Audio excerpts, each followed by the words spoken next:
Welcome to At Truth Talks Live, where facts hit different. This is your home for innovative, no-filter TV, where your voice isn't ignored. It drives the conversation. Start your mornings with Morning Mic Drop, 6 a.m. to 12 p.m. It delivers raw, unfiltered world news that actually matters. Then stay locked in for live trial coverage of the most controversial cases in America. No spin, just the facts. For our true crime family. Catch Reasonable Doubt or Southern Sin where crime hits different, and the details go deeper than Dateline or Court TV. And every night at 8 p.m., it's Truth Talks, a bold, multicultural talk show breaking down everything, from pop culture to politics, with voices that don't hold back. Real news, real talk, real voices. Hit like, subscribe, and turn on notifications, because when we go live, you don't want to miss it. At Truth Talks Live, a channel where your voice and facts matter.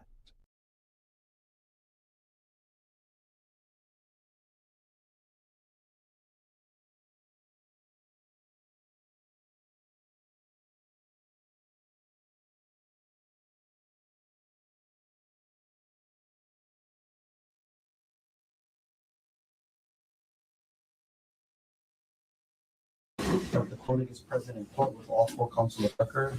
All jurors are back in the courtroom. Thank you for your patience, ladies and gentlemen. Mr. Otake. Thank you, Your Honor.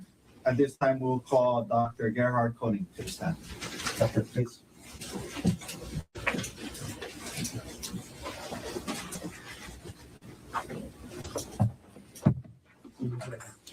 You do solemnly swear or affirm that the testimony you're about to give will be the truth, the whole truth, and nothing but the truth. I do.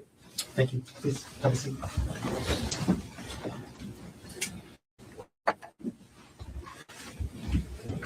Okay. If you could please state your full name for the record and for the members of the jury. Gerhardt Konig, Gerhard, how old are you? 47. Where were you?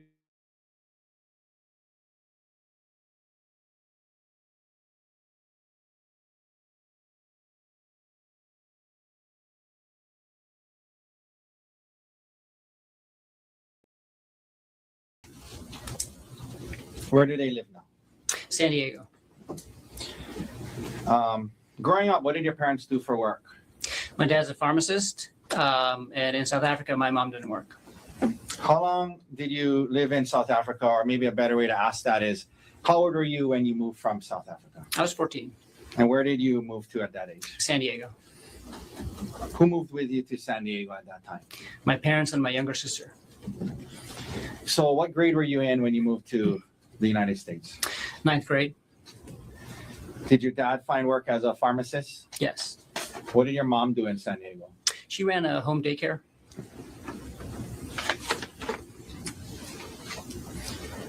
Siblings? Yes, 2 older brothers and a younger sister. What year and what high school did you go to and what year did you graduate? I went to Rancho Bernardo High School, and I graduated in 1996. By the way, was growing up in South Africa, was English your first language? No. What was? Afrikaans. Okay. After graduating from high school, did you go to college? I did. And where'd you go? UC San Diego, What did you major in? bioengineering.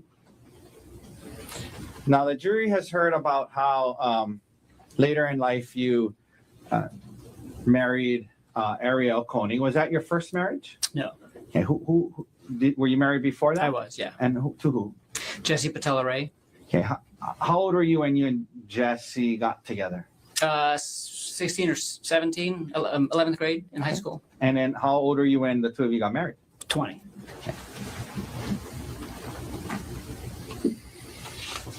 After graduating from college, what did you do? I worked as a bioengineer for 5 years. Okay.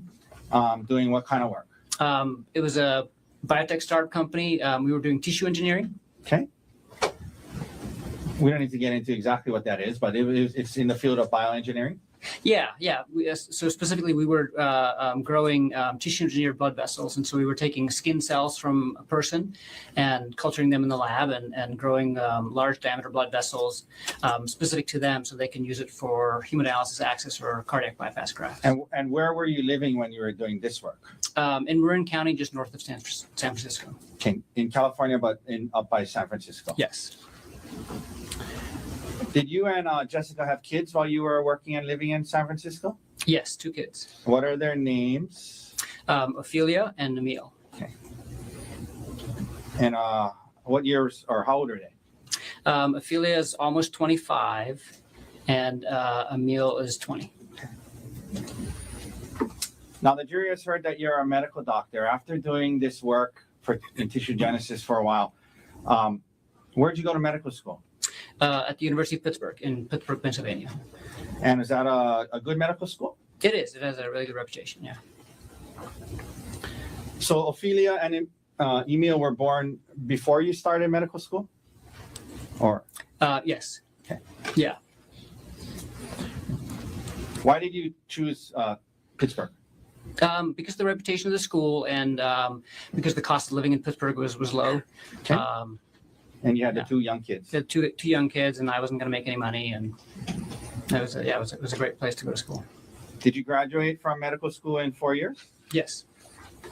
What year did you graduate from medical school? 2010. After graduating from medical school, what did you do? I did a 1-year internship, and then I did a 2-year research fellowship. What was the research fellowship in? It was an NIH-funded fellowship at the University of Pittsburgh, and I did mostly blood transfusion research. Specifically, I was working on autotransfusion. It's when you take a patient's own blood that they're losing in the operating room, and I was figuring out ways how to give it back to them safely. Okay. Did you and was that in the Pittsburgh area? Yes. Did you eventually do a residency? Yes. And in what field did you do your residency? Anesthesiology. If you could explain to the jury, what is anesthesiology? I mean, we all kind of know what it is, but generally, how do you define anesthesia? Yeah, anesthesiologists are, it's a specialty of medicine, and we're trained to acutely treat organ system failure and techniques to limit pain and awareness. And so basically what we do is we take care of patients that are either very ill or injured, and we keep them alive until they can get patched up. And we make sure that they don't feel or remember anything. Okay. And why did you choose anesthesiology for your residency, and did you enjoy it? Oh yeah, I loved it. It's all hands-on, which is kind of what my personality is and my background in engineering. So I like that about it. Okay. And yeah, I mean that was. So you enjoyed it. Yeah. Now, what years were you doing your residency in anesthesiology? 2013 to 2016. And where was your residency at? In Pittsburgh. Now, you mentioned your residency 2012 to 2016. Did you at some point you and Jessica got divorced? Yes. Or approximately when was that? Or when did you separate? We separated in 2014. Yeah. Was that during your residency? Mm-hmm. Yeah, after 15 years marriage, and we tried to make it work. We got married very, very young. Okay. Did you after that you guys were both living in Pittsburgh? Yes. And were you involved in Emil and Ophelia? Oh yeah, 50-50 custody. 50-50 custody. Mm-hmm. You finished your residency in 2016. What did you do for work when you're done with your residency? I was hired as an anesthesiologist by UPMC. I worked at UPMC McGee Women's Hospital, and then I was also hired by University of Pittsburgh as a part-time assistant professor. As a part-time what? Assistant professor. Okay, so in terms of your work that you were you doing clinical work, actually treating patients in the hospital? Yeah. So 4 out of 5 days, I was doing clinical work, anesthesiology, and basically 1 day a week. So 20% of my time I was doing teaching and research. And so teaching, who were you teaching? anesthesiology residents, mostly at the hospital. For the last 3 years that I was in Pittsburgh, I was the site director for the anesthesiology residency at my hospital. So I was in charge of the teaching of the residents at the hospital there. And that was all in Pittsburgh. Yeah. Okay, now, after separating from your first wife, did you at some point start dating again? Yes. And did you try out dating apps? Yes. How'd that go? I used some free dating apps in the beginning and met some people and finally signed up for a paid app, eHarmony. eHarmony. And after you signed up for eHarmony, is that how you met Ariel? Yeah, she actually found me on there and we connected on there and chatted on there for a little while. And I think we connected in February of 2016, and then we met in the bar at the end of March 2016. Your first time you met her, first date-ish, what you want to call it, was at a bar? Yes. In Pittsburgh? Mhm. Okay, and then did you guys continue to see each? Yes. Is that a yes? Yes. Okay, sorry, I should correct you. And after that, did you guys continue dating? Yes. I think you said you met in 2016? Yes. When did you and Ariel get married? 2018. Between 2016 and 2018, where were you living? We were both living in Pittsburgh in like kind of different suburbs of the city. She lived north of the city, close to where she worked, and I lived kind of to the west of the city. We were about an hour apart, but so we spent 1 week at my house with the kids when we had the kids, and then we'd spend 1 week at her townhouse. Okay. North. And that was in Pittsburgh? In Pittsburgh. Okay. Yeah. And you were working in the job you just described to us? Yes. Now, after your first divorce, you had 2 kids. Did you want to have more kids with? I did. With Yeah. Ari? Yeah. Okay. Yeah. I had that in my profile on online dating and. That you wanted to have more kids? Yeah. Okay. And did you and Miss Konig have kids together? Yes, 2 kids. And what are their names? And tell us when they were born. Olin was born right in the middle of COVID, May 2020. Okay. And Vigo was born just a few weeks before we moved to Maui in 2023. Just a few weeks before Maui? Yeah. Okay. In 2023. Yeah. So you guys are still living in Pittsburgh when, well, at least Olin, 2020, you guys are in Pittsburgh. Did there come a time when you and Ariel decided to make a move and move to Hawaii? Yeah. Tell us about, why that came up and what was the interest and if it was a joint decision. Yeah, it was a joint decision. And this was something that, we kind of bonded over ever since we met. And we both love Pittsburgh and love the city and the town and Steelers fans, but we wanted to move somewhere where the weather's a little nicer. She knew I had family in California. And so we had talked about that for a while. And then after we started having kids, we started talking about it some more and realized that actually our main priority is safety and just finding kind of a place where we can raise our kids in a safe environment. What do you mean by safety? Just like the random gun violence, like school shootings and things like that, were really concerning for us. We wanted to go to somewhere where that's relatively rare or, or less of a concern. How did you guys decide on Maui? I came to Oahu actually once during residency, when I was doing my research fellowship, and just kind of fell in love with the atmosphere. There's just kind of a joy to life here, and the tempo is just different than anywhere else that I've been in the United States. Okay. So you guys decide on Maui. Well, and then we went to Maui for our honeymoon and our friend's honeymoon too, and that's kind of how we got introduced to Maui. Got it. Now, you said that it was a joint decision about kind of putting the kids first and safety. Yeah. Was it gonna moving from Pittsburgh to Maui? Was it going to have an impact on both of your careers? And let's start first with yours. Tell the jury if how was it, if any, going to affect your? Yeah, it was going to have a big impact on my career. So I was going to have to give up the teaching and the research completely.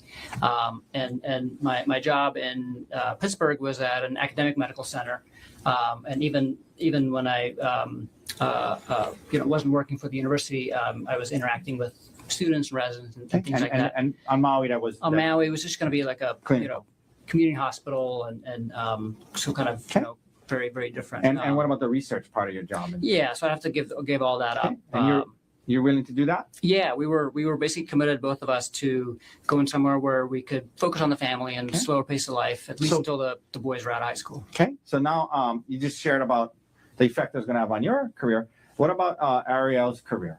Explain to that. She talked about being, at least for a while, in the nuclear industry. So when this decision was being made about moving, what was going on with her career, and what was her how was this gonna affect Yeah. her? So by the time we made the decision to actually move, which was like in the summer of 2022, it actually didn't affect her career that much. If we had made that decision earlier, it would have had a much bigger impact. Okay. Why wasn't it going to affect her career that much at that point? So she was working. So before COVID, she was working 100% in-house, full time, and then during COVID, her job went remote, like most people's jobs did. And then during COVID, we also had Olin, and she realized at that point that she didn't want to go back to working in person again. Okay. That she felt she could accomplish a lot more at home, working and just be much more efficient. And it also allowed her to just be home more with the kids and the family. Was she still? that was she still in the nuclear industry when you guys decided to move? No. So and then she actually quit her job a few months before we started talking seriously about moving. Okay. And she was applying to jobs at software companies and other industries and nuclear as well. And then we decided to move, and so this was all kind of happening at the same time. Okay. And was she able to get this job? She talked about a TerraPower that allowed her to work virtually. Yes, and so she was actually hired. I think, like as I was interviewing in Maui, she got hired at TerraPower. So she started her job at TerraPower while we were still in Pittsburgh. Okay. But they were going to allow And her then, to. and then after the move, yes. So she got a fully remote job based out of Pittsburgh for this company that's based in Seattle. And then we moved to Maui, and then she kept working for the same company. Okay. I want to ask you, Emil. So Ophelia is older than Emil? Yeah. Okay. So when you guys start thinking about moving, how old was Emil, and how did that factor into the timing of when you were going to move and if? So Emil is actually the reason we moved when we did. Okay. So, Explain that. Yeah. So Ari and I had talked for a while about moving out of Pittsburgh, and the trigger was going to be when Emil graduated high school. You guys are waiting. You guys are going to wait till he graduates. Yeah, because we didn't want to leave him, and we then- didn't want to ask his mom if we could take him. So what happened? He basically talked us into letting him ask his mom, and because he's like, if you guys are going to go somewhere sunny after high school, I want to go with you, and I want to go before high school is over because I want to move somewhere earlier so I can make friends and kind of get connected to the community. And I said, I don't think your mom's going to let you leave. And he said, let me just talk to her. And after months of that, I said, okay, if you want to ask her, you can.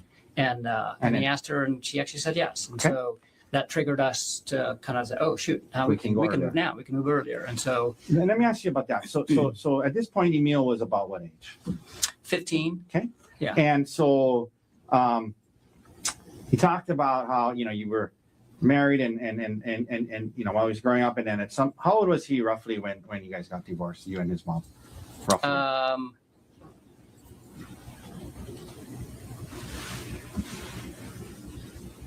9. Okay. Yeah. And so from when he was born till 9, you obviously very active in his life. Is that right? Yes. And then after that, you had him every other week. Is that right? Yes. Okay. And then come a time now he's 16, and he's actually asking if he can go to Maui with you. Is that right? Yeah. Okay. Yeah. No, we've had a really good relationship. And so that kind of made the timeline where you guys could go sooner. Is that right? Yes. And what about Ophelia? By the time you guys were moving, was she already over 18? Yeah, she was over, and she had moved out of the house already, and Okay. so yeah, she didn't come to Maui with us. Okay. Now, so when you first moved here, did Emil then finish high school in Maui? Yes, Maui High. We heard about how Miss Konig's parents, or Ariel's parents, also moved to Maui. How did that happen? Yeah, no, they that was really nice actually, how it worked out. But because we didn't have any family here, Okay. and two young boys. But when we told them we're moving to Maui from Pittsburgh, and they were living in Florida at the time. They said that that's too far, and they actually decided away from you guys. Yeah, and so they decided they're going to move to California because they didn't want to move to Hawaii, but they'd never been to Hawaii, and so they had this trip planned where they were going to go look at a few different places in California, and we convinced them to come to Hawaii too for a few days, Okay. just to basically, visit with us. Yeah, we're trying to see if they like it. We just told them, just come visit with us and we'll show you where we're going to live. Yeah. This was right before we actually moved. And Did they like it? in less than 24 hours, they were like, we're coming here. Yeah. And that was so, okay with you? yeah, it was great because they ended up buying a house just down the street from our house, and we see them, we would see them all the time, and they're a big help with the kids, and it was just nice to have family on the island. So you, when did you guys move then to Maui? So I had to give 6 months notice at my job. So I got a job offer in like August of 2022, but we didn't end up moving until end of February of 2023. Okay. And your job offer on Maui was what? It was so the group's called TMG, and we're the only anesthesiology group on the island. It's a private practice group, So you applied with them? Yeah. And they hired you? Yes. So I know this is a big question, but I'm going to ask you to kind of just maybe summarize. You get here to Maui, March 2023. You got these two young kids, your son's here, your in-laws are here. You got a job. What was life like for you and your family from March 2023 until December 2024? Can you just summarize what it was like? Yeah, it was amazing. The move was a little stressful at first getting here, but once we were here and settled in, it was our dream life. So we bought a house really close to the hospital so I could walk to work. And it also meant that I could take all my call shifts from home. And whenever I was done at the day, I could be home in a few minutes. And it translated into me being home a lot more than I was in Pittsburgh at my previous job. And so that meant that I was spending a lot more time with the kids and with Ari and with Emil. I was doing a lot of home improvement projects. And then as a family, we were doing lots of exploring. Like every weekend we would explore Maui. We did a lot of beach activities. We went to the beach almost every weekend, snorkeling, surfing, paddleboarding, hiking. Okay, so it was a good life. Yeah, we made a bunch of friends through my work and through Olin's preschool, some of his friends and friends' parents, and we were getting settled in. Yeah, and let me ask you, Ariel, when you testified, when the detective asked her about how the marriage was before December 2024, she said it was a good marriage. Do you agree with that? I thought it was a great marriage. Yeah, Okay. I totally agree. I just had a question. That being said, during that time period, did it ever come up that area between that time period, did moving back to the mainland ever come up? It did. So her job, and when she was first hired by Terra Power, they had asked her to move to Seattle, and they said, "Hey, would you move to Seattle?" And she said no. Okay. And then a few times they had kind of asked her again to, if she would consider that. Okay. Our plan was always to at least stay in Maui until the kids graduate high school, and then we can kind of focus on our careers again and let the career drive the decisions. Now, I was asking a little bit about your marriage during that time period, and this came up with Ariel. In your marriage back then, who handled the financial affairs more so, like taxes, life insurance, insurance, finances between the two of you? I did. Okay. And why was that so? I'm a very meticulous kind of person that keeps track of everything, and so it's just kind of more naturally in my, Pretty organized. Yeah. Did you have, like computer files with different, insurance, taxes, yeah. all that stuff? And all of our things were joint. We didn't have any separate anything, and so I ended up taking care of most of those things. And those computer files, and they were all in a shared drive that we shared, and so she had access to everything, and she contributed and as well. But Okay. I took care of most of it. Okay. And you would you would kind of, from time to time, look into the files or update the files? Or... Oh, all the time. Okay, Yeah. all the time? Yeah. Okay. Now, you just described a great life and great marriage. Did there come a time in 2024, Gerhardt, when that changed? Yes. First of all, in 2024, at some point, well, let me ask you this preliminarily. Did Ariel have to travel for work? She did. Yeah. Okay, and that's because she was working virtually? Yeah.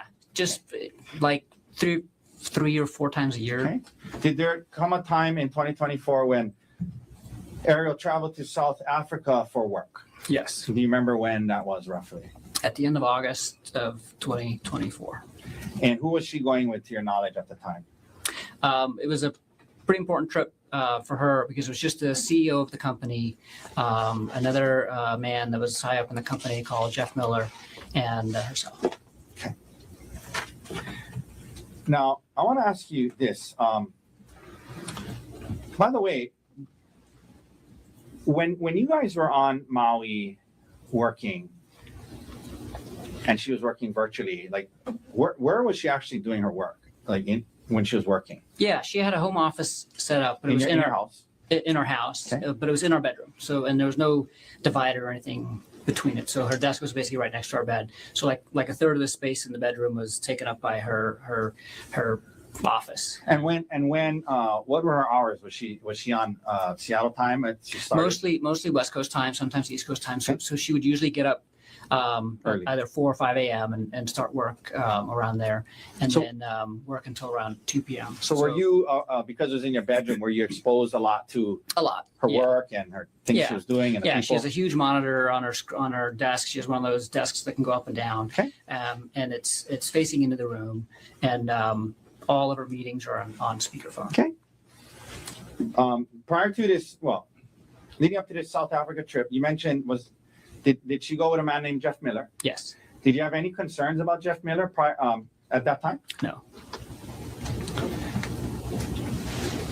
I know you mentioned no concerns, but was there anything weird on that trip, behavior-wise, that you took notice of?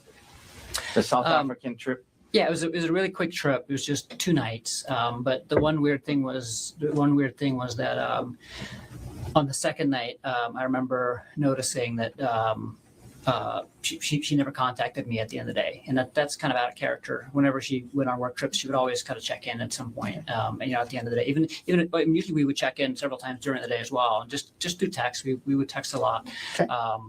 And the one night on that trip, she never reached out, and I was at work, and by the time I got home and realized that she hadn't reached out, I knew she was asleep, and so I didn't reach out to her either. But normally she would reach out to me when she's done with her work day. Did you see much of it at the time, or? No, Yeah. I took note of it, and I asked her about it, and she just said, like, I'm so sorry. We got back late from dinner with the hosts that were hosting us, and I'm sorry, I should have texted, but I didn't. Now, she returns from South Africa. Later on in 2024, did you and your family go on a trip to Kauai? We did, yeah. When was that roughly? In October. I think it was October. Yeah, we told Emil as a graduation present, we'll take him to one of the other islands that he hasn't been to yet for a little trip, and he picked Kauai. He picked Kauai. Now, did anything happen on this Kauai trip that made you become concerned to a degree about Mr. Miller? Yeah, a little bit. What happened? Tell the jury what happened. Yeah. So we were there at the end of I think from like Thursday to Monday or something like that. So it overlapped with her work week a little bit, and she was able to take most of the time off, but there was a few meetings that she still had to do that she couldn't. And so and they're early morning meetings because they were West Coast time, and I just overheard her talking to him on the phone and from the other room, and it just seemed that they had a very familiar tone. More so than what I was used to, the way that she used to talk to him and the way that she talked to her other work colleagues. Now, you get back from Kauai after the trip, from October to December. Did you notice any other red flags or concerning behavior? Yeah. So What- I mean, what happened? The biggest, well, I mean, the only thing that I noticed was that she was constantly on her phone. She was just constantly on her phone. Was that more so than usual? Yeah, much Okay. more than usual. And she would hide the screen from me. So What do you mean by that? like, you know, if you're sitting next to somebody and they're on their phone, like you can just notice that they're sitting in a way. They're, Okay. you know, they're constant. They're always just like moving their What if you like walked moving their into a room screen. when she was on? Yeah, the phone? when I walked in the room, she would turn the screen off or turn her phone upside down. Did you ask her about it? I did several times, And and she would always say, "I'm talking to Gianna. I'm talking to Gianna," which is her best Who's friend. Gianna? Gianna's her best friend. Okay. Um, So you did ask her about it a couple of times, yeah, more than a couple. and you continue to see this concerning. Well, was this behavior concerning to you? Yes, And I was just I was curious. okay, I was concerned. You're right. and did she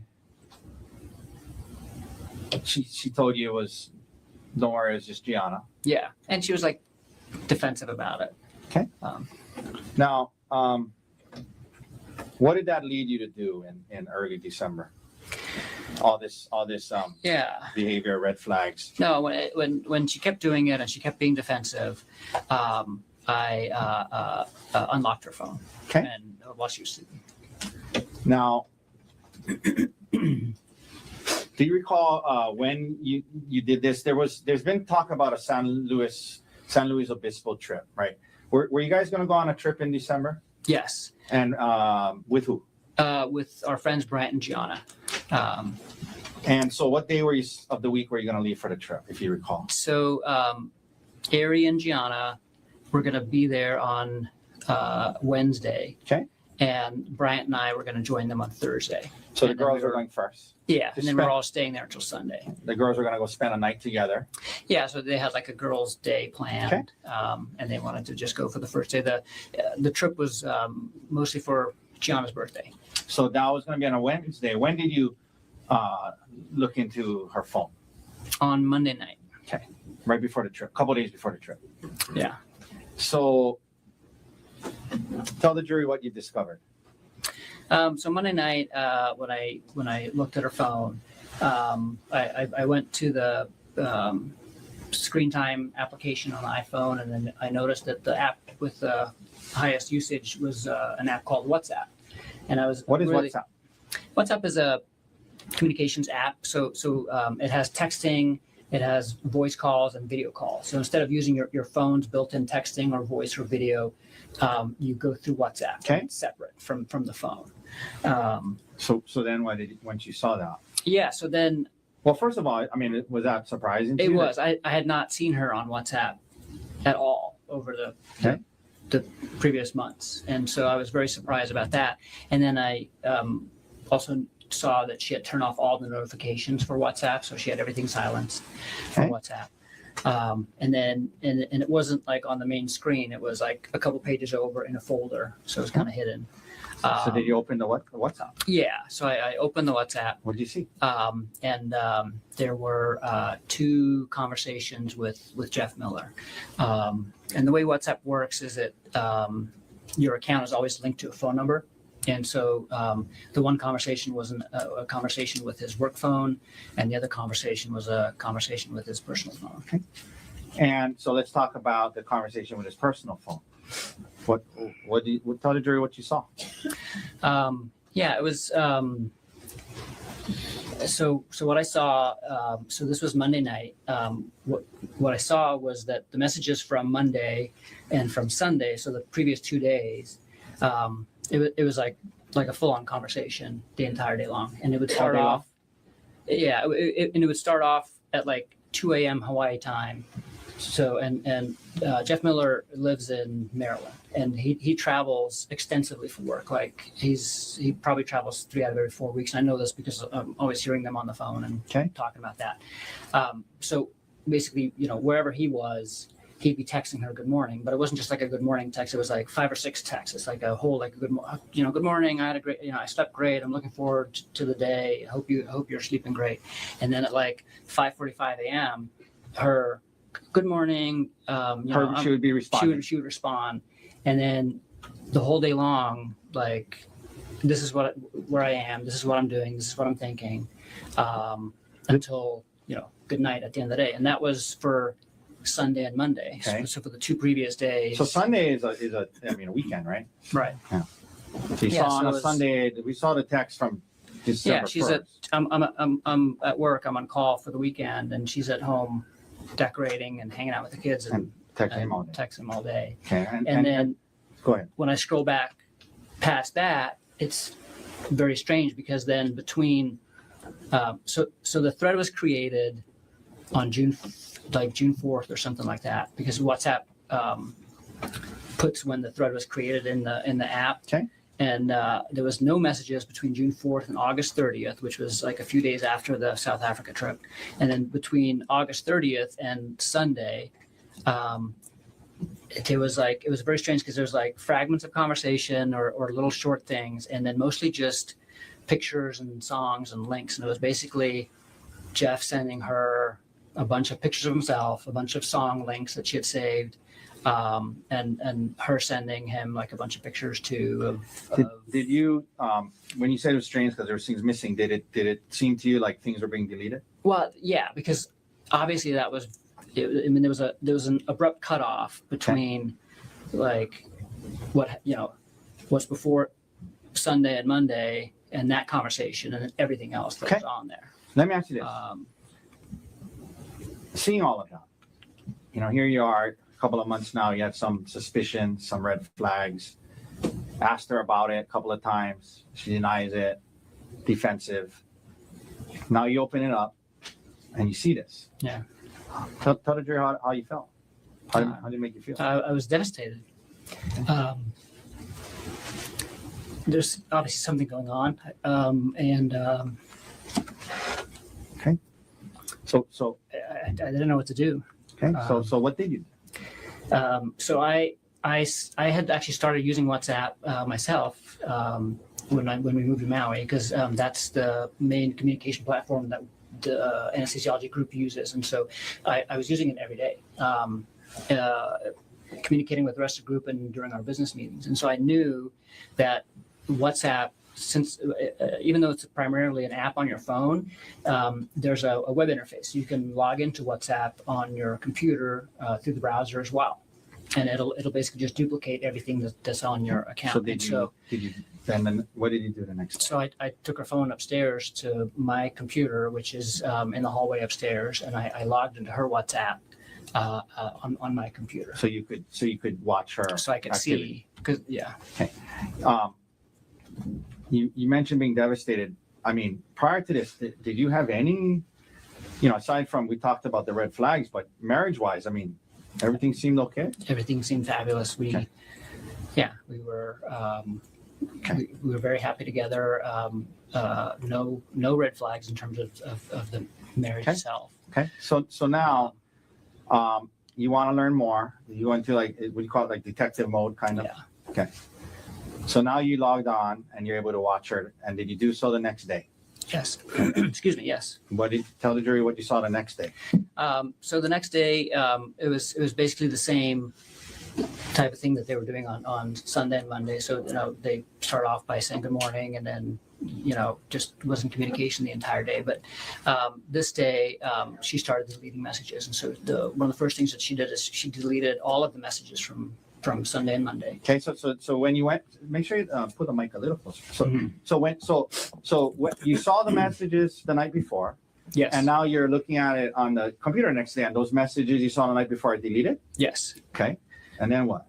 And then I saw them communicate kind of in real time, because I could see it pop up on my screen too. And as soon as the conversation proceeded, kind of passed, she would kind of keep deleting the previous messages. So she was like, not deleting them in real time, but like throughout the day, she was deleting the previous messages. And the content of the communications and what was being deleted, again, was it concerning? Yeah, I mean, it was the same type of conversation that she was having with him on the previous 2 days, which is not a conversation you have with a coworker. This is a conversation you have with your spouse. Okay. I mean, this is, yeah. And after watching that all day long, what did you conclude? I mean, in terms of what was going on. I mean, she was having an affair. Okay. Let me ask you this. While that was, did you, because she was deleting these things, did you try to save some of the messages?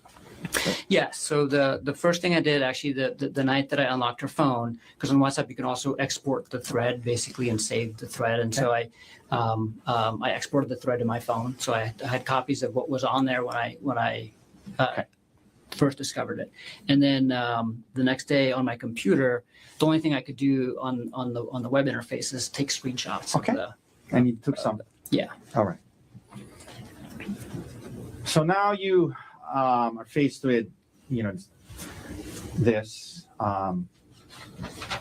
You got this trip in a day or two. Do you confront Ariel right away? Not right away. So the way that this was happening was that our trip to San Luis Obispo, there's no direct flights from Maui to San Luis Obispo, and so we coordinated that the layovers were going to be in Phoenix, which is where Brian Gianna lives. Okay. And Ari was taking a red eye on Tuesday night. And so on Tuesday, when I was first discovering and watching this kind of in person for the first time, Let me stop you there. So just to help the jury. So Monday night is when you first found the WhatsApp chain, right? Right. So Monday overnight. Tuesday morning, I wake up and I start looking at them interacting in real time during the day. And then Ariel's supposed to leave that night. And so she's supposed to leave that night. So you confront her before she leaves? I did not. Okay. Yeah. And then so she leaves. Who do you first reach out to talk to about this? Yeah. So on Wednesday night, I'm supposed to leave to fly to Phoenix to meet Bryant and then go to San Luis Obispo. Okay. And Wednesday, like in the middle of the day, I call him and talk to him. Okay. And why did you call? FaceTime. Why did you call Bryant? Talk to him about it. Few different reasons. One was that we were, about to go on this trip with them, and I wasn't able to. Like I knew I was going to have to confront her as soon as I got to San Luis Obispo.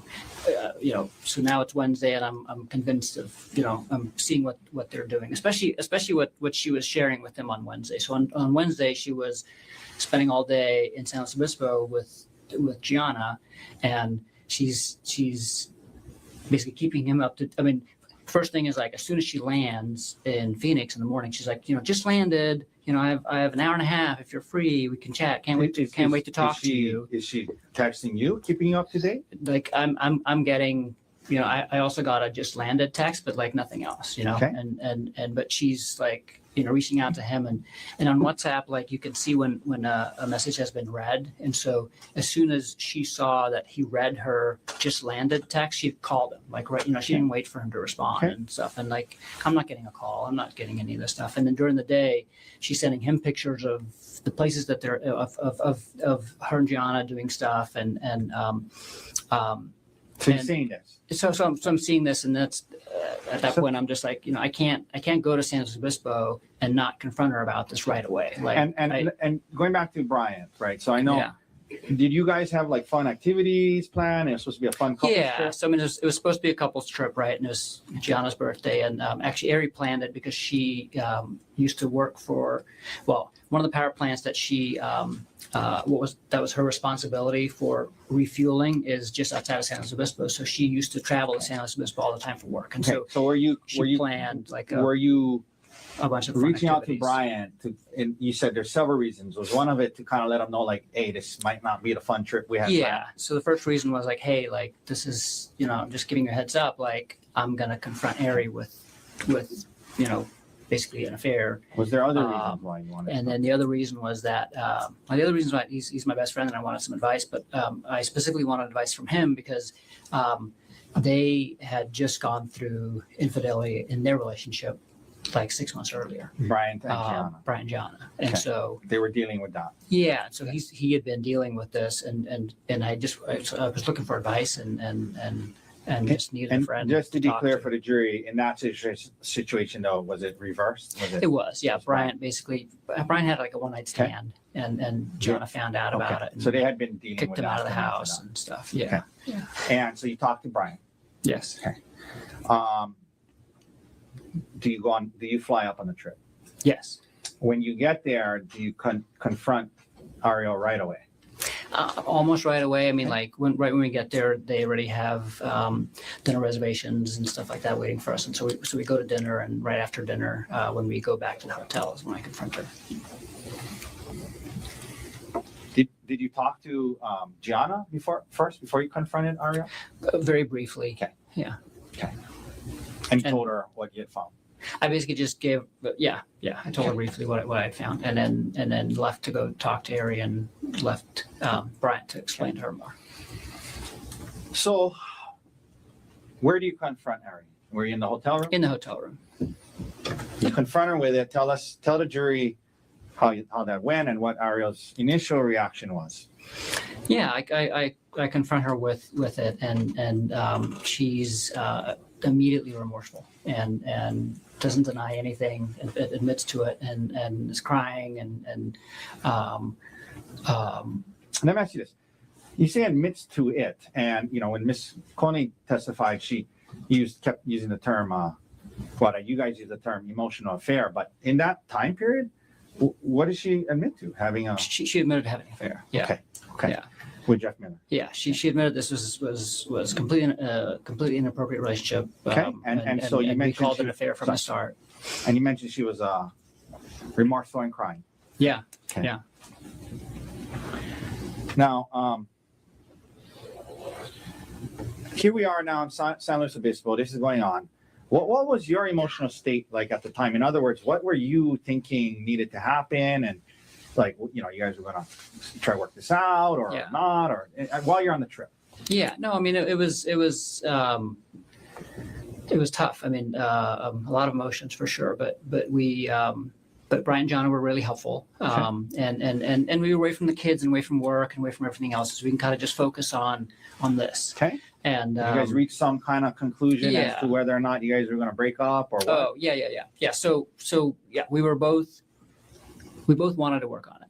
We both, she basically said, like, I'm so sorry. I can't believe I did this. And I'll do anything it takes to heal our marriage. Okay. And you and our kids are more important than anything to me. And, I'll do whatever it takes. And we start talking to Brian and Jana, and they kind of help us talk about some things, and we figure out, what the next steps are going to be. Now, during the trip in San Luis Obispo, did the topic of her possibly moving out come up? Yes. And that was one of the big conversations we had. And did you guys settle in on, okay, she's not going to move out just right now, we're going to try? Yeah. So I preferred for her to move out. Do you mean like break up? No. We were both committed to working on the marriage, but and this is what Brian and Jana did too. So Brian ended up living in a hotel for like 3 months, and it helped them just focus on the affair and healing from the affair. And then they kind of moved back and kind of, start working on everything else. And I felt that was, an ideal solution. Did she want to do that? Well, both of us, we decided together not to do that. And because we had, the two big complicating issues for us was one, our two little boys. So we at the time they were like 1.5 and 4. So at this time when she was having this relationship with Mr. Miller, how old were the boys? 1.5 and 4. Okay. And you're saying, obviously, if she moved out, it would have been traumatic on her. Yeah. So we didn't want. Okay. So it's okay. You guys decide to not do that, and. Yeah, we didn't want them harmed. Okay. But let me ask you this: in order for her to not move out, to avoid that harm. Sorry. May I approach John? Thank you. Excuse me 1 second.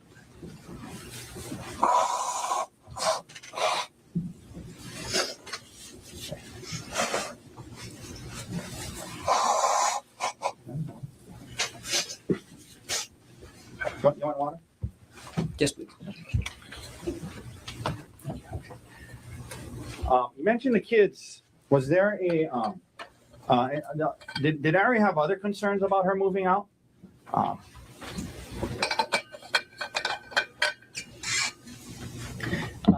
Yeah, and the other concern, and again, this was a joint decision, is that we wanted to protect her reputation with family and friends, and so Bryant was able to move out, and really nobody else knew. It was just Ari and I actually that knew, and that was it. So in other words, if Ari moved out on Maui, you talked about you guys had formed a pretty good close group of friends. Her parents. We did, and everybody lived right there, and it's a small community, and I mean, people were going to know that she moved out and would ask why, and so that was part of the joint decision. Yes.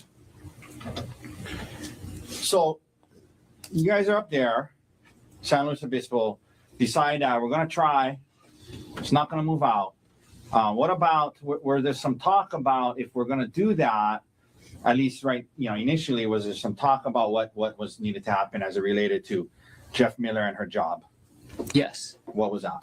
Tell the jury about that. Yeah. So, I mean, she obviously needed to terminate the affair immediately, but also to terminate all contact with Jeff Miller. And that would involve her quitting her job and getting a new job. And initially, what did she say? I mean, was that something she was agreeable to initially? Absolutely. Okay. And so we decided that was the plan. And she said she just needed a little bit of time.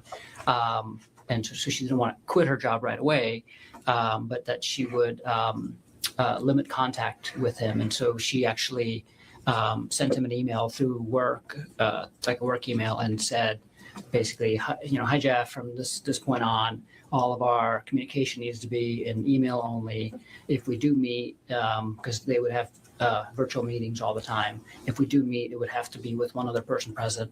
And she did this without talking to me, but showed it to me afterwards. Say, hey, this is what I did. Is that okay?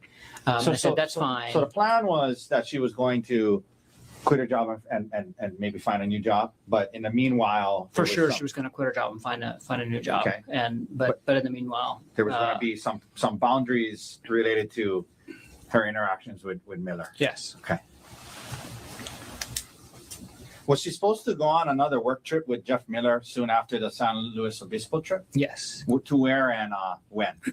So the San Luis Obispo trip ended on Sunday, and on Sunday, I was going to fly back to Maui to take care of the kids, and she was flying to Seattle, and she had a week-long business trip in Seattle starting right after this right trip. after? Mm-hmm. She was going to go straight?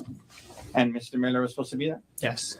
Did you later learn anything about the hotel situation related to that? Not even later. It was. I mean, so while we were in San Luis Obispo and while we're still talking about all these things, she, I told her basically, I'm not okay with you going to Seattle. And she said, no, I totally understand. And she said, I'm going to cancel that trip. And she admitted that she had changed her hotel from the hotel that she was supposed to stay in with her primary team that she works with at Terra Power to the hotel that Jeff Miller was in, and they already had dinner plans for Sunday night. Okay.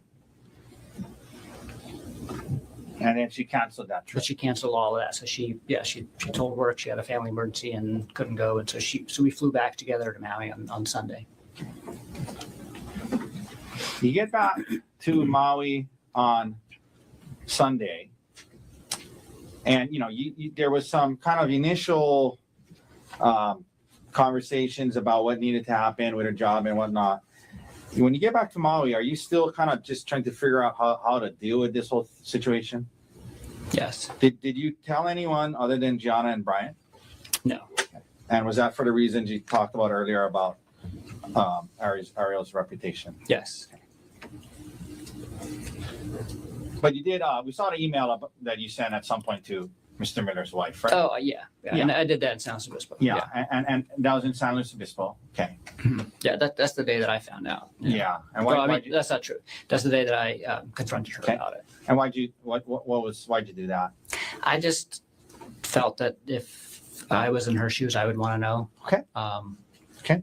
So now you get back to Maui. And to your knowledge, immediately after was, as far as you knew, Ariel limiting contact with Mr. Miller? Yes.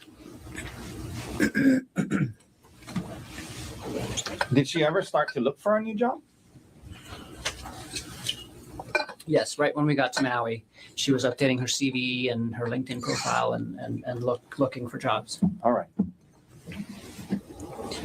At some point, did you start listening to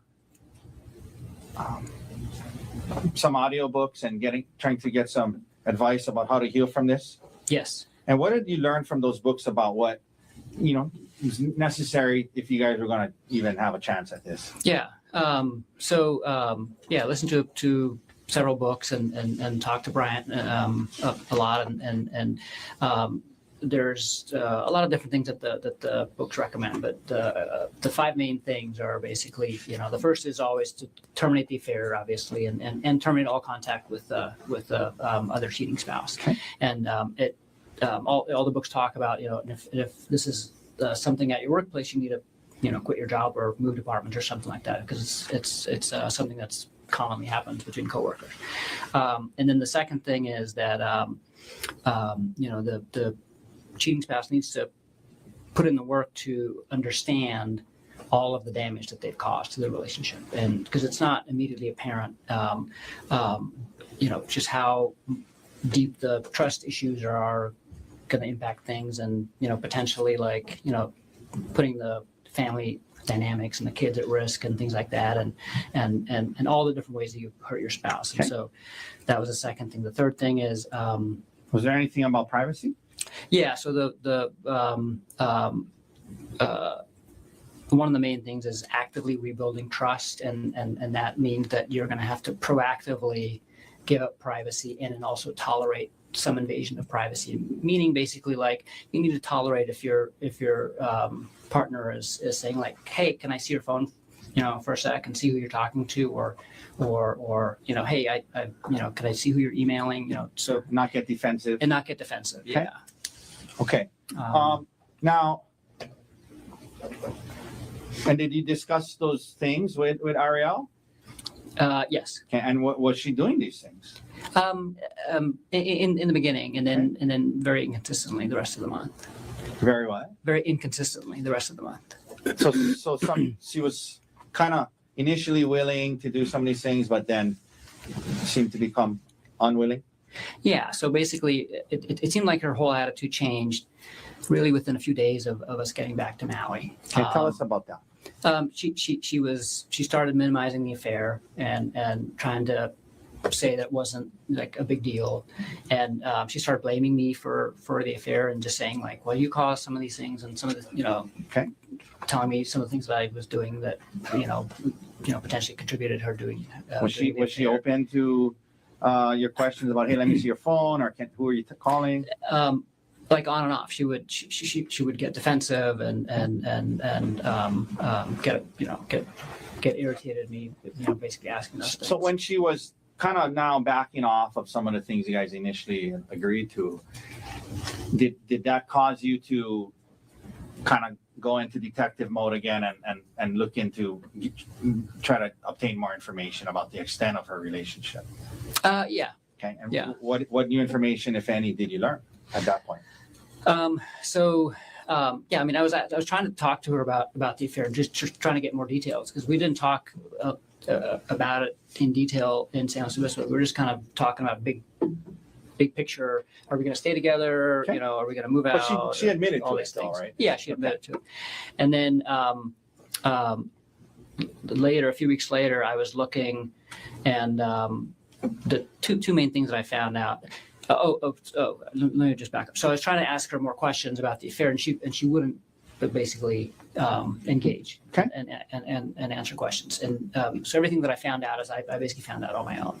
And I found out that when they were in South Africa on our phone bill, actually, there's records of them texting just through regular text, up through past 10 o'clock on that night that she never got back to me. Okay. And then again, a 1-minute phone call at 5:30 the next morning, local time. And I was like, that seems odd. And then Okay. in that combined with in the work thread that they had on the WhatsApp, not the personal one, the work one. The next morning, they're talking about work stuff, but then they're also talking about how they can barely stay awake and they're both so tired and So I made things. you wonder. Yeah, I just Okay, what else that did made you me, learn? What else new things did you learn? concern. And then the other thing was just the sheer scope of the number of deleted messages, because I saw that WhatsApp has a statistics area where you can go to for the app that shows you how many total messages have been sent or received since the last reset So what did you of the see? app, and she had deleted over 10,000 messages Over- during that time. Over what period of time? I'm assuming during, Okay. So the thread was created on June 4th, and I'm not sure when she said that the affair started after the South Africa trip, is what she admitted to Okay. me. So it was either over 3 months or 6 months. Okay, you just start doing some But it's like, rudimentary math 50 in your head. to 100, or like 60 to 120 messages a day. Okay. During that time if it's averaged throughout the whole day, and then Okay. 19 hours of phone and video calls too. Okay. This is probably a dumb question, but did that make you feel better or worse about the situation? It made me feel worse, and I was just feeling worse about the whole situation overall, because it takes some time to kind of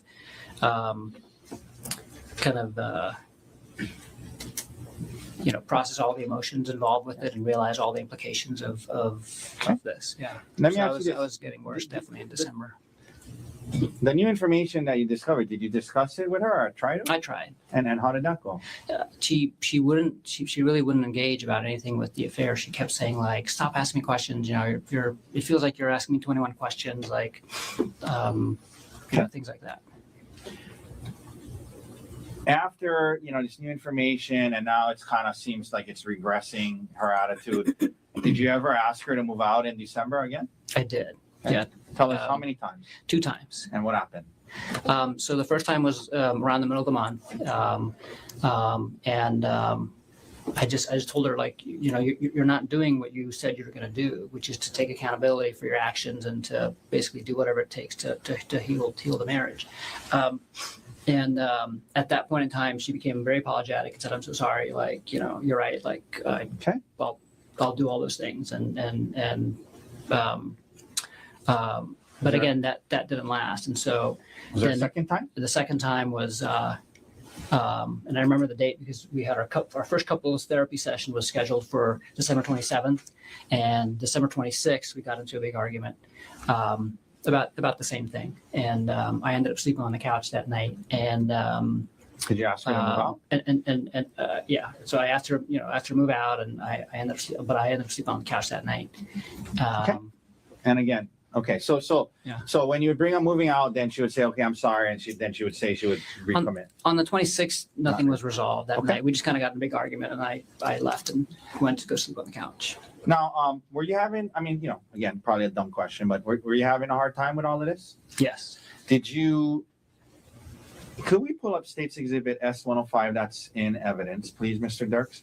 Did you turn to any sources to try and help yourself get some advice, get some healing? We talked about the audiobooks. There was this exhibit about Reddit as one after infidelity. What is that about? Were you looking at this? And tell the jury why, if you were. Yeah, no, it's just a thread about people that are struggling with finding out their spouses had cheated, basically, Okay. and advice and also just kind of sharing stories so you feel like you're not alone. Were you trying to get to a point where you could feel okay? Yes. Okay. Yes. Was that what you're trying to do? Yes. In other words, you didn't rush straight to get out of here. I don't want to see you again. Kick you out of the house. No, not at all. But no. it was hard. Was it hard? It was extremely hard, and But you were the audiobooks, Reddit. You were trying to get to a good place. Is that right? yes. Okay, we can take that down. By the way, there was this mention about the word Darvo the other day by Yes. Inuma. What is? I mean, did it come up on the Reddit thread? It did. And what is that about? And I don't remember the acronym, but basically it was I came across it, and it's basically something that quite often happens. And so basically, you know, the person that got caught having the affair, sometimes in the weeks after, you know, they would try to turn the tide. So they would try to kind of take the spotlight off of them and move it to the other person, and basically say like, wow, but you know, but you did this and this, you know. Okay. And so it's I think he said a fairly something like- common thing that Yeah. people try to do just to Like, deflect the- defensive. yeah. I think it was like attack. I forget the what, but basically, it's there was actually a term for it, yeah. and from what you read, it's when the person who did the cheating tries to deflect and kind of turn it back on you. Exactly. Did that resonate with you when you learned about that Yes. term, Darvel? Yes. And why was that? Because that's what she was doing. Like, Okay. so throughout December, it just felt like she was, you know, minimizing what she had done, and then she started bringing up all these things about our Okay. relationship, other things. Okay, and I'm going to get and- to that. The audiobooks, can we pull up Exhibit D 126, please? Did you both listen to an audiobook called How to Help My Spouse Heal from My Affair? Or How to Help Your Spouse yes. Heal from Your Affair? See that? Yes. And these are text messages between. Sorry, what exhibit is this? Sorry. D 126. I believe it's in evidence.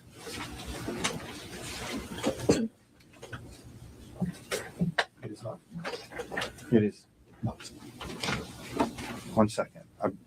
Take it down. I apologize. So I did ask her about it. There was text messages between the two of you guys about an audiobook called How to Help My Spouse Heal from My Affair, correct? Yes. And is that something that a audiobook you both listen to in your efforts to try and get to a better place? Yes. Okay. I know I listened to it, and she told me she did. Now, you heard her testify that she told the detective that her interactions with Mr. Miller were some flirty texts. From what you saw back then and discovered, was that an accurate description of the extent of her relationship with Mr. Miller? Not at all. Proper impeachment. No, overruled. Prior inconsistent. Understand. Overruled. Let me ask that again. You had conversations with Ariel where she admitted to the affair, yes? Yes. You saw the communications that she had with Mr. Miller, correct? Yes. There was all this stuff you just talked about. You heard her say that when the detective asked her about it, she said there was no affair, and she described it as flirty texts. From everything that you learned about this situation, was that an accurate description of what was going on between her and Mr. Miller? No. Calls for opinion. Sustained. That's answer strictly. Is that? I'm sorry, I apologize. That's not the same question I asked her a second ago? No. Okay, let me think of what that last question was then. From what you, let me ask you this. I apologize. Let me ask you this way. From everything that you learned and you knew,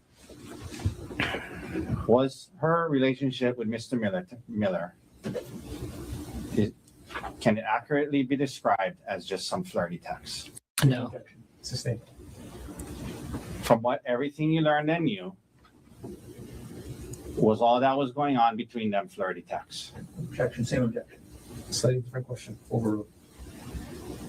No.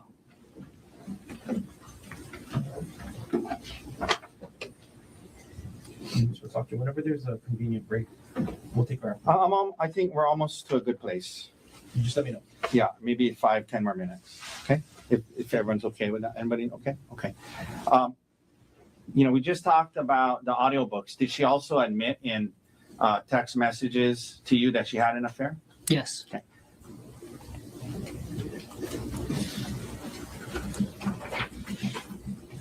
Now, at some point, do you guys start counseling? Yes. And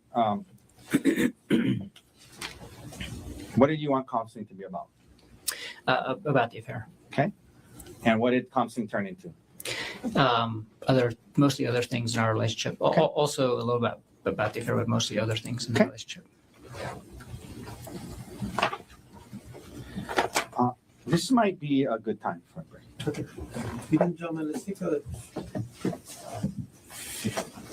15-minute recess. Ms. McCallum can get you at 2:40. Leave your notebooks on the chair. All right.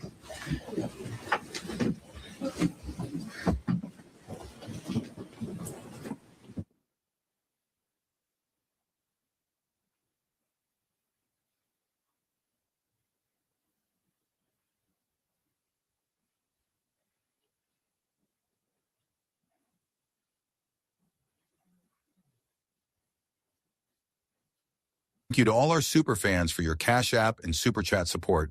We salute you.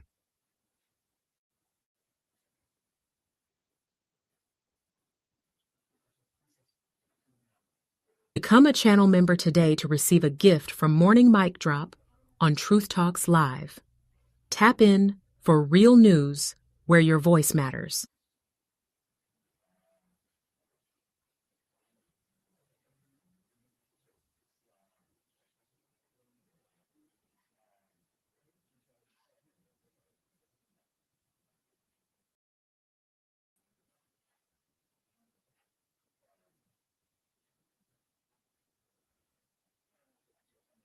Court is on a short break. Don't go anywhere. The action will be right back on at Southern Sin.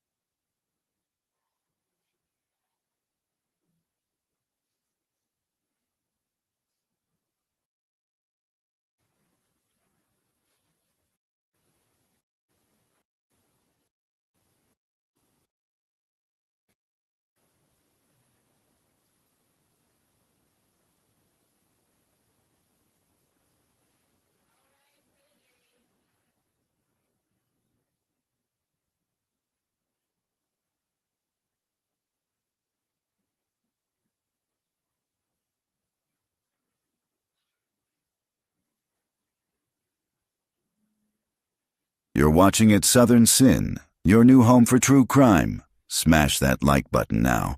We'll be right back.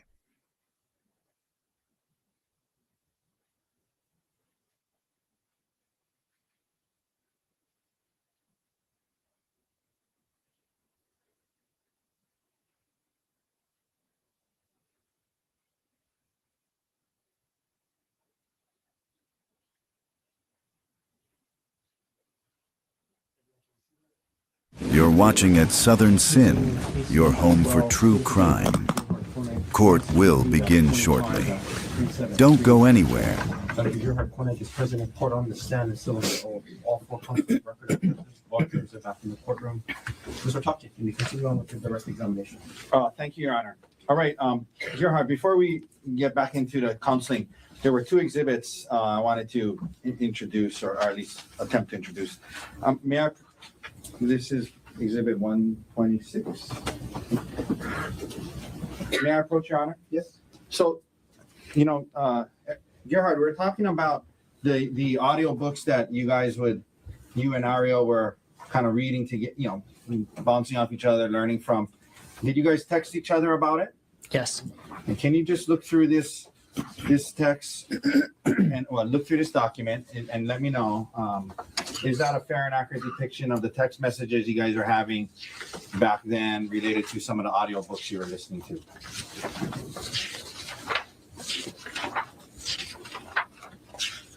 Yes. Okay. Your Honor, move to admit 126. Mr. Gardner? No objection. Further mark for identification as defendant's exhibit D126 is received as evidence. Mr. Dirks, could we please now publish the first page? Okay. So if we can blow up this top part here, how to help this one here, Mr. Dirks, please? Yeah. So one of the books that she was willing to listen to was called How to Help Your Spouse Heal from Your Affair, yes? Yes. All right, we can take that down. I was asking you about if she admitted to you in text message about a secret affair. May I approach with 125? Huh? Yeah, there. May I approach around? Yes. Okay. I want you to just quickly thumb through that and take a quick look at it. Is this a fair and accurate depiction of the text messages between the two of you on December 9th about the affair? Yes. Okay. Your Honor, move to amendment 125. Mr. Gerhardt, no objection. Court has been marked for identification as defendant's exhibit D125 is received as evidence. Can we, Mr. Dirks, publish it starting on the second page for now? Okay, can we blow up the top part? Just that first message, okay? So this, Gerhardt, was this a message that you sent her? Yes. You engaged and continued an elaborate secret affair instead of coming to me and asking to work on our relationship. And can we take that down? And then at the bottom there, Mr. Dirks, can we blow up the response? And did she respond to you? If anything, I learned how stupid it was this time and know how to make sure it doesn't happen again. Is that what she texted you back? Yes. Okay, we can take that down. Now, Gerhardt, you mentioned starting counseling and how it was kind of, about the affair, but kind of turned out to be more about other things in your relationship. There was evidence the other day about this recording device. Did you purchase this audio recording device? I did. And why did you do it? So, what was going on, some of what was going on in December, and it kind of came to a head on that morning, right before our first counseling session, Okay. is that she said that, basically she's so upset about other things going on in the relationship that she wasn't sure if she wanted to stay with me, and that, and then she kind of blurted out that Gianna thinks I'm a monster, and she had talked to her mom, and her mom also agreed that this isn't a big deal. And so I was really concerned and suspicious that she was basically lying to them and telling them a completely different version of what was going on in our relationship, and then also what the affair entailed. Okay. And so the audio device was what? So I was like, I have to catch her in a lie, basically. And so it was me like thinking like kind of like an engineer. How do I fix this? And I was like, I fix it by getting more evidence. And so so I bought that in the hopes of basically. So I was going to use it to record conversations that we would have, and then the two of us. And then if things weren't moving in the right direction, I can be like, listen, this is what you said. Listen, like this is what she's telling me, because if she's telling a different story to her mom Judy and to Gianna, then I could basically catch her in a lie. Did you end up actually using it? I tested it and figured out how to use it, and never actually used it for that purpose. We ended up not ever talking about the affair at home, and that was kind of one of the other things that she was able to do through therapy, is that we were not allowed to discuss the affair at home anymore. Okay. And back at that time, where your head was kind of just spinning, and were you just trying to figure out how to get through it? Yes. Okay.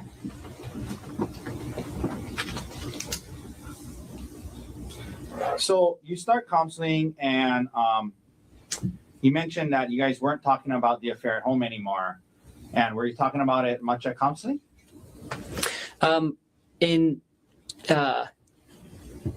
little bit. So the counselor that we went to on Maui, the first couples counselor, was fantastic, and it was in-person counseling, and she really listened to us both, and made us both feel hopeful, because she basically said, like, this isn't the end of the world, everything that I'm hearing, and as long as you guys are both committed to making this work, like, this is, we're going to get to a better place at the end of this. And so it felt very, very hopeful in that sense. Okay. But the counseling sessions themselves were focused on other things, and then also on like general kind of relationship building things. All right.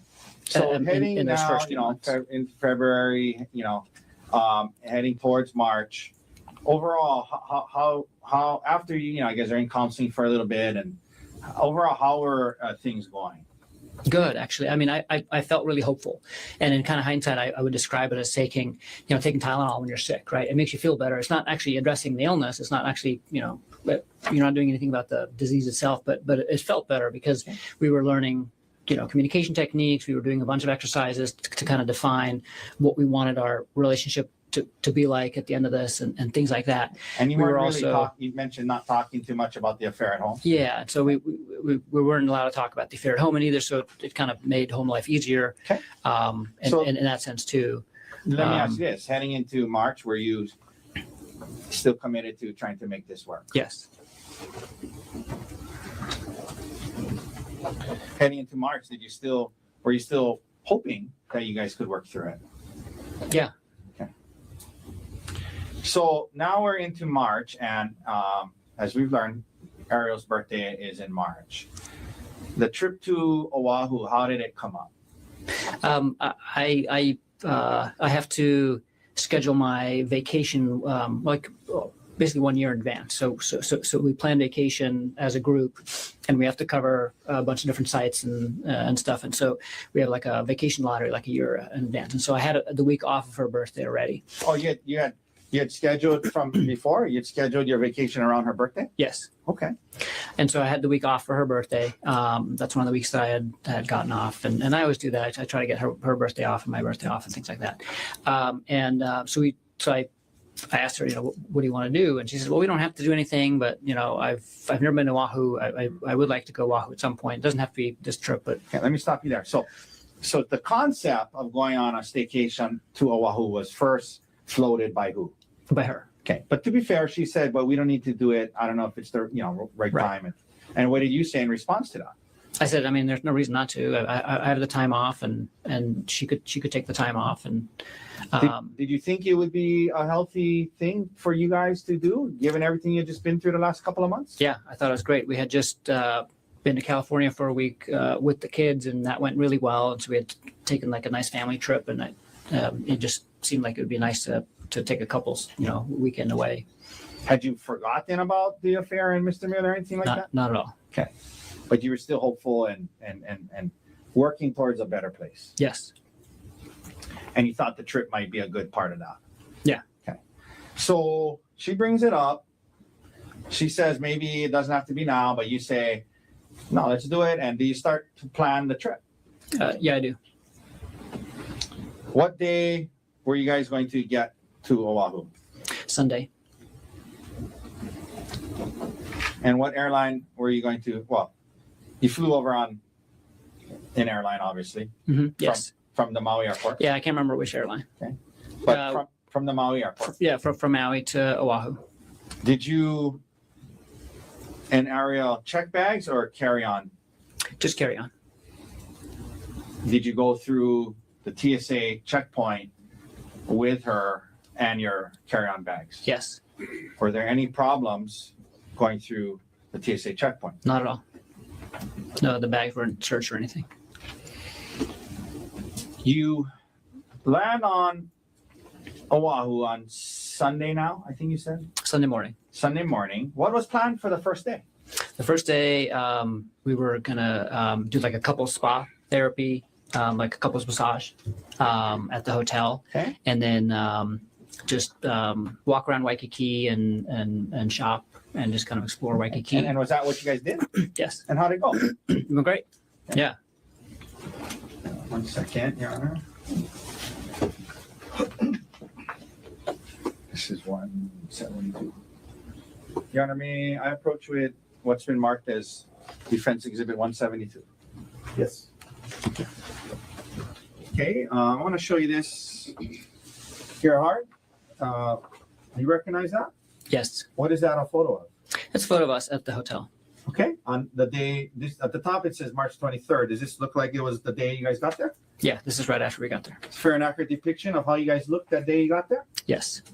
Your Honor, could I please move into evidence Defense 172? Mr. Barner. No objection.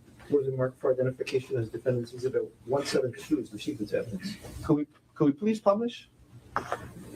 Okay. Could we zoom in on the photo, Mr. Darks, please? Okay. So this is the day before March 24th, right? Yes. You guys had a good day? Yes? Yes. Okay. Did you plan this trip on Oahu to try and kill your wife? No. Okay. Were you trying to do something nice for her birthday? Yes. Okay. Okay, we can take that down.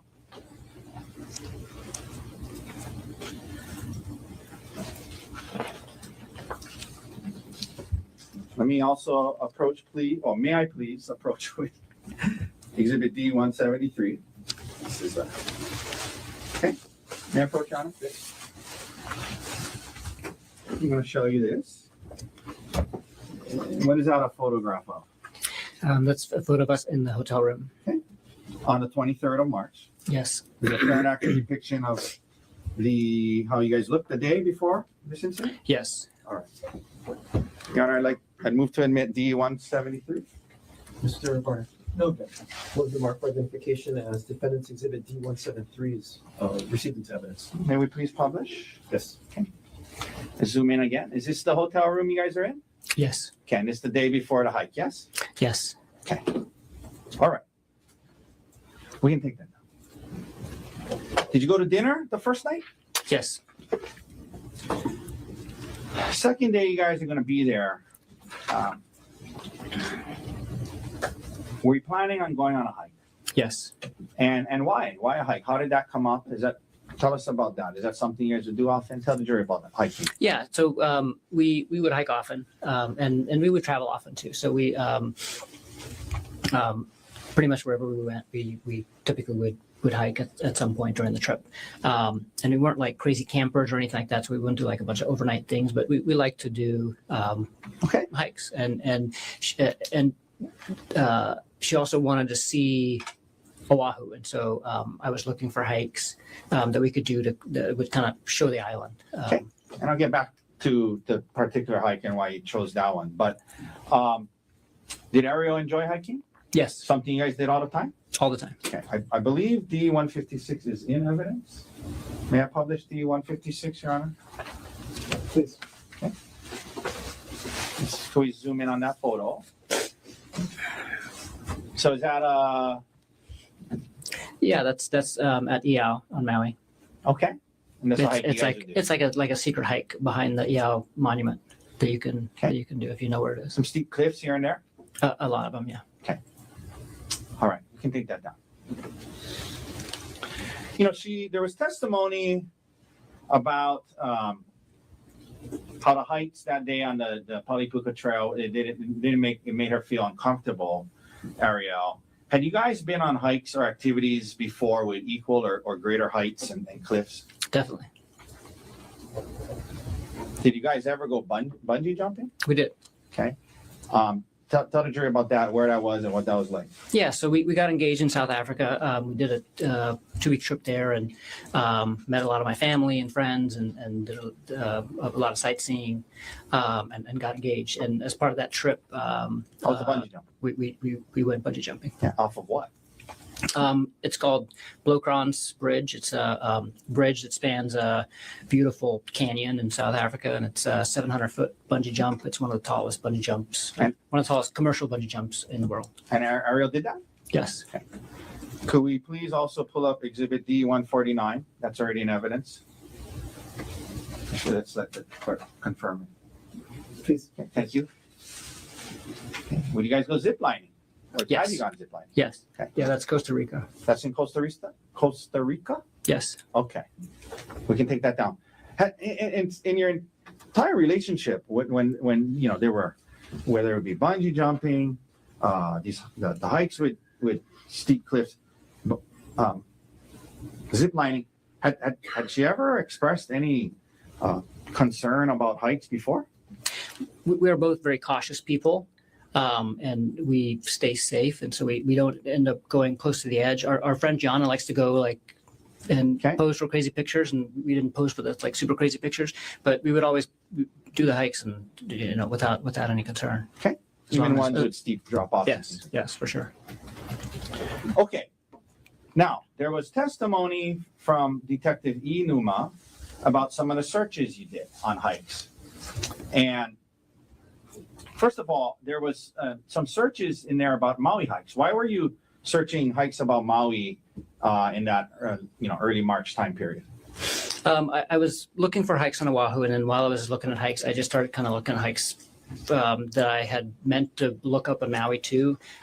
We hiked a lot on Maui, and had done all of the kind of the ones that are easier to find out about, and so we were talking to a bunch of people that are from Maui and getting recommendations for hikes. And so when I was looking up hikes, I was looking up some of the Maui hikes as well. I also looked up some hikes on Kauai that I'd heard about that I wanted to do in the future. Did you also hike with Emil? All the time. Okay. On Maui? On Maui, yeah. He loved hiking and jumping off waterfalls. Okay. So you do the research. Do you come across the Palipuka hike? Yes. And what did you learn about it, and why did you choose that one? What were the things that made you choose that one over the other ones that you researched? It just seemed like a really cool spot you end up in, where there's this hole in the mountain you can look through and take pictures. And the hike itself seemed fun because it provided a bunch of great views, but it was also kind of close to Waikiki, and it wasn't too long of a hike. Why did it matter if it was really long or not? We didn't want to spend the whole day out. So we were only going to be here from Sunday to Tuesday. And so Monday was our only the only day that we were here the whole day, and we wanted to hang out by the pool for so part of the plan.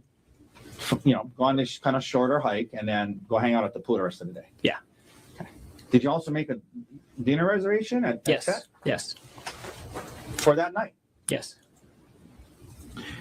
Did you explain to Ari ahead of time that you had found this Palipuka hike? Yes.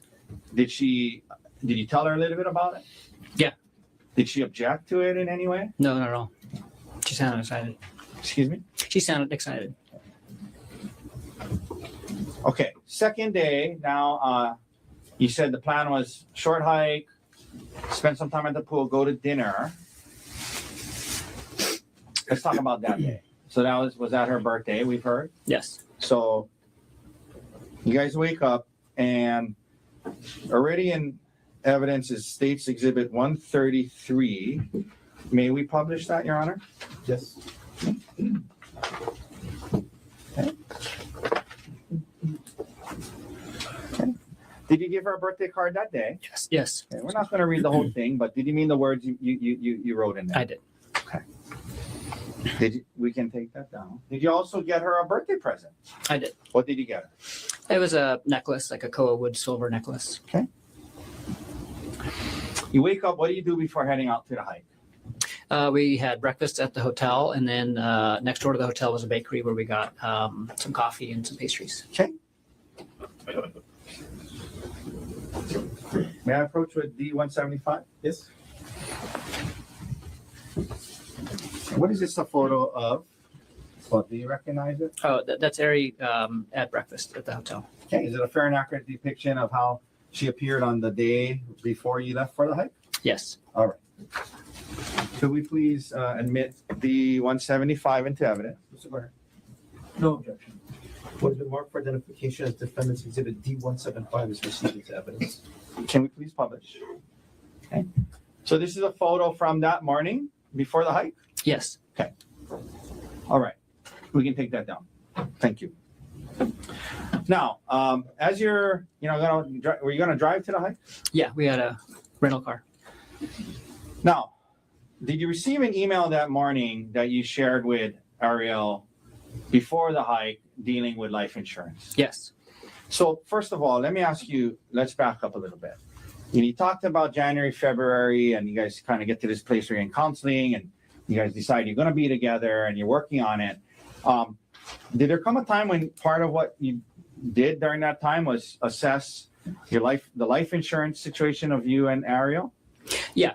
Yeah. So tell the jury about that. And really it was pulling the trigger on life insurance. So I used to have life insurance in Pittsburgh through my employer, and didn't have life insurance when we moved to Maui, and it was always on the to-do list, and just got busy with life and other things.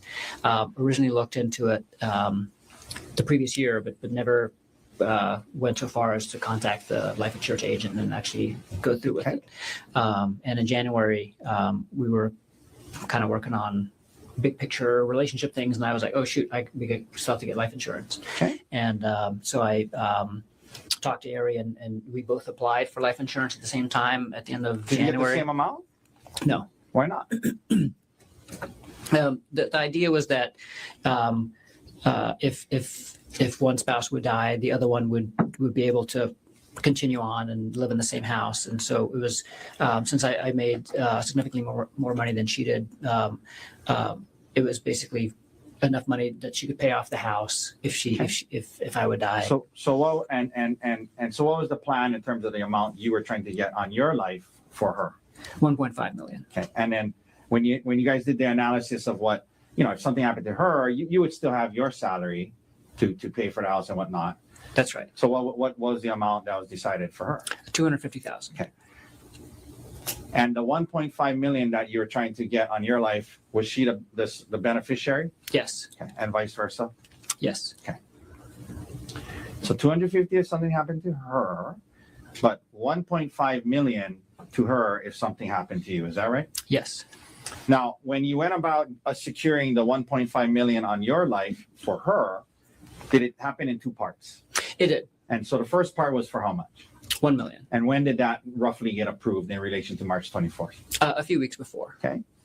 The morning of March 24th, did you receive an email about the other 500? Yes. And what was the email? That policy had gone through, and I needed to DocuSign the final documents to make it effective. And did you DocuSign it that morning? Yeah. Okay. Your Honor, can I approach with D116? Yes. Dr. Konig, I'm showing you D116. I want you to look at it, and there's a lot of pages to it, but just the first page. Tell me what is D116? This is the email from AAA Life that is asking me to DocuSign the policy. Okay. And what date and time did you receive? Well, I received it on Monday, March 24th at Monday, March 24th, 2025 at 8:02 a.m. Okay. And is this a fair and accurate depiction of the email and attachments you received on the morning of the hike? Yes. Your Honor, I asked to move it into evidence. Mr. No objection. Move the mark for identification as defendant's exhibit D116 is received into evidence. Could we please publish the first page, Mr. Dux? Okay. So let's look at this. Okay. So Gerhardt, at the top it says, please DocuSign. It has your name. It has the AAA life insurance. I guess that's AAA. Is that who you did? Yes. Is that who you got your life insurance from? Yes. And the date there is March 24th, 8:02. Is that right? That's right. And this was for the extra 500 you were adding on to the million of life insurance you got for her a few weeks before, right? Yes. Okay. Did you discuss this additional 500 that went through with Ms. Konig, and that the email came in and you DocuSign? Did you tell her about that before the hike on March 24th, 2025? I did, because we were in the parking lot after the coffee shop, and I was on my phone. I was like, oh, you know what? The last of my life insurance just went through. They're asking me to DocuSign it, and so I was doing that. All right, we can take that. Just want to let her know that I'm not like just texting or something, like, because we were out together. Okay. So you were telling her what it was that you were looking at. You're nodding your head. Is that a yes? Yes. Thank you.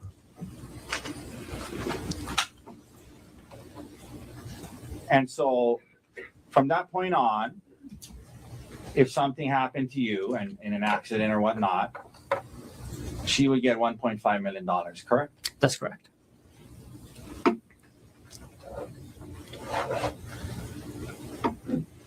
You guys drive up to the Pali Lookout after that? Yes, You get to the parking lot. Was it crowded when you got there? it was. Did you guys what did you guys do first after you parked? We went to go. Actually, I think she went to the restroom first. And the porta But potty? no, there's a bathroom Okay. at the lookout, Okay. and then we went to the lookout. You went to the lookout. Now,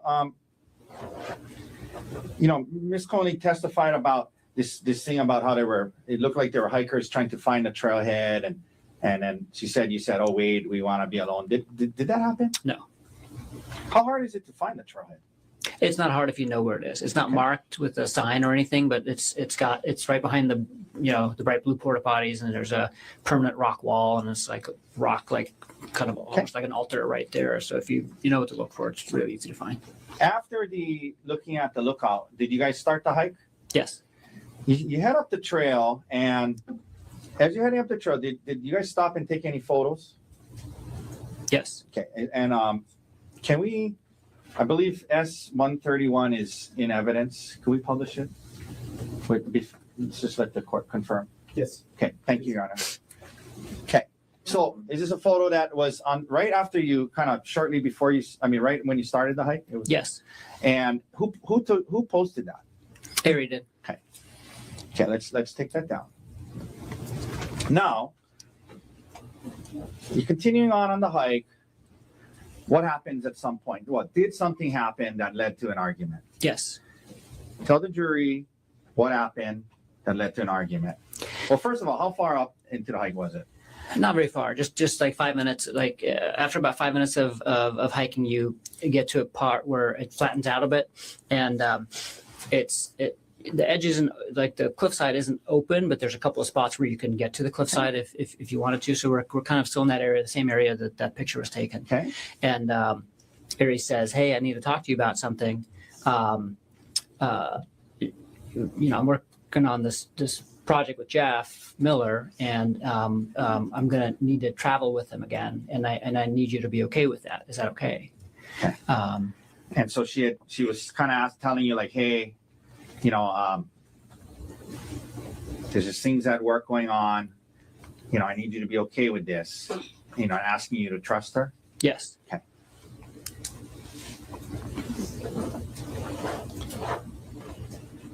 And again, you mentioned you guys weren't talking about the affair at home anymore because of counseling, correct?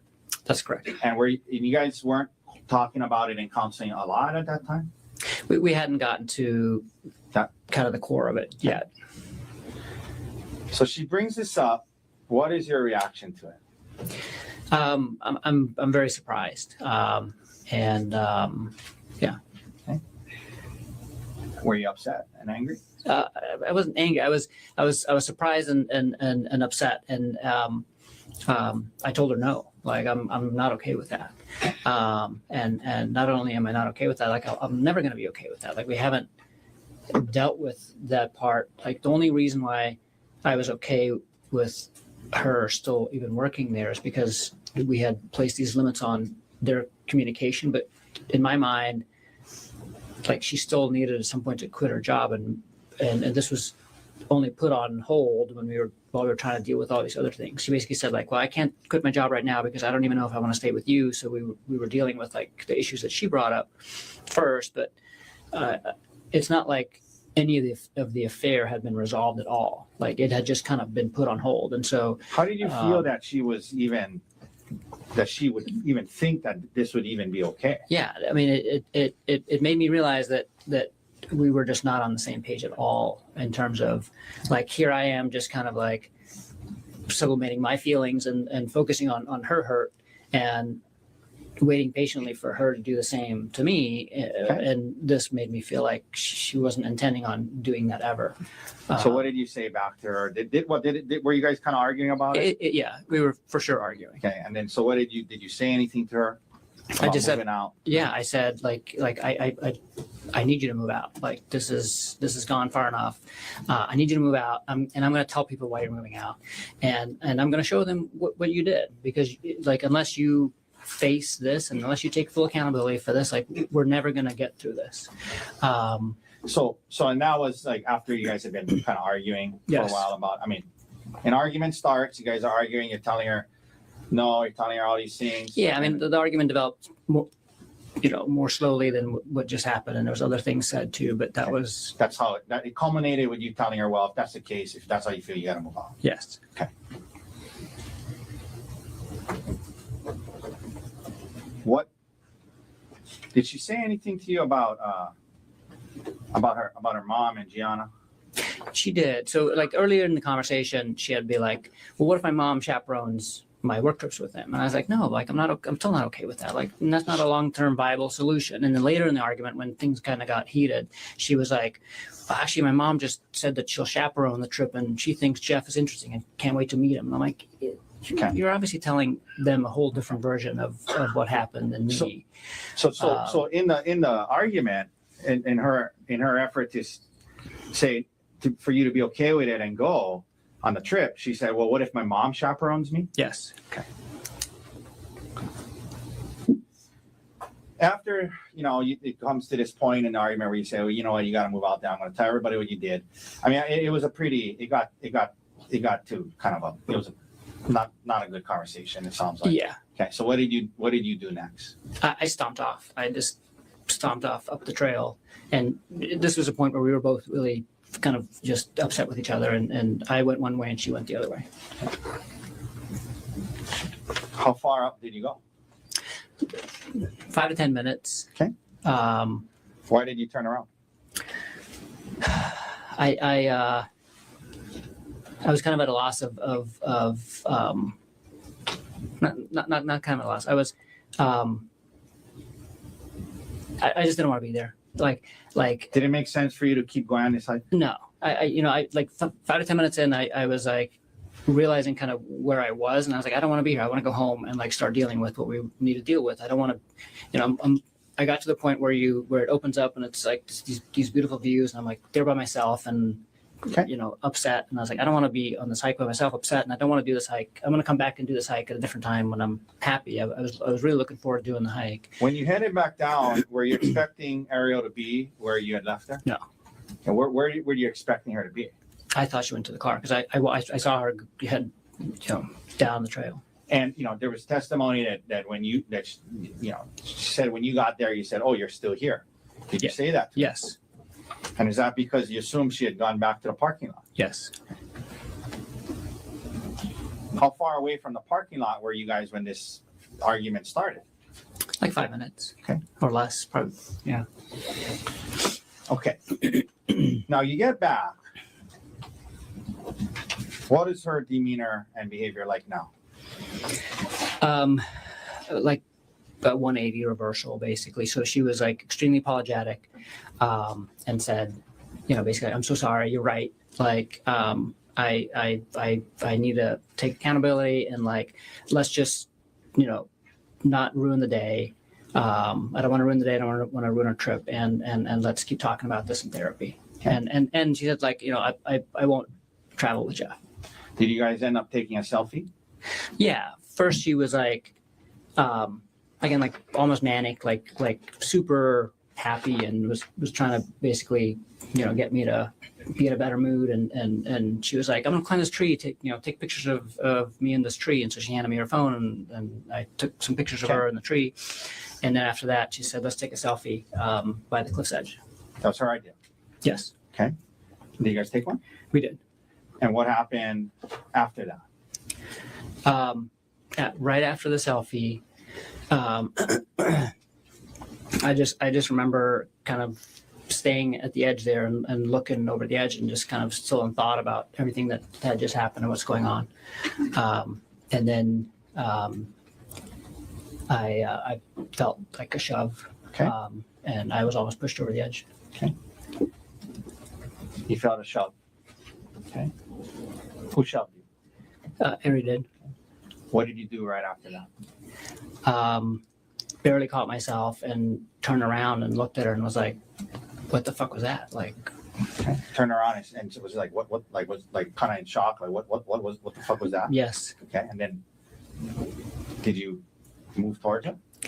Yeah, I did. I was like, just asking her like, what was that? And started walking towards her. Okay. Because at this point she was like 5 or 10 feet away from me. Okay. So you walk towards her, and you mentioned when you're walking towards her, where were your hands? Out. Okay. Now, did you get close to her? Yes, eventually. Yeah. Well, And by the way, when you start walking towards her, is she saying anything? Not initially, but I turn around and I'm asking her like, what the hell's, what the fuck just happened and what's going on? And as I'm starting to walk towards her, she starts yelling. She starts yelling. Yeah, help me. Okay. And then what happens? And then I just keep walking to her like, what are you doing? Were you And I telling get- her, like, why are you screaming? Yeah, what are you doing? And I get to her and I'm like, touching her, just putting my hands on her arms. And I was like, what are you doing? What's going on? What happens then? She keeps yelling and she kind of grabs my wrists and throws herself on the ground and pulls me down with her. So now you guys are on the ground? Yes. Okay. When you're on the ground, what starts to happen? She's holding on to me and I'm trying to figure out what's going on, but I'm also at this point trying to let go of, like, trying to get free because she's like actively holding on to me. Like she has her leg like wrapped around one of my legs and like is actively holding on to me and is yelling.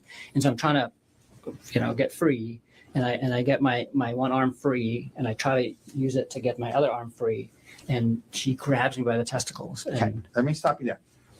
Did you ever, in the course of this whole thing you described so far, ever try to pull her towards, push her off, or drag her towards the cliff's edge? No, not at all.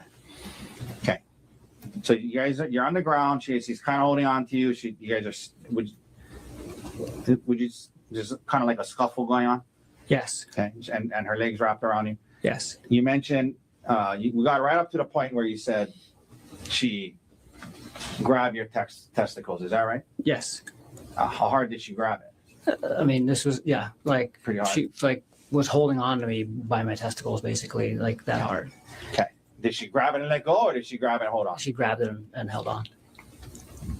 Now,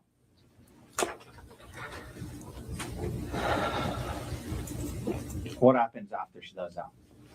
Then I try to free my testicles, and so I'm like thrashing with, and I get both hands free, and I'm trying to get her to let go of my testicles, and then she hits me with a rock on the side of the face. Okay.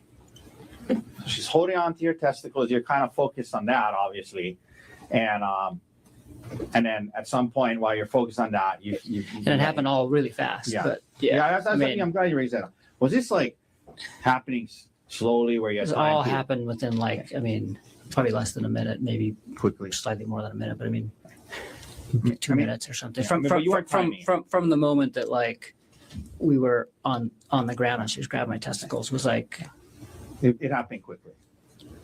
everything after the grabbing of the testicles happened very quickly. Okay. And you weren't timing it or anything. No. This is just your estimate. Okay.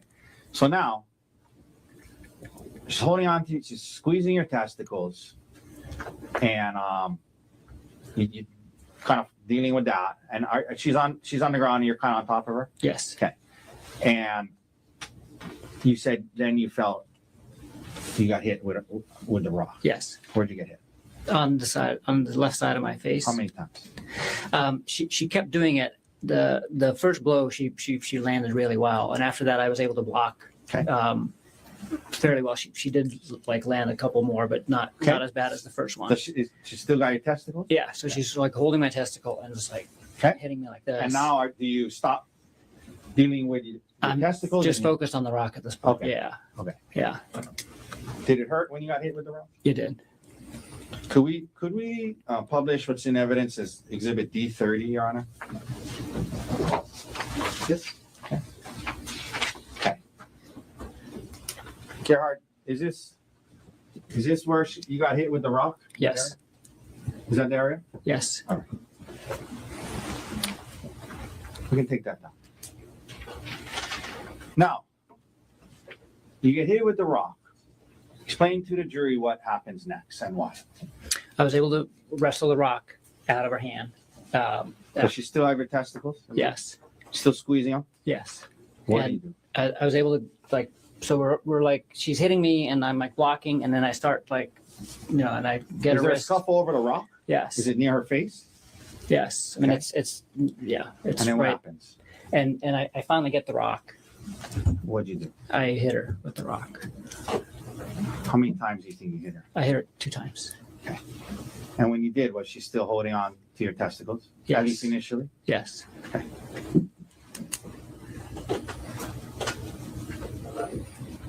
Why did you hit her Why did you react that way?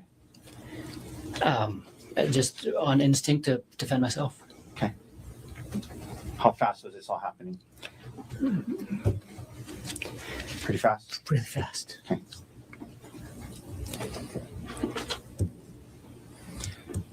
In between when she hit you with the rock and in between the time she hit you with the rock and when you hit her with the rock, were you able to safely retreat and get away from her? No. Yeah, why not? She was holding on to me. Including your testicles? Yes. Did you hit her in the face or the eye with the rock? No. Where you said 2 times, where did you hit her? On the side of the head. Okay. So we've seen these photos of the stellate laceration. You caused that by hitting her, right? Yes. Okay. Did you continue to hit her after those 2 hits? No. And why not? Because she stopped fighting. She let go of my testicles, and I was able to stand up. And then you stopped. Yes. You know, there was testimony about the 2 witnesses. Did you stop hitting her because the witnesses showed up? No, I didn't know that they were there until after I stood up. Okay.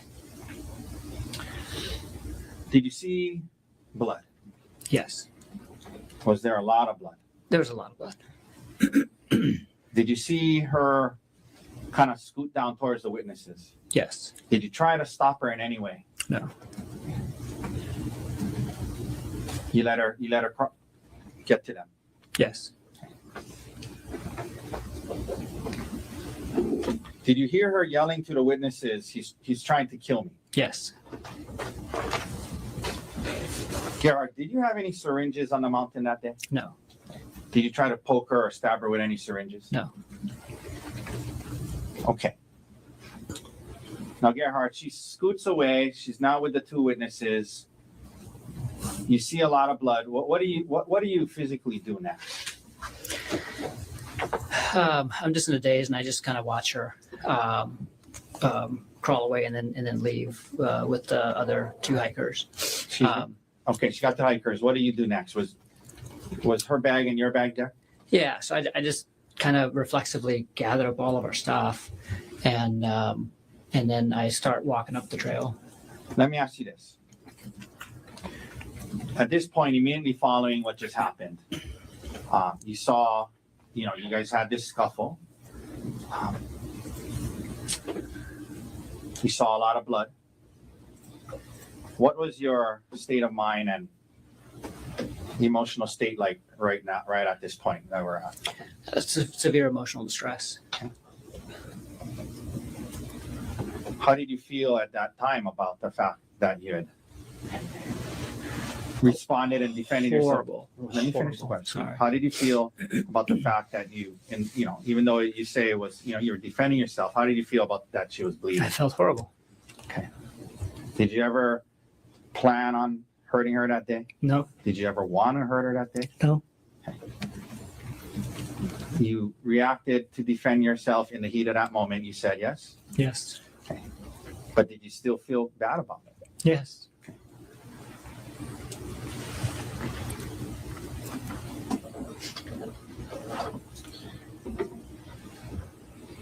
You mentioned that you were in some kind of extreme emotional distress, I think you said. Okay. Yes. Did you become, at some point after that, suicidal? Yes. Why? Tell the jury why. To the best of your understanding. I just felt hopeless at that point in terms of everything. Like I felt horrified about what I did to her, like that I caused this to her, that I had resorted to violence against my wife, the person who I loved the most in the world, and just kind of felt hopeless in terms of our relationship too. Okay. And that being said, I mean, in that moment, were you defending yourself when you reacted that way? Yes. Oh, Yes. What did you do next? Now you're heading up the hill. What do you do next? I just kind of kept walking up and kind of got to the same place that I had made it the last time, where the trail opens up and you're finally on the ridge, and Were you thinking about jumping? I'd already decided. I decided to jump, and kind of last second was made the decision to call Emil just to say goodbye. Okay. So this incident happens. You know, you talked about the emotional state you were in. Did you believe your marriage was over? Yes. Did you believe you heard her yelling to the other people that he's trying to kill me? Yes. You saw how bloody she was? Yes. Did you believe that your career could be over? Yes. Okay. Did you you became suicidal? Who's the one person in the world you wanted to call My son Emil. before you jumped? Yes. Okay. Were you in a good state of mind when you made that call? No. How do you feel about the fact that you put him in that position and made that call to him? So many feelings because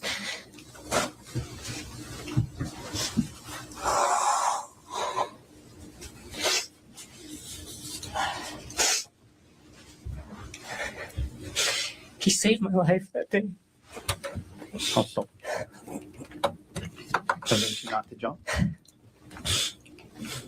He saved my life that day, but I put him in this position where he is now, where he thinks I tried to kill her. And for the last year, he's thought that. And You heard him yesterday only refer to you as the defendant and not as dad. yes. Do you blame him? Sorry, 1 second. Take a break. No, I don't blame him. I had such good intentions of calling him, but In the sense that you wanted to say goodbye. I wanted to say goodbye and tell him how he's an amazing person and he should live his life to the fullest. And Okay. Okay. Let me stop you there. Okay. Let's talk a little more specifics about the call. Okay. First of all, where were you when you faced? Well, was it a FaceTime? It was FaceTime, yes. Okay. Where were you when you did this FaceTime call? It was in a spot where the trail wasn't right next to the cliff edge, because the cliff edge at that point wasn't really an edge. It was like a 10-foot kind of sloped part, and then the edge. And so I was basically between the cliff edge and the trail, kind of hanging on to the side of the mountain. Was it a pretty kind of steepish area? Yeah, very steep. And were you kind of like on the side of the mountain? Mm-hmm. So you gotta. Yes. Sorry. Okay. And so just to be clear, the place you FaceTimed him from, was that the place that the incident took place? No. Okay. On the FaceTime, would it have looked like you were on kind of the edge of a mountain? Yes. Were you on speakerphone? Yes. I mean, like holding it where he could see your face? Yes. Now, And I showed him the view and where I was. Like, there was testimony from police officers that it was a windy day and notoriously windy area. Do you recall it being pretty windy that day? it was windy, yeah, up there. So you're on the side of a cliff, mountain. You have them on speaker on FaceTime.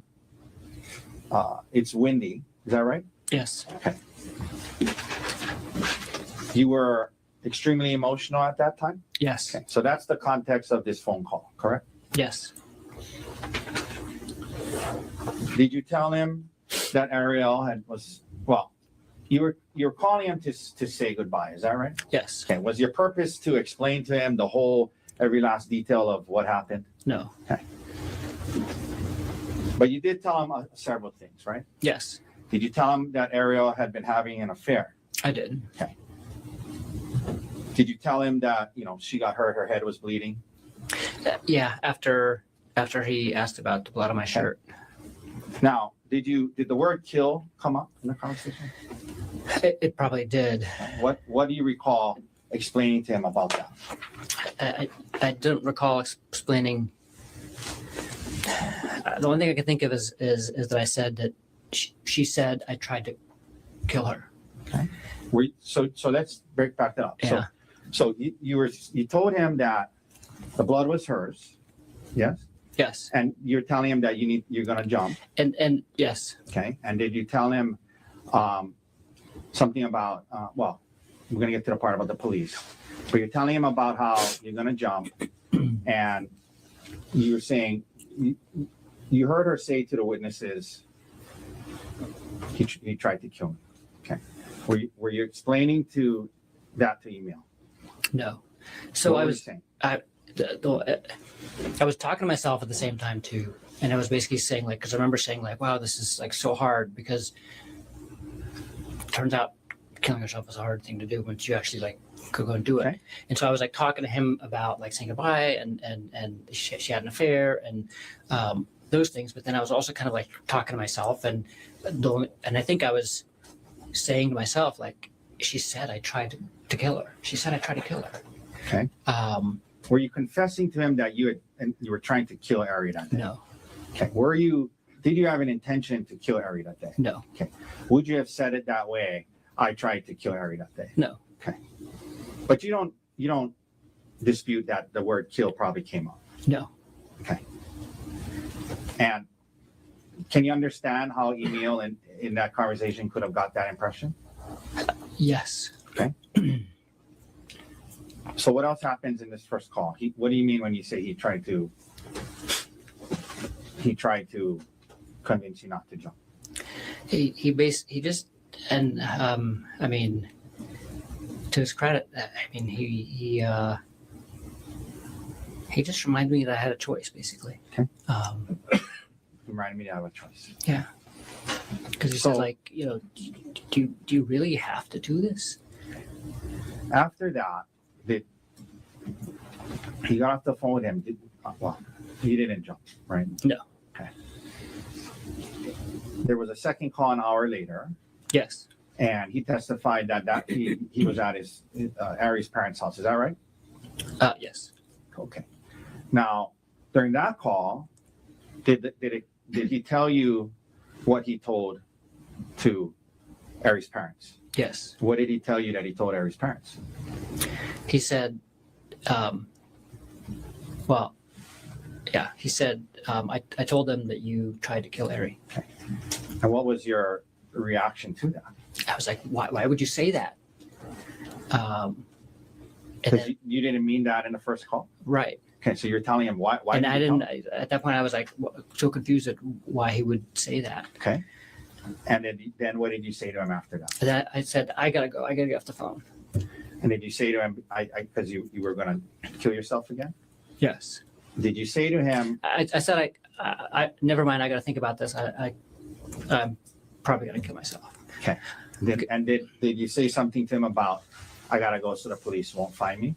Yes. Okay. And what did you mean by that? Why were you trying to avoid the police? I didn't want my choice of killing myself taken away at that time until I made the decision to either do it or not. Okay. While you were still deciding if you were going to kill yourself, you didn't want to be seized by the police. That's correct. Because once they seize you, you wouldn't be able to kill yourself. Yes. Okay.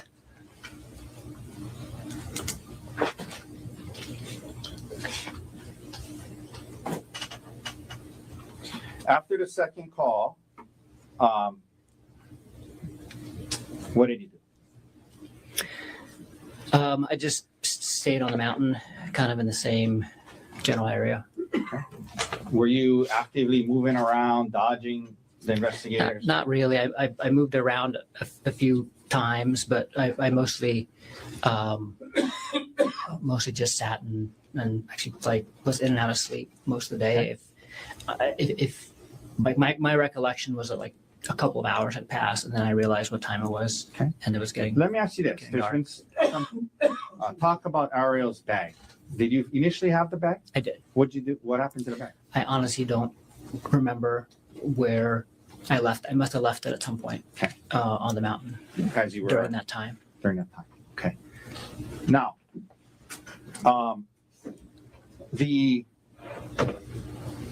your bag. that you had with you. Yes. What did you use that bag for? It's a little crossbody Patagonia bag, and it's the bag that I take to work, to and from work and home every day. Okay, you mentioned walking to work. Do you walk to work? Not every day, but often, yes. And when you do walk to work, you bring that bag. When I walk to work and when I don't walk to work too. So this is the bag that I take into the hospital with me, and it has like my water bottle for the day, my sunglasses, snacks, Okay. paperwork for work, Okay. You mentioned paperwork and sometimes pens, pens. and yeah.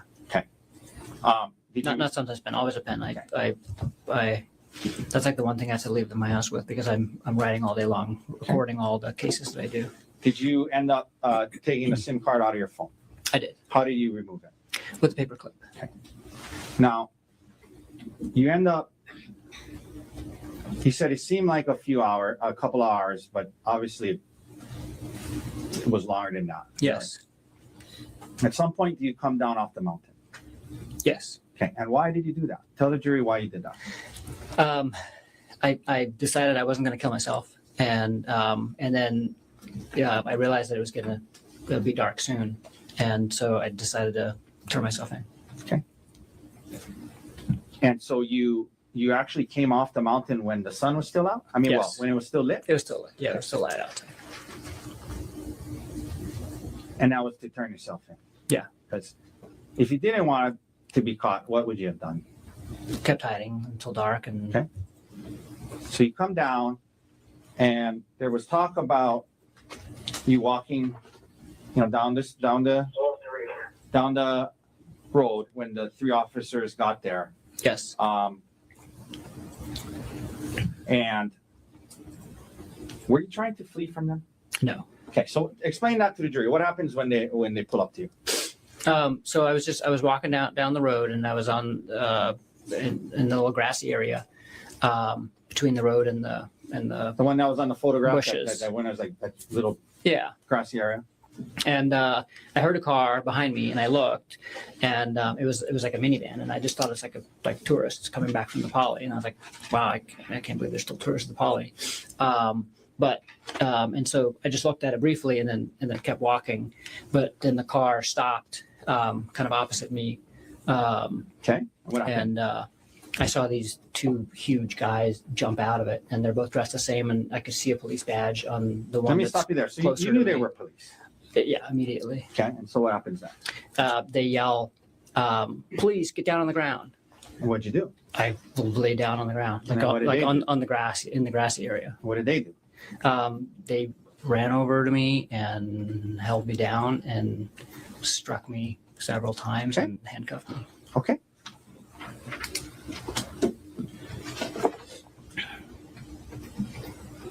Did you fall on your face with the officer falling on you in that transaction or interaction? No officer fell on me at all during the entire thing, and I did not fall on my face. Did they hit or punch you in the face? No. But they did, as they testify, strike you a couple of times. Yes. In where? And my ribs and like my upper legs, like thighs. Okay. So after this moment, now you're arrested. Did you have injuries from that whole day? Yes. Okay, we talked about the injury to the side of your face. Yes. What other injuries did you have after you were arrested? Just my ribs. Okay. Did you have any bite marks on your arm? No. Did you have any scratch marks on your face or body? No. An HPD photographed your injuries. Yes. Okay. Now, some additional questions, and we're getting close to the end of my examination, Gerhardt. I know it's been a long day. Your work bag on Maui. Well, let me ask you this before I go there. The bag that you had on, Yes. on the hike, did you see the big blood stain on the back of your shirt? Yes. What was that from? It's from the bag Okay, that I was. explain that. So during the scuffle, my bag, I was holding both bags. I put both bags down to take the selfie, and I had both bags again. Why did you have her bag? Because she had given it to me when she was climbing up on Okay. a tree. And then The scuffle happened. The scuffle happens, and my bag both bags, went flying basically, but my bag must have been right by her head, because after she left, when I picked my bag up, there was a bunch of blood on the back of it. And then you put the bag on your back, and that's Yes. how the blood got on your shirt? Yes. Okay. Now, your work bag. You're an anesthesiologist, correct? Yes, And you, that work bag was always on Maui, is that right? that's correct. Do you work in more than one location? Yes. And why did you have medications and syringes in that bag? That's the bag that I use in the operating room every day. And I have medications in it that I use for work. Most of the medications that are in there are used for emergencies when I'm on call. Okay, let me ask you about that. When you're on call, do you sometimes you're at home and you have to rush into a different, is it always the same location? Yes, when we're on call, we're always on call for the hospital. So Okay. I work at several locations, but all of the call shifts are for the hospital, really close to my house. And so I can take call from home. Oftentimes I'm in scrubs already, and I have this work bag either right by the door or in the car. That way I can respond directly to either the emergency room or to labor and delivery or to the operating room without having to go to my locker. Okay. Could we please publish State's Exhibit 94? Your Honor, I believe it's in evidence. One second while you double check. I believe it is as well. Okay. Yes, you can proceed. Okay, so this was in a bag. Just a couple of things. So like, what is this? What is this? Those are bags of saline. The one on the left is still sealed, and the one on the right has medication in it. Okay. And this is a stethoscope, is that right? Yes. What is this thing up here? This and that. Oral airways for emergencies and elective surgery. Okay. These are all stuff that you had at home regularly when you were either on call or depending on where you were going to work. Yeah, this is everything that's usually in my bag, and it's everything that I would need to respond to different emergencies. Okay. Could we please also publish State's Exhibit 103? That's also in evidence.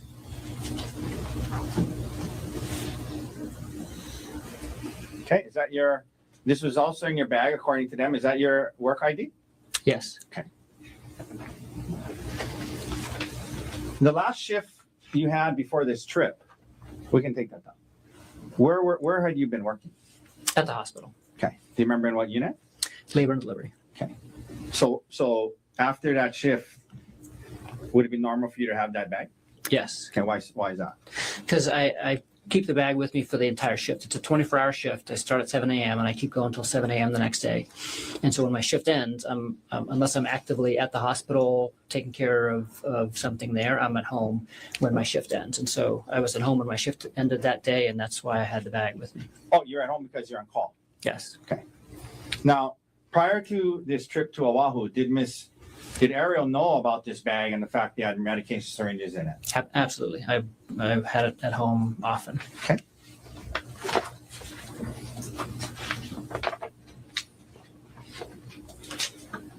Now, just a few last questions, Gerhardt.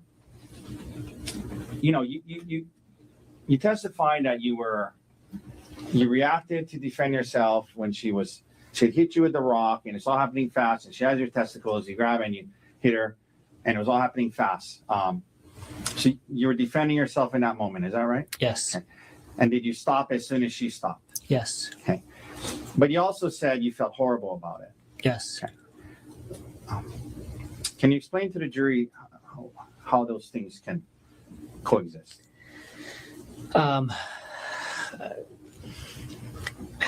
It's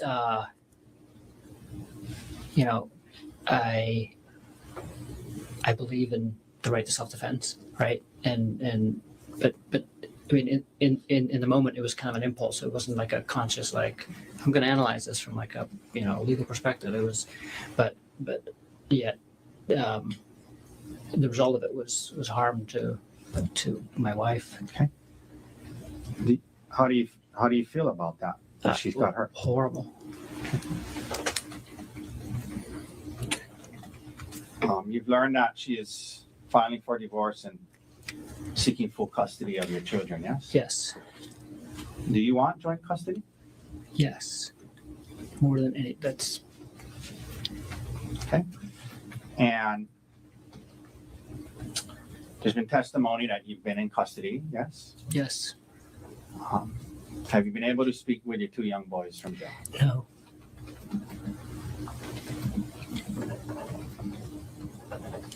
Gerhardt, did you have a plan to kill your wife on the mountain that day? No. Did you try to throw her off a cliff? No. Did you try to stab her with syringes? No. When you hit her with the rock twice, why did you do it? In self-defense.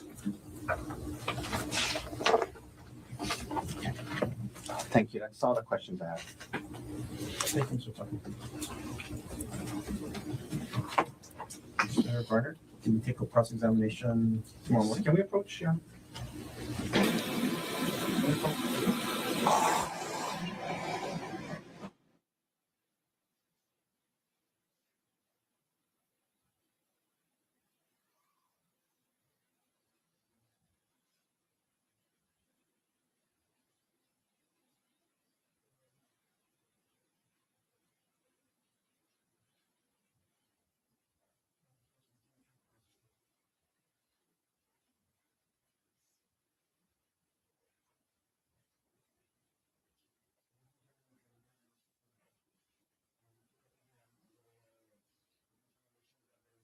Morning. I have a fairly lengthy calendar in the morning, so instead of 9 o'clock, I'm gonna have you come back at 10. Start at 10 o'clock. I'm gonna ask you to plan to be here for the full day tomorrow. I think we all sense that we're getting close to the end of the presentation of evidence, but I don't know how long it's gonna be. So plan on being here for the full day tomorrow. What I anticipate is that the jury will get the case for deliberation sometime early or mid next week. So we're actually ahead of schedule. So I think that's what we're looking at in terms of scheduling. We'll get a better idea midday or end of tomorrow, but I'll plan on being here all day tomorrow. Okay. Don't try to learn about this case outside of the courtroom. Keep an open mind. Don't talk to anybody about this case. Okay, again, follow those rules. Don't watch any of the media in this case. So leave your notebooks on the chair. Have a safe drive home tonight. See you tomorrow at 10 o'clock. All right.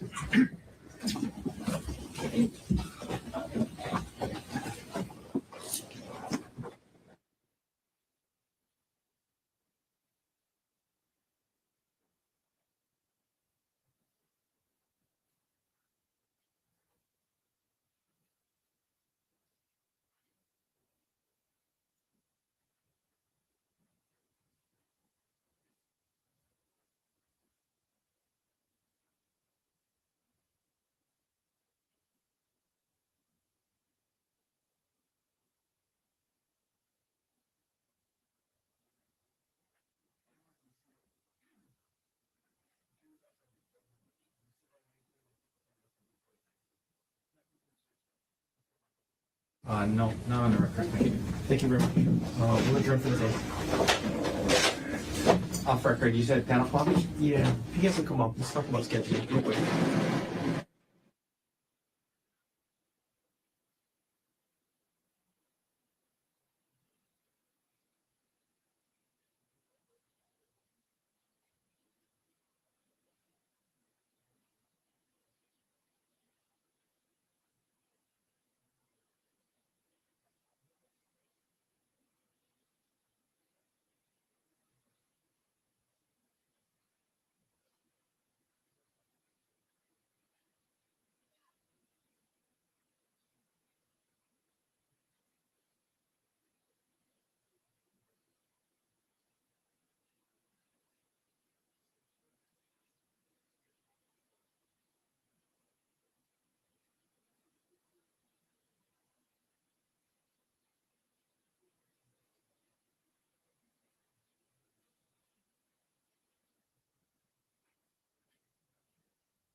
a seat. Thanks.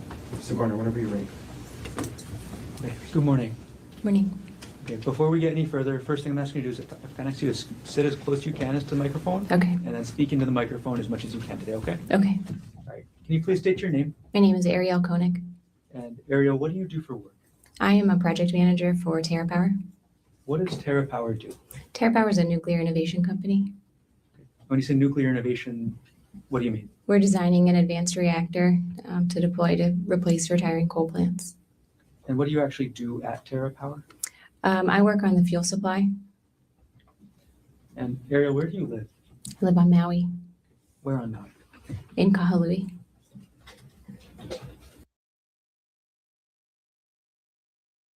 Who do you live with? I live with my children. Which children? I have two little kids and then my stepson. How long have you been living on Maui?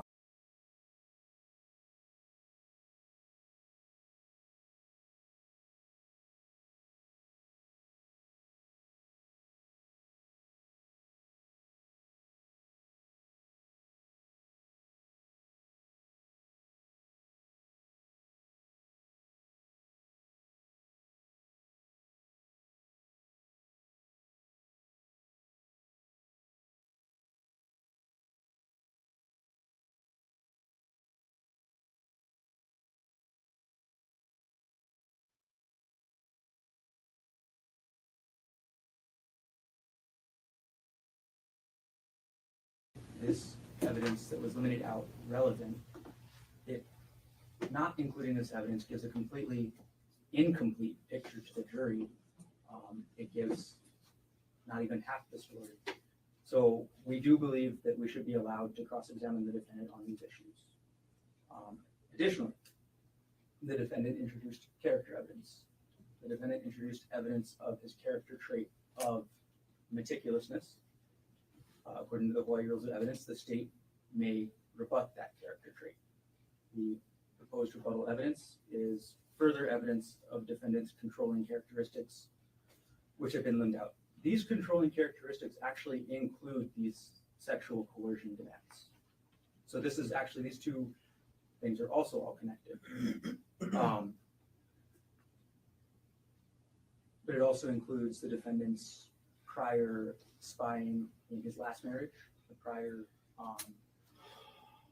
viewing of the prior iPad that he had that would view his ex-wife's all of her text messages. We believe that that's now relevant to rebut the claim of meticulousness, or to, not exactly rebut, but to essentially provide the entire character trait that this is halfway referencing. So the position is the defendant is given some picture of this character trait, and we need to be able to rebut it by bringing in the rest of it. Also, with regard to character evidence, I also believe that defendant's testimony that he didn't disclose this affair or tell anyone. I'm sorry, that he what? That he didn't disclose this affair or tell anyone in order to protect Ariel's reputation. That counts as good character evidence that the defendant was trying to introduce. That's defendant testifying about his good character. So we should be allowed to rebut and get into the sexual coercion for that reason as well. So those are all the reasons and the things I want the court to revisit and consider that should be open for cross-examination.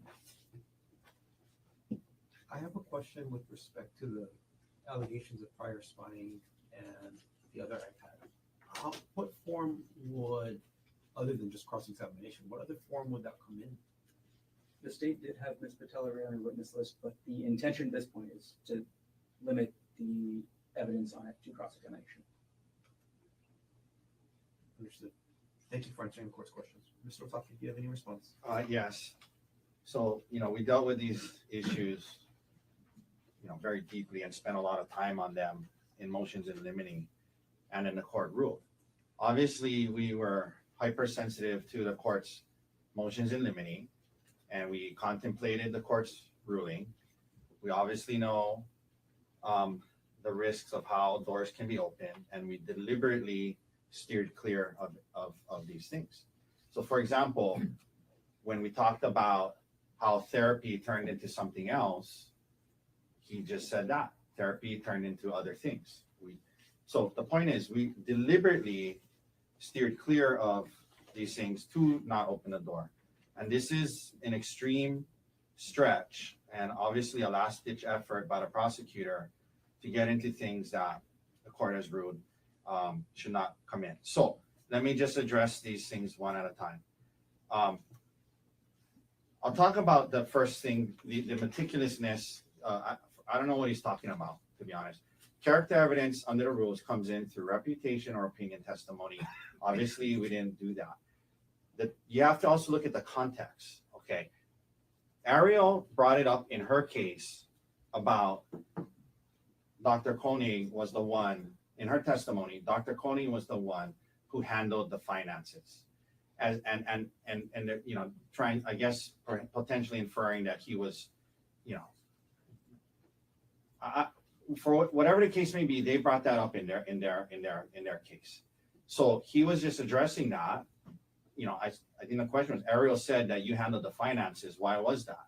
And I think he said, I'm just, you know, an organized, you know, meticulous guy, right? So it was tied to why he was doing the finances. So, and you know, the reason why we also know that this is, it's the right word,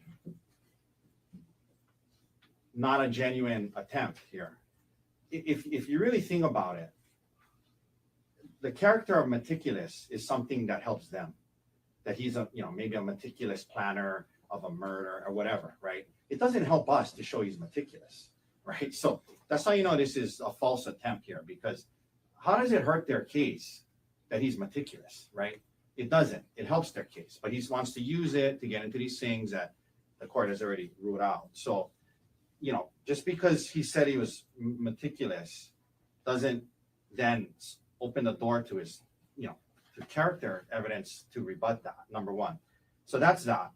The part about when he was talking about what Gianna said or thought, it was in context to, again, something they introduced in their case, which is the audio recording.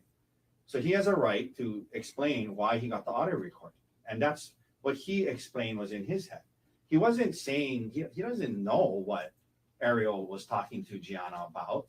He doesn't know that. He just assumed that when that was being said to him, that's why he thought, well, maybe she's saying untrue things to Gianna. So I want to and others. So I want to record her in case, you know, I need it in counseling or to show her that, you know, to show these things. That's what was in his head.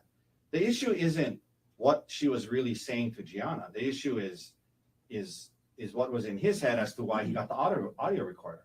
So in no way, shape, or form should that open up the door to, you know, again, under 403 and other rules of evidence, these allegations of sexual coercion, which obviously we have always disputed and have, you know, taken a position that that's inaccurate. But so we were very cautious to steer clear of these things. Now, so, you know, so that's what I say, Your Honor. This is very dangerous territory. We were very cautious to not open the door to these things. And he was talking about why he did the finances, right? Because he was meticulous and organized. Now that doesn't then open the door to, you know, it wasn't character evidence for the sake of bolstering his character. It's a character that actually helps the state, not us, you know, but we're explaining something that Ariel said, that he's the one who did the finances. And we're also explaining, you know, that, you know, that's why he did it. So I'm not sure what the court is thinking on this. I'm happy to address any thoughts the court may have, but that's our position. Thank you. Go ahead, Mr. Carter, then I have a couple of questions. Sure.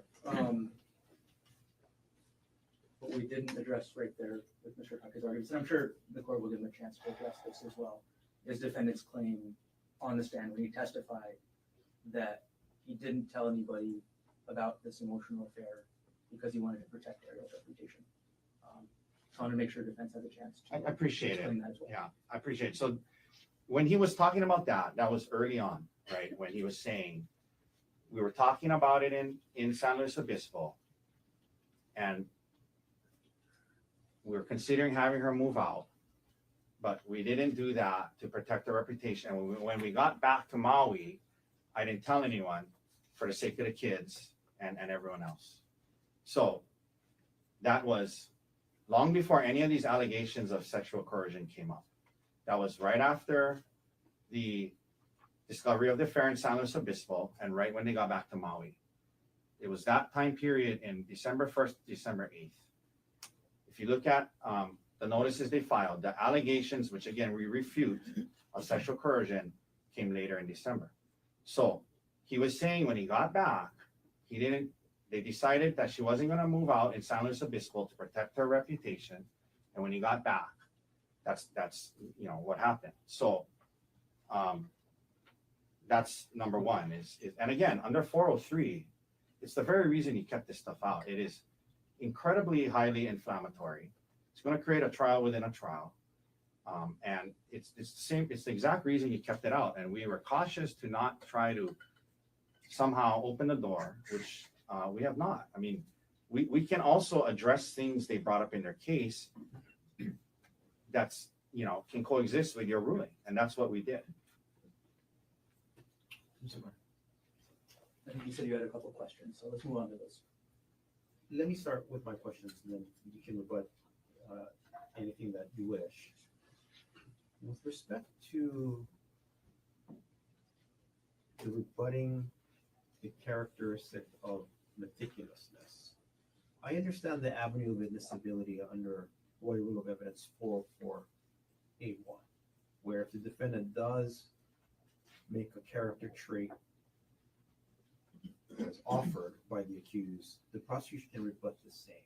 So if the character trait is in fact meticulousness, how does what the state wants to get into actually rebutting that? Because you're talking about prior spying, right? It does. Meticulousness is the way that the defense has been trying to characterize what the defendant was doing in the months leading up to the crime scenes, right? They're trying to say that defendant is meticulous, and that's why he's looking up all these old tax information. That's why he's looking up his wife's old pay stubs from several years ago. He's looking up all these things. But to rebut that, it's not meticulousness, it's a need for control. So that's where this is coming from with regards to that. Thank you for clarifying. And again, just the only thing I'll say again is that only came up because they asked Ariel who did the finances. And so it was tied to why he did the finances. And it was a brief thing he said, because I'm organized and meticulous. So I kept track of the finances. To now say that opens up the door to somehow getting into all this stuff is just honestly, Your Honor, it should not even remotely get close. The other thing is, and again, Your Honor, I bring this up, right? The rule I think you're talking about, right, is I'm sorry, were you talking about 608? No, 404A1. Okay, 1 second.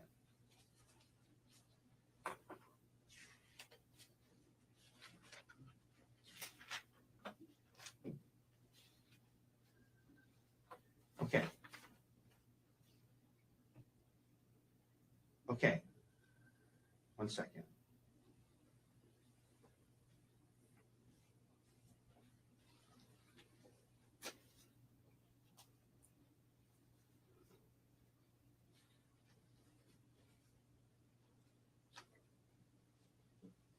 Right. So again, we weren't offering a character trait of meticulousness.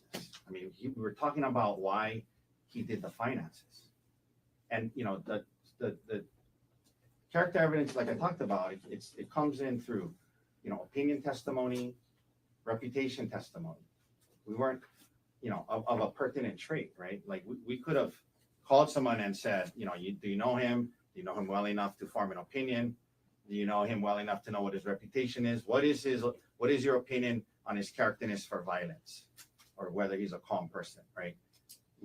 That's offering a character trait to a pertinent character. to a pertinent trait. That's not what we did here. You know, I mean, to suggest that after they said he does the finances, and I asked him why, and he said, "Oh, because I'm just an organized, meticulous guy," that now that opens the door to all these allegations of sexual coercion and I mean, that's, I mean, on multiple levels, but not the least of which is 403, which is why you kept this out to begin with. And again, we're not.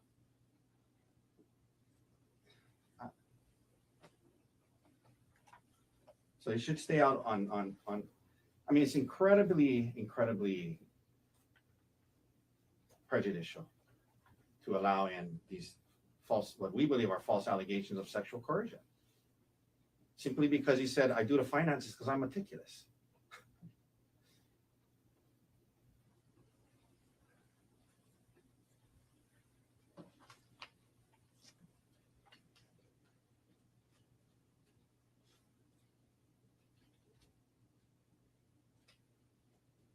What else want to add?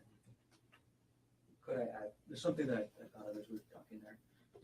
And this is with specific regards to the character evidence part, the meticulousness, and we need to rebut that. Please. Use an analogy.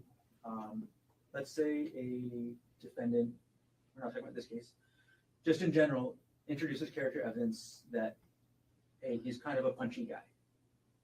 When in fact, the defendant has 25 prior assault convictions.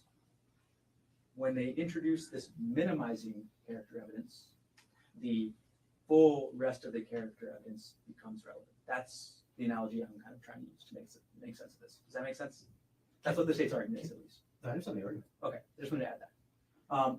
And again, I believe the defendant's statement that he was trying to protect Ariel's reputation is completely different than the character evidence. Or it's connected, but it is significantly different. That was not offered as character evidence. This is just evidence that the state should absolutely be allowed to impeach the defendant on. Just the last thing I'll say, Your Honor, and I apologize. This is the rule I was looking for earlier. I thought it was in the 600s, but 405, right after 404. I'm sure you just read it, right? So that's how you offer character evidence. In all cases in which evidence of character or a trait of character or a person is admissible, proof may be made by testimony as to reputation or by testimony in the form of an opinion. We didn't offer opinion or reputation testimony under 405, so you don't even get to this 404 analysis. But that's, I think you understand our position, Your Honor. Okay. Counsel, thank you for the benefit of your thoughts. With respect to the position of the state that the proverbial door has been open to evidence of past sexual coercion on part of the defendant when he explains that a witness referred to him as a monster, or that he was trying to show his good character by not disclosing the affair to enforce his sexual demands on his wife, the court finds that while it may knock on the proverbial door, it's not open. And even if it was, the court's still concerned about the prejudicial value of the proposed cross-examination evidence under Rule 403. The court does find allegations of sexual coercion to be highly prejudicial. And while there is probativeness here, the court still finds the prejudicial value to substantially outweigh the probative value of the evidence. With respect to the prior spying on the iPad, the court is going to allow cross-examination on those specific instances of conduct. The character trait is called meticulousness, but what it really is explaining is the lack of controlling environment or behavior that the defendant has exhibited, i.e. that he's peaceful. And I understand while it creates the impression, it doesn't have to offer the trait, but if it creates the impression as argued by the state, it does open the door under State versus Brooks, which is 123 Hawaii 456. It's a 2010 case. And on cross-examination, it can be inquired into relevant specific instances of conduct. So the court does find an avenue of admissibility under Rule 404A and 405A for the prior spying. and the court does not find, contrary to the sexual coercion allegations, that the prejudicial value substantially outweighs the probativeness. That's the court's ruling. Can I just be clear? Like, Yes. what exactly are they allowed to get into? Prior spying, like what? Like On the prior iPad, is that correct? I believe that is correct. This was on the state's motions to eliminate, so it's identified there. It was the fact that in his prior marriage, the defendant used an iPad to spy on both his daughter as well as his wife. And it's the similar way that he described he did Ariel's phone in this case. It was actually a little more complex. He basically mirrored the other people's phones onto that iPad so we could live view what they were saying and see their emails and things like that. So that is that type of evidence. Before we get to the end, I'll have a clarifying question as well, but I don't know if we're finished with this issue quite yet. so just so I'm clear and the record is clear, because they brought up in their case that he did the finances, and he said, I did the finances because I'm detail-oriented, organized, meticulous person. Now we can get into from years and years before allegations that he was spying on his ex-wife. No. Okay, that's why, I mean, that's what it sounded like. It's not because they got into who brought up the finances. It's because when the word meticulous and taking care of the finances and dealing with all of the insurance and all the investment accounts, that creates the impression that defendant is not controlling, not having any coercion over the victim in this case. The impression is that, for lack of a better word, he's peaceful and not aggressive with respect to that coercive environment. That opens the door to whether or not it truly is meticulousness or something else. And I understand the rebuttal. Can I just ask a clarifying question? Please. Isn't it by saying I take care of it because I'm meticulous and organized, isn't that kind of saying that because he has control over it? So I don't understand how I'm not, trying to argue with you, but I don't understand how that is trying to imply that he's not controlling by saying I'm meticulous, that's why I do the finances. That's the part maybe I'm missing. Like how does that paint a false picture that he's not controlling? Like someone who does all the finances, all the taxes, all their life, that's kind of controlling of the finances. So I don't understand how that's, now we're saying, oh, that shows he's not controlling, so now we can show that he's controlling. I mean, Controlling of only the finances versus controlling of the behavior in the relationship. what was at issue is who did the finances and why. You had a clarifying question, Mr. Martin. I do, and this is on the second issue we were discussing with the regards about the sexual coercion. At the motions in limine hearing, the court did rule sexual coercion is out, and I understand that it's still the court's ruling. The court did indicate at the motions in limine hearing that the defendant's sexual demands were relevant. So I want to confirm that that is still the court's ruling. That is, and that also came out on State's case in chief. Okay, I just want to confirm that I can still go into that. Yes. Well, and I'm just, again, we're going to be in a position where now what, he answers that and now we open the door to everything else. I mean, we have to be able to answer things they raise without it opening the door. Okay, so I understand your ruling, but I'm just also, and he wants to ask those questions. He needs to be able to answer it and explain it. And I know what's going to happen. Then he's going to say, oh, judge, it opens the door to all this other stuff again. So I'm just saying, like, if he's going to ask these questions and he needs to be able to answer them too, out of fairness. And it's not fair where he cannot answer it, or else if he answers it now, he opens up all these other allegations. So, I understand. I'm just. And to get to the specific part, so we can all be clear to make sure whether I do ask the question or not, I can get into the sexual demands, or the demands. With Ms. Ariel Konig. Yes. Yes. The, I guess, question then that would be relevant to the defendant's testimony yesterday was whether he was holding the knowledge of this affair over her head while he made those demands. And I'm asking for clarification here. I'm not asking for any further argument about whether I should get into it. I'm asking for the court's clarification. That was excluded in the motions in limine. I don't know why we're relitigating all the motions in limine at this stage of the trial. I don't think we resolved that. Your Honor, you said anything to do with using allegations of sex as coercion was not coming in.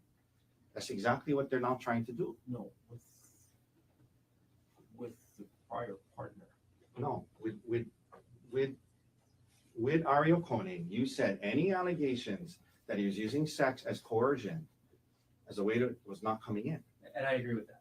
That's right. That was Thank you for reminding me. So I want to, I'm kind of pre-testing the question right now. But all I was asking was clarification for the court and putting on the record whether that question would be in violation of that term. It would. Okay, thank you for the I'm sorry, clarification. it would be allowed? No, it would be violative. Oh. Violative of the limiting rule. Thank you. Thank you. That's all I was looking for is the clarification. Because that's the coercion issue, right? Okay, understood. Anything else we should take up? Not at the, I want to raise the issue. I don't think it's going to be an issue on cross. It might be in closing about tailoring. 100%. I was going to raise that issue too. Okay. Do you want to talk That there should not be tailoring questions or argument. But there shouldn't be questions and arguments that's tailored. Correct. Is that the correct case law? Absolutely. The current case law is that general tailoring is not allowed. Tailoring about the defendant's presence at the trial is not allowed. Tailoring about the defendant's access to discovery is not allowed. But the defendant in this case used a very, very specific set of words when he testified yesterday. I think three of us all know what those words were. I have no idea what you're talking about. It was the defendant testifying that he was under extreme mental or emotional distress. Are you asking if you can get into that issue of cross-examination? I would like to ask where you heard those words. I think you can ask them. Anything else? Nothing else. Okay. You said, I'm sorry, he can or he cannot ask? He can. Cannot. Can. C-A-N. Can. He can ask where he heard the words Sure. severe emotional distress. Yes. Anything else before the jury comes in? Nothing else. All right. If the jury's ready, you get the count. Actually, I need a second given the court's new ruling. If I Take can your time. speak to my client. Okay, then we'll recess and we'll go off. Oh, Your Honor, can we step up?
Calling case number 16, State of Hawaii versus Gerhardt Konig, 1 CPC.25-373 for further jury trial. Appearances, please. Good morning, Your Honor. Good morning, ladies and gentlemen. Deputy Prosecuting Attorney Joel Garner for the state. Also present is Deputy Prosecuting Attorney Franklin Don Caro Jr. Morning again, Mr. Garner. Morning again, Mr. Carl. Morning, Judge.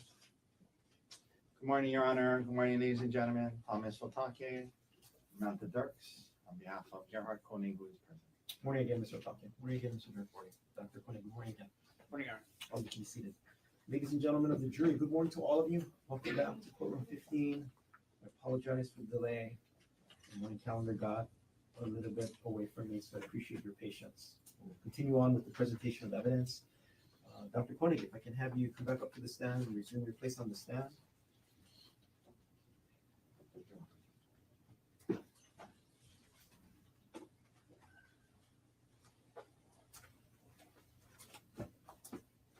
And you can have a seat. Dr. Konig, you're still on the roll. Yes. Mr. Garner, whenever you're ready, you begin your cross-examination. Thank you.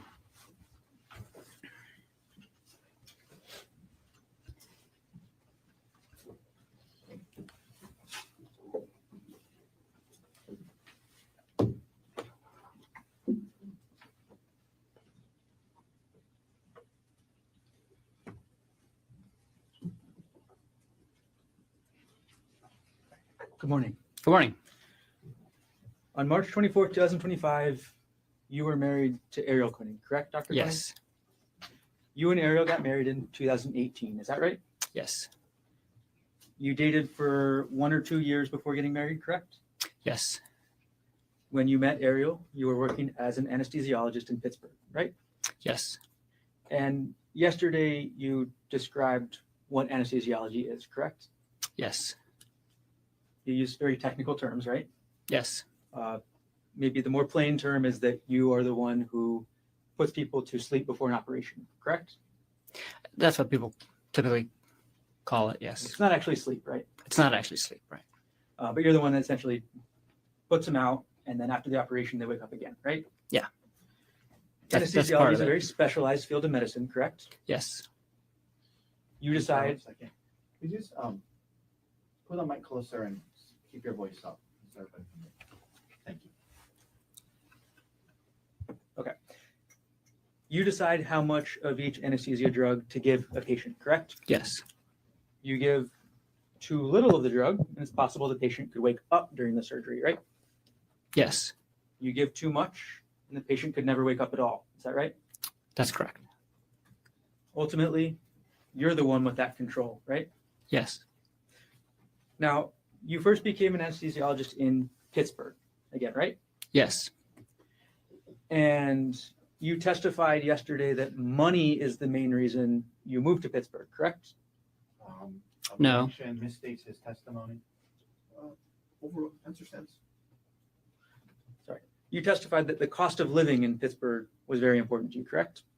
Yes. And money is very important to you, right? No, I wouldn't say that. Your testimony today is that money is not important to you.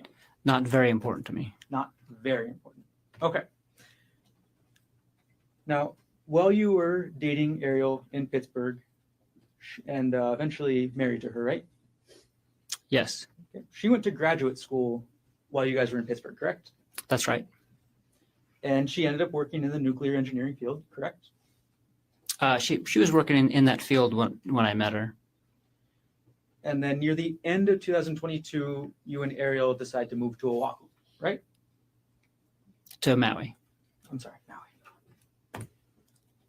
And you moved and you closed on a house at 19 Pu'uehu Place on December 14th, 2022. Is that right? I don't remember the exact date, but it was around that time, yeah. The sale price of that house was $1.5 million, correct? That's right. And together you and Ariel had a down payment of $300,000, correct? That's right. And when you moved to Maui, you had a job lined up, right? Yes. That was at TAMG, correct? Yes. And TAMG is a group of anesthesiologists that provide services to all the different hospitals on Maui, correct? The one hospital and surgery centers and some outpatient clinics. And actually on the island of Maui, TAMG is the only provider of anesthesia services, correct? We're the only big group of anesthesiologists. There's some independent anesthesiologists and I believe one CRNA that flies over to sometimes work at a plastic surgery outpatient center. TAMG is the biggest group in town, right? Yes. And because of that, TAMG can set the prices, right? No. We just went through contract renegotiation with the hospital, and we had to use research, based on salaries across the United States in comparable locations. And that salary got you to your salary was then end up being between $500,000 and $6,000 per year. $500,000 and $600,000 per year, correct? I never got to work under that contract for a full year. When I moved there,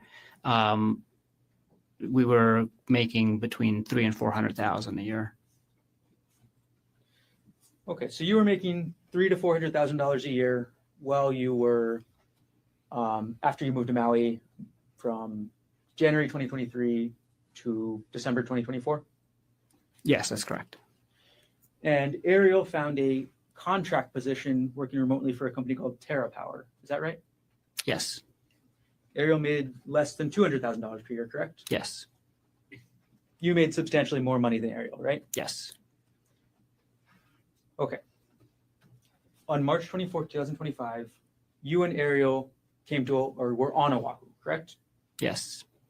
And you came to Oahu because it was Ariel's birthday weekend. Is that right? That's right. And Ariel's birthday is actually March 24th, right? Yes.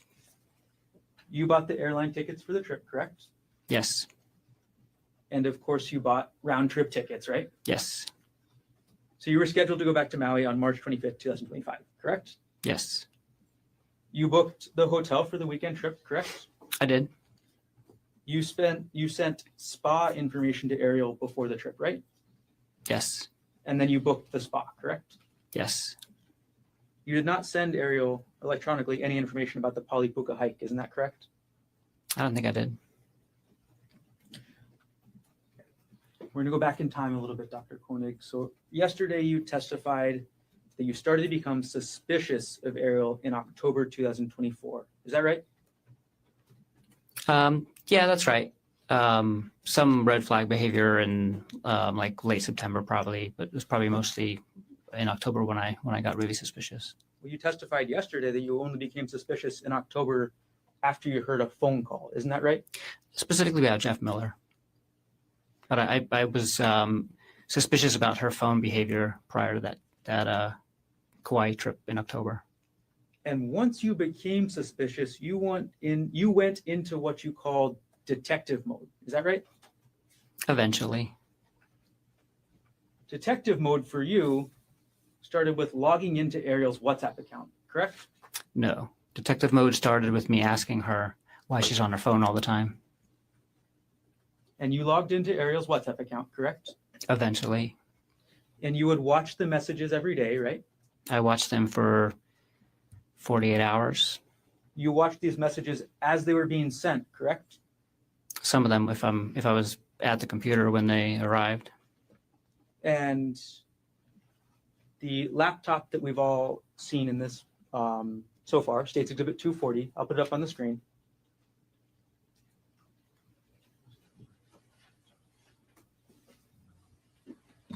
Is in evidence. Yes.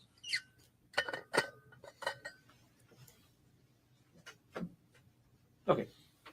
Dr. Konig, this is your laptop, correct? That's correct. Okay.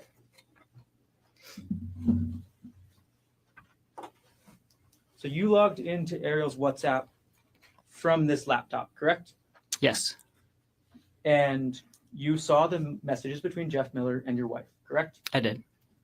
You downloaded those messages, correct? Yes. Not from the laptop. I downloaded the messages from her phone, and then I saved some screenshots on the laptop. We're going to publish now States 118, which is already in evidence.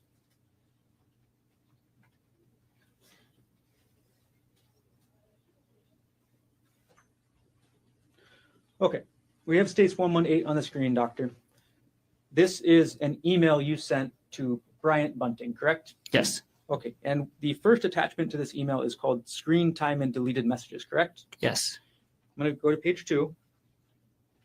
This is the first page of that Word document, right? Yes. This is the Word document you created while in detective mode, right? Yes.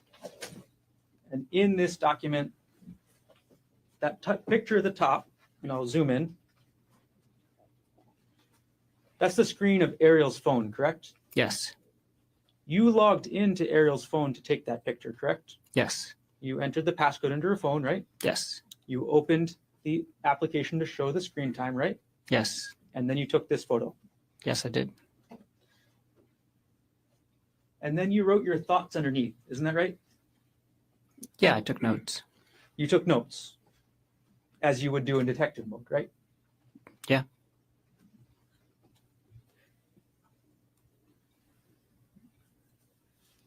Your first notes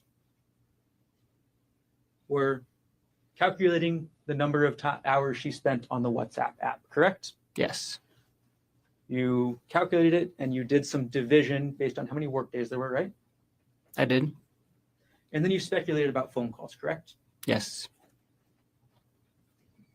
Move on to page 3. Page 3 of this shows other screenshots you took of Ariel's phone, correct? Yes. And this is as other screenshots of every app that she was using, correct? The Screen Time app keeps track of all of the apps that you use, and I think there's probably more, but I just did the first 3 pages. You didn't stop with WhatsApp, did you? No. You looked into her entire phone, correct? No, I looked it down to 3 pages of the Screen Time app. You were in detective mode and you didn't look through her actual text messages? I did look at the text message threads on her phone. You looked at the text message threads on her phone, right? I did not look through all of her text messages. I opened the texting app to see if there's anything that looked suspicious there. There wasn't, but really I went straight to WhatsApp because that was the most used application. You looked through her emails, correct? Not at this time. I did end up looking through her emails later, mostly with her consent. Like as I'm seeing her on her phone and she's writing an email, I'll be like, "Hey, who are you emailing? Can I see?" And then she'll show it to me. This was after then you confronted her, correct? Yes. Okay. Now let's focus on this part of the detective mode for now. You looked at her phone calls, correct? I looked at the phone calls that she made through WhatsApp. I didn't actually look at the phone calls on the phone. Okay. So you're suspicious of your wife for 2 months already, right? When you do this. Yes. And you look through her WhatsApp, correct? Yes. You don't look through all of her text messages, correct? Correct. And you don't look at her phone calls, right? Right.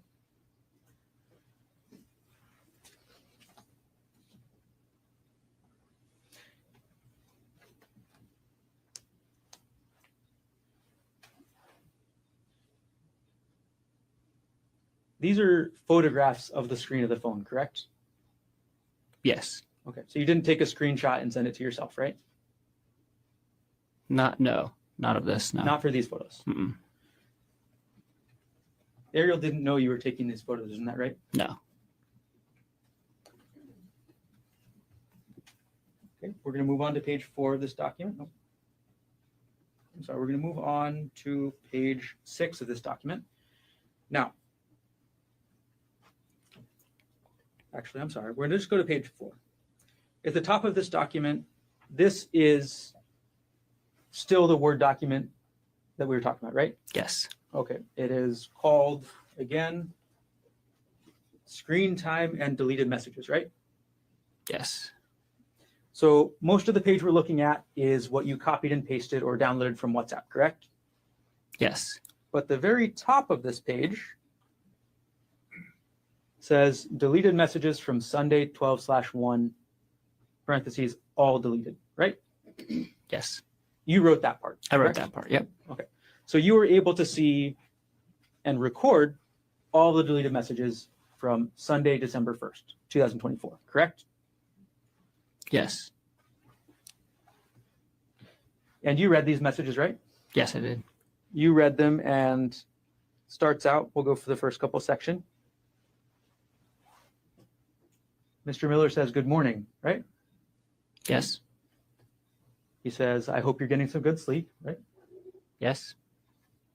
And he talks about his sleep, correct? Yes.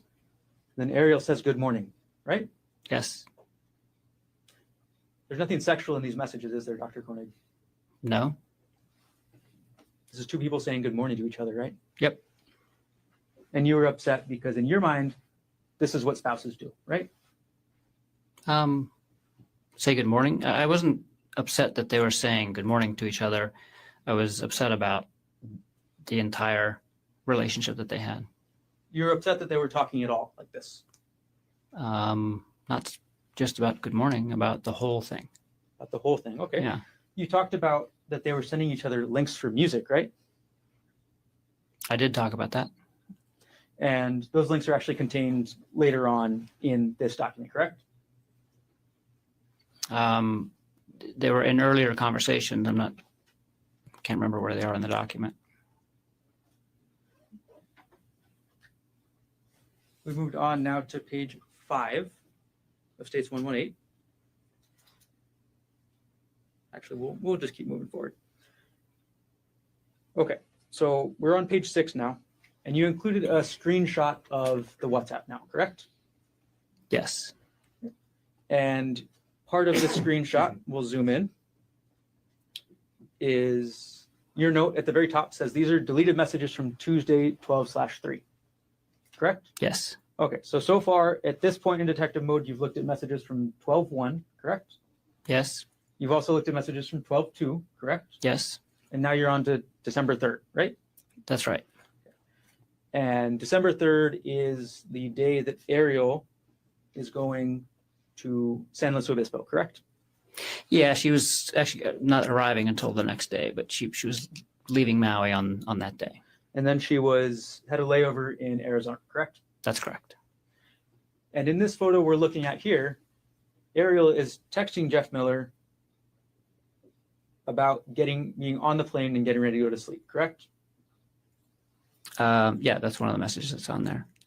So this is just the messages that were not deleted by the end of the day that day. So there's a lot more messages that happened during the day, but she had deleted them in different parts of the day. But yeah, the last message on this page says, I hope packing went well. I'm on the plane and ready to sleep. All right. And then your notes about what you think about these messages continue onto the next page, correct?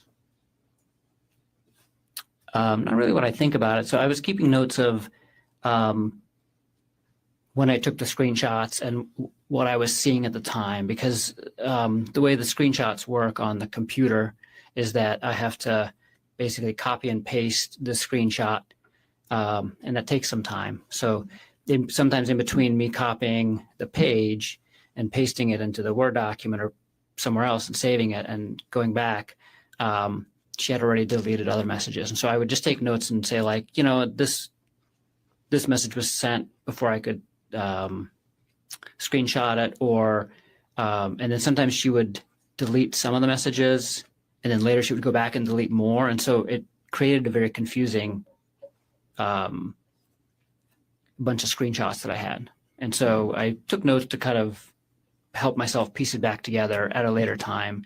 And if that makes sense. Yep. Not really my thoughts about what I was thinking about the screenshots at the time. Do you understand? I was just taking notes of like the order in which that they came in, and so I can make sense of the screenshots later. And naturally you were upset as you did this, right? I had a lot of different feelings at the time, suspicious and sad and not happy.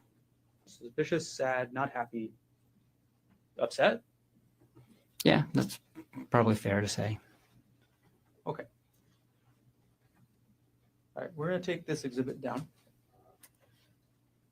And again, this exhibit you actually emailed to a Mr. Bunting, correct?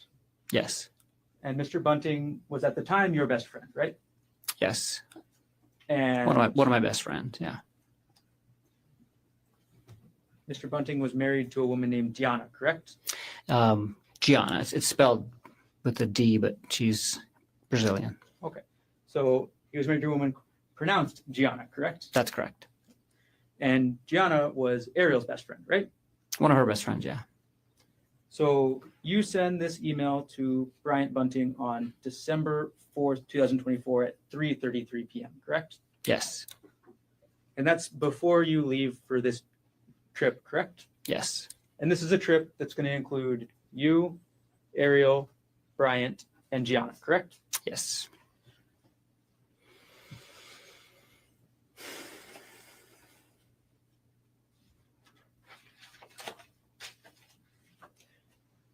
You also had 2 other attachments to Mr. Bunting, correct? I don't remember if you could show me. All right, we'll publish page 1 of this exhibit again. Sorry, what number exhibit? This date's 118.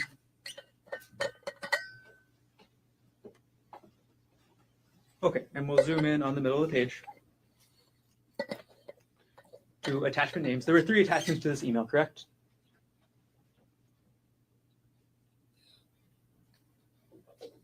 Yes. Okay, the first was screen time and deleted messages, right? Yes. And that's the document that we've gone through so far, correct? Yes. The second document is some saved chats with pictures, correct? Yes. And you reviewed those chats, right? Yes. And you reviewed the pictures, correct? Yes. Nothing sexual in those chats, right? No. Nothing sexual in those pictures, correct? No. And the last file is chat.txt, is that right? Yes. And this is what you actually download from WhatsApp, correct? Yes. Okay, so when you download a chat from WhatsApp, you get a file with a TXT, right? That's correct.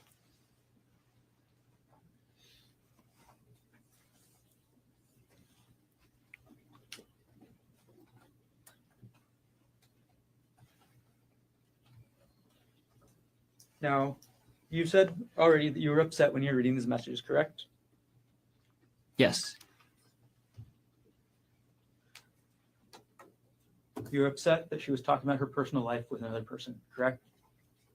Yes. You're upset that she was talking about her kids, right? Yes. You're upset that she was talking about the kids putting stuff up on the Christmas tree, right? Yeah. I mean, in the context of the whole conversation, yeah, I was upset about that. And you're upset that your wife was keeping these messages secret from you, correct? Yes. So before you confronted Ariel, you emailed these documents to your friend Brian, correct? That's right. And you actually emailed these documents to Bryant, before you even got on the plane, is that right? That's right. So before you even talked to Ariel about this at all, you were already telling Bryant, is that right? That's right. You didn't give Ariel a chance to explain herself about these, correct? Not before I talked to Bryant that day, no. And you also told Deanna, correct? I did tell Gianna the next day that I was suspicious that she's having an affair. So you told Ariel's best friend about your suspicions before you told Ariel, correct? A few minutes before, yes. You did that because you wanted Gianna and Bryant on your side, correct? That's not correct. You wanted Ariel's best friend to hear about this emotional affair from you, right? No, that's not correct.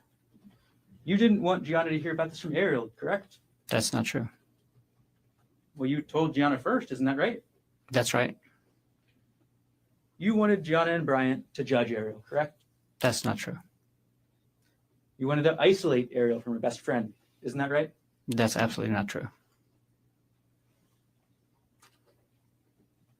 So after you tell your best friend and Ariel's best friend about this, that's when you actually confront Ariel, correct? That's correct. And you're upset, right? That's not the primary feeling at the time. I was feeling a lot of other feelings, but I was also upset. You were mad, right? I was not mad. You were not mad when you confronted your wife about these messages. I was upset. Okay. It's natural to be mad in this sort of situation, isn't it? You could be. And in this confrontation, you called Ariel a lying bitch, right? I did call her that at some point, not in the beginning of the disclosure. You called her a whore, right? I did call her a whore at some point. Again, I think within like the first 24 hours and not during the initial disclosure. And after this all came out, after you confronted Ariel, called her a lying bitch, called her a whore, you wanted her to move out of the house. Is that right? That's right.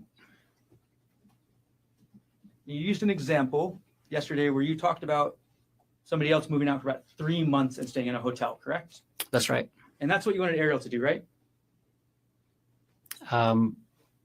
No. You just said you wanted Ariel to move out of the house. Isn't that right? Yeah, but you just asked if I wanted her to specifically move into a hotel for 3 months. I had no, I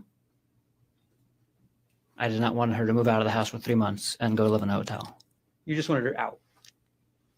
I preferred to have her move out while we're dealing with the aftermath of her having an affair. And Ariel didn't want to move out of the house. Is that right? We both didn't want her to move out of the house. We both decided that together after talking about it. You just said just a minute ago that you wanted her to move out, right? That was my preference in the beginning. And then we decided that we're not going to do that. There's plenty of examples of people holding contradictory beliefs. And then you talk about it and think about it and figure out which way you're going to go. Dr. Konig, Ariel's children were 4 years old and 18 months old at the time that you wanted her to move out. Isn't that right? That's correct. No mother would want to move out of their house with their kids that age, would they? I wouldn't think so. But that's what you wanted, right? I wanted her to move out of the house for us to deal with the affair, and I didn't want her to move out of the house and harm her children. I wanted both. Now, another thing that you wanted is you wanted Ariel to quit her job, right? That's right. And this is the remote worker job that she was able to find on Maui, correct? Yes. There are no nuclear power plants on Maui, right? That's correct. So if Ariel wanted to stay in her career and advance her career, she had to work remotely, right? That's correct. If you were to stay on Maui, right? Yes. And once Ariel quit her job, as was your plan, she would have been 100% dependent on you and your salary, correct?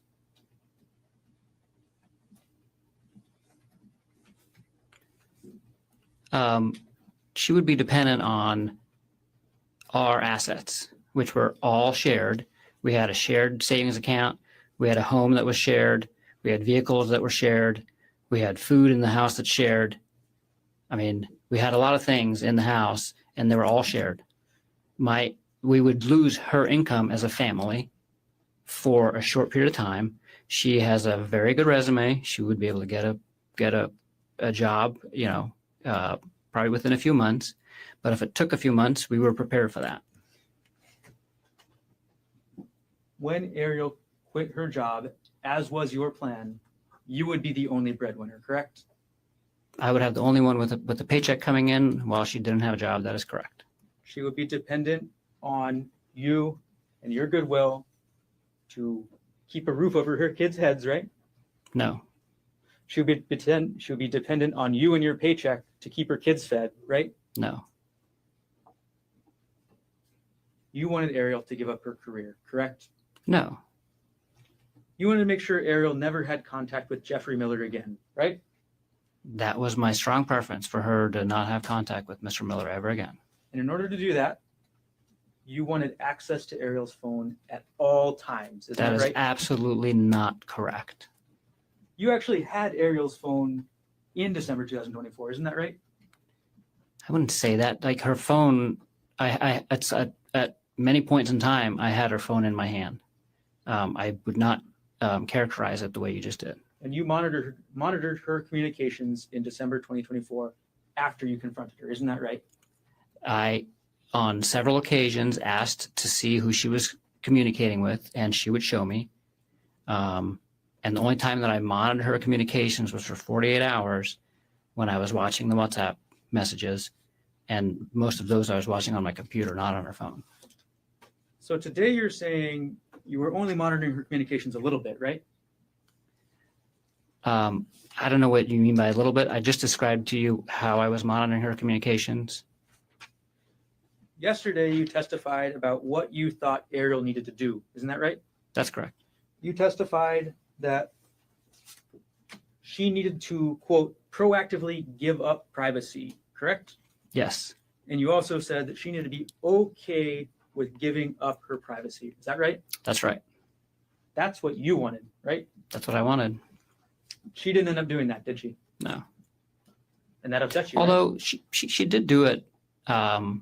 She did do it initially. She did it in San Luis Obispo, and she did it for a very short period of time in Maui, and then sporadically again in December. And honestly, she changed her behavior. So in January, February, March, she was not like, I didn't feel like she was hiding her phone from me anymore.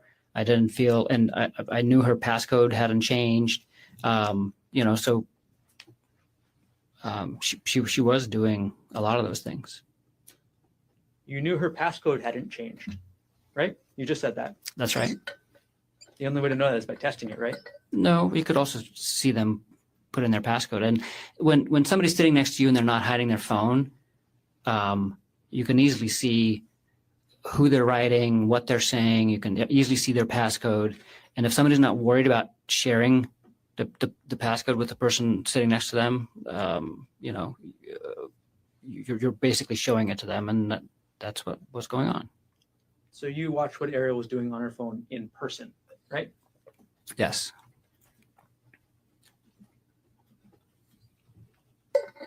Now, another thing you mentioned yesterday is that you believed the cheating spouse needs to put in the work, right?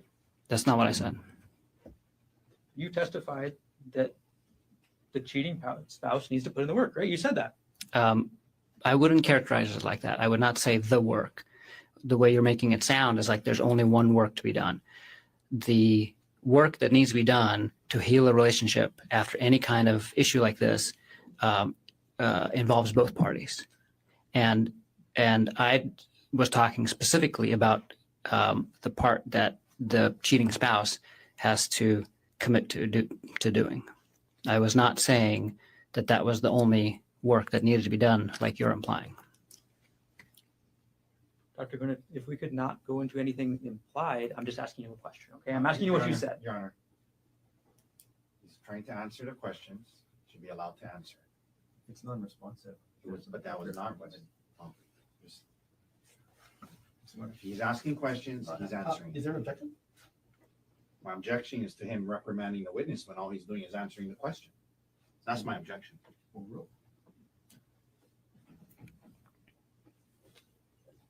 Now you testified, I'm sorry, after you confronted Ariel about this affair, you wanted her to meet your physical needs, correct? I wouldn't characterize it like that. You wouldn't characterize it as Ariel being unwilling to meet your physical needs, would you? I would characterize that I was in a relationship with Ariel for 8 years, and we had a physical relationship, and I had physical needs as part of that physical relationship prior to me finding out about the affair, and I had physical needs after the affair as well. And she's a regular, we're talking about sex here, right, doctor? No, I'm talking about physical intimacy with the person that I love the most, which includes sexual and non-sexual intimacy. You believe that Ariel should meet your sexual needs after you confronted her about this affair, correct? No. You don't believe that? Your Honor, can we approach?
Dr. Konig, after you confronted Ariel, you needed her to meet your sexual needs, correct?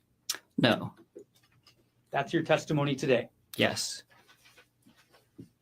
Ariel stopped having sex with you on December 24th, 2024, correct? The last time that Ariel and I had sex was on December 24th, 2024. We did not have sex after that, and we both decided not to have sex after that. You're upset that she wouldn't have sex with you, right? That is not true. When Ariel didn't have sex with you, you believe she was withdrawing from the relationship. Isn't that right? That's not true. Ariel didn't want to have sex with you anymore. Isn't that right? That's not true. Ariel was unwilling to quit her job, right? She was willing to quit her job initially, and then later she was unwilling to quit her job. That's correct. Ariel was unwilling to give up her privacy to you forever, correct?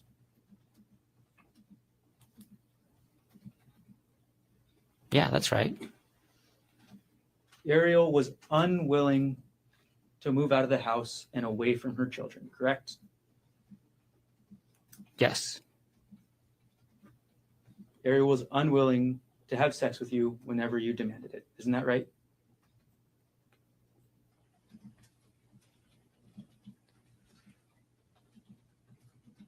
Can you ask the question again? Ariel was unwilling to have sex with you whenever you demanded it. Isn't that right? I never demanded sex, so that's not right. Now, you were 46 years old at the time this was happening, right? That's correct. And after you call a woman a lying bitch and a whore, it makes sense that they don't want to have sex with you, right? Objection argumented, Your Honor. Sustained. You still wanted Ariel to have sex with you after you called her a lying bitch, right? We had sex in December, and that was after we had that conversation. Yes. You were upset that Ariel was still talking to Gianna about you, right? No. You testified yesterday that you were upset that Gianna called you a monster, right? I was upset. Well, that made me suspicious of how Ari was characterizing both the affair and our relationship at the time to Gianna. And this is after you wanted to have Ariel move out of the house away from her kids, right? Actually, this was during. At the time that she made that comment, we were in an argument where I was asking her to move out. At the time she made that comment. Is this the argument you mentioned on December 26, 2024? Yes. Okay. That went into December 27th. The argument went into December 27th? Yes. Okay. So this argument happens. You're still mad, right?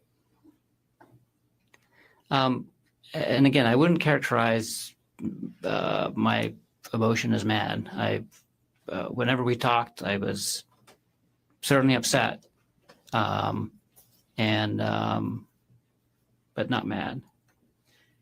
This argument where Ariel told you that Gianna called you a monster, this is after you told her to quit her job, right? I asked her to quit her job. I didn't tell her to quit her job. I asked her to quit her job as part of us healing from the affair at the beginning of December. I actually didn't ask her to quit her job at any point in time after that. I had asked her to give me updates on how the job search is going, but only in like probably the first couple of weeks of December. And then we never talked about it again. Like it was obvious that she wasn't looking for a job anymore. And at that point in time, we were discussing other things in the relationship. So the last time I had asked her to quit her job to help us heal from the affair was in the beginning of December. So your testimony today is you just let this go? You just let this go about her job? No, I did not let it go. I put a pin in it, basically. I put that issue on hold while we were dealing with other things in the relationship. We'll go back in time a little bit, Dr. Konig, back to early December. You looked up somebody called Andrea Miller on LinkedIn, is that right? That's right. LinkedIn is a social media site used for professional networking, is that correct? That's correct. And you need a specific type of account or access to a type of account to find out the email for another person, correct? I think I don't use LinkedIn very often. So I'm not sure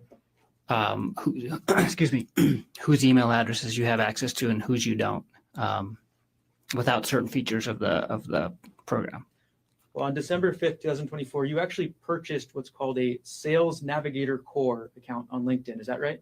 Yes, I signed up for a free trial of that feature of the LinkedIn account, specifically to get access to Andrea Miller's email account or email address. So you signed up to find Andrea Miller's email address, yes, right? I did. And you found her email address, correct? Yes. And on December 6, 2024 at 8:24 a.m. Hawaii time, you sent an email to Andrea Miller, correct? I don't remember the exact date or time, but that sounds right. And yes, I did email her. Okay, we'll put States Exhibit 108 already in evidence up onto the screen. This is the email you sent to Andrea Miller, correct? That's correct. You sent it on December 6, 2024 at 8:24 a.m. Is that right? That's right. The address too is the email address that you found from Andrea Miller from LinkedIn, correct? Yes. That's her work email address, right? I don't know. Kyndryl is a financial services company, correct? I don't know. In that email, you testified yesterday that the purpose of this email was simply to let Miss Miller know what's happening. Is that right? That's correct. And at the start of this email, that's what you do, right? You tell her about what you think about Jeff and Ariel, and you call it an inappropriate relationship, right? Yes, that's how I describe it. You didn't call it an affair, right? I did not. You didn't call it an emotional affair, right? I did not. You just called it inappropriate relationship. That's right. And then you provided her your phone number, is that right? Yes. You provided her your email, correct? Yes. And those are your contact information, so you're free to provide those things, right? Yes. And then you provided her with Ariel's phone number and email, correct? That's correct. You provided her with Ariel's cell number, is that right? That's right. And Ariel's personal email, correct? Yes. You provided that because you wanted Andrea Miller to contact Ariel, didn't you? I just wanted her to have the option of contacting all of us and talking to all of us and getting all of the information from as many people as possible so she could make a decision about what she wanted to do with this information with her family. The only purpose for including Ariel's contact information is so that she can contact Ariel. Isn't that right? That's right. And you wanted Andrea Miller to contact Ariel to yell at her, right? That's not true. You wanted Andrea Miller to contact Ariel to humiliate and punish Ariel. Isn't that right? That is absolutely not true. You offered Andre Miller the text messages, correct? I did. All right. I don't know if I did or not. I don't think I offered it to her. I just said I just said I can share with you what I have if you would like. Yes. Right? Yes, I did. You also sent Ms. Miller a contact request through LinkedIn directly, correct? That's correct. Andrea Miller never replied to your emails, isn't that right? That's right. Andrea Miller never replied to you on LinkedIn, isn't that right? That's right.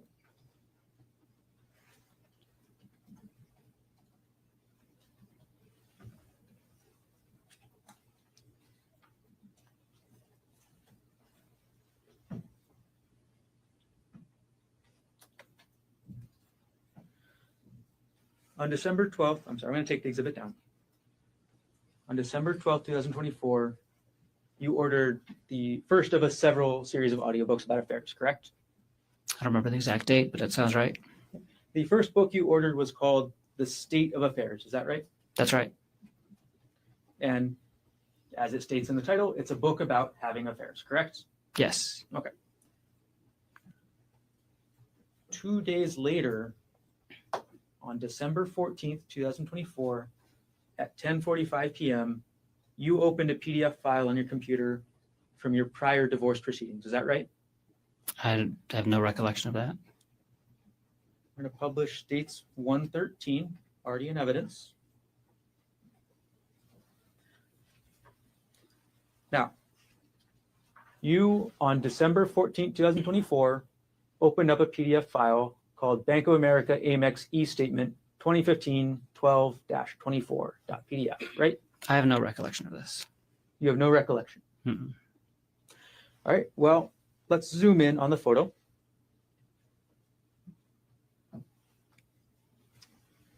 The file system last access date and time of this document was December 14th, 2024 at 10:45 p.m., correct? I can see that, yeah.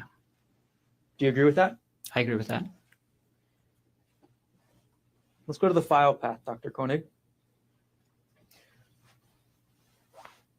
This is under the username G. Konig, correct? Yes. That's your username, right? Yes. Your files are contained under that username. Is that right? Yes. The next folder is the Dropbox folder. Is that right? That's correct. You use Dropbox, correct? I do. You have a Dropbox that has subfolders in it, correct? Yes. The next subfolder is called JPR. Is that right? That's correct. That's a subfolder that you created, correct? Yes. That's a subfolder that means Jessica Patella Ray. Isn't that right? That's correct. And under Miss Ray's subfolder, or Miss Patella Ray's subfolder, you have a separate subfolder called Divorce. Isn't that right? Yes, I created that. You made that folder, correct? Yes. And in that folder, there's another folder, right? Yes. And that's for 2016-04 hearing. Isn't that right? That's right. This is a hearing about your divorce from April 2016, correct? Yes. And the last subfolder is supportive documents. Isn't that right? Yes. And in that supportive documents folder, the supportive documents are for this April 2016 hearing, correct? Right. These are the documents that you want to bring to your divorce hearing, right? Yeah. And it was a long time ago, but that was probably all the supporting documents that my lawyer needed for that hearing. And this was a Bank of America Amex statement from 10 years prior. So I have no recollection of looking at a Bank of America Amex statement from 10 years prior on this date. I don't remember doing that. You don't remember at all. Mm-mm. And I mean, it says file system last access. I don't know if that gets triggered if like a file is copied or something like that, because I was looking through the documents when they were presented into evidence earlier in the week, and there were a few that I did not recall accessing on those times. Many I do recall accessing. But this one about divorce, you're saying you don't. I don't recollect accessing that. No. Now, on December 14th. And I can't think of a reason why I would have. You can't, there's no reasonable reason for you to be accessing this. Is that right? I can't think of a reason why I was looking at a Amex statement from 10 years prior on December 14th, 2024.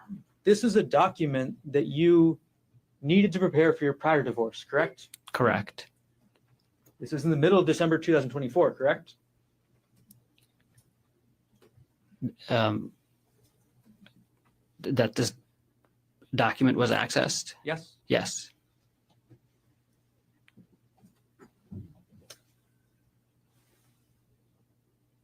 Now, the very next day, we'll take this one down. And we're going to go chronologically. The very next day, on December 15th, 2024, at 8:17 a.m., you viewed a January 2022 pay stub for your wife, Ariel Konig. Is that correct? I don't recall that, but I that sounds more plausible that I had done that. But I don't specifically recall that date and looking at that document. We'll publish dates 125. This is the metadata, correct? Oh, I'm sorry, this is not page 1.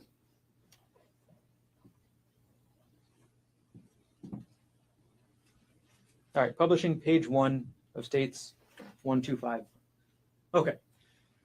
The last access date is December 15th, 2024 at 8:17 a.m., correct? That's correct. Okay. And the file path for this is looking through your 2022 taxes. Is that right? It's ours. So we have a shared folder on Dropbox called The Big Love Party and Other Super Fun Stuff that I created when we were planning our wedding. And so this is a shared folder on Dropbox that both Ari and I have access to.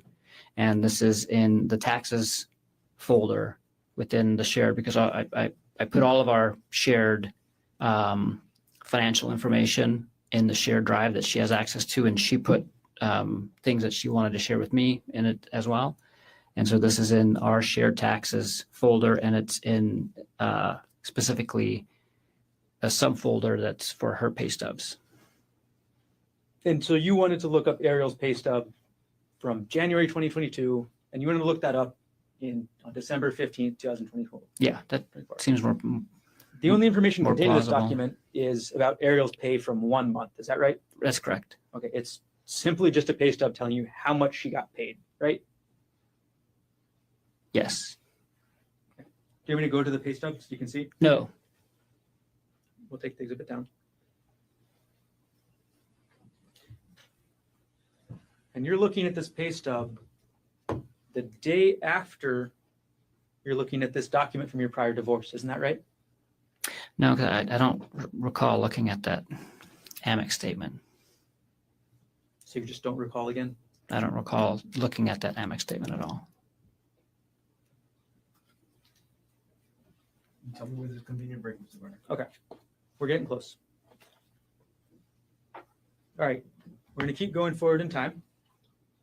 December 18th, 2024 now, you purchased your second audiobook. Is that right? I think you've already mentioned 2. Isn't this the 3rd then? I mean, I don't remember. I purchased many audiobooks, but I think we've already talked about 2. So far, we've talked about the state of affairs. Is that right? That's right. Which other book? Oh, okay. Okay. So this must be the second one. I don't remember which order they're in, but I know I purchased multiple. Okay. Let's just put up the exhibit so we're not confused about the order, okay? Okay. States 106. All right, publishing page 2. Okay, this book you purchased on December 18th, 2024 at 9:30 a.m. Is that right? That's right. Okay. And this book is called After the Affair, the 3rd edition, correct? Yes. Okay. And then on the same day, you purchased the 3rd book, correct? We'll go to page 3. This one you bought on December 18th, 2024 at 11:48 a.m., correct? Yes. Okay. And this is the one you mentioned in your testimony yesterday, How to Help Your Spouse Heal from Your Affair, correct? That's correct. There was 2 books with the same title, actually, that we both listened to. Got it. So there's actually a second book with the exact same title, right? That's correct. Okay, and that book's on page 4 of this exhibit, correct? That's it. Yep. Okay, and you purchased these on the same day, although you purchased the second one later in the afternoon at around 2 p.m., correct? Yes, that's what it looks like. Yep. Okay. Two books with exactly the same name, right? Yes. That could get confusing if you want to talk about them, right? Yes. Take the exhibit down.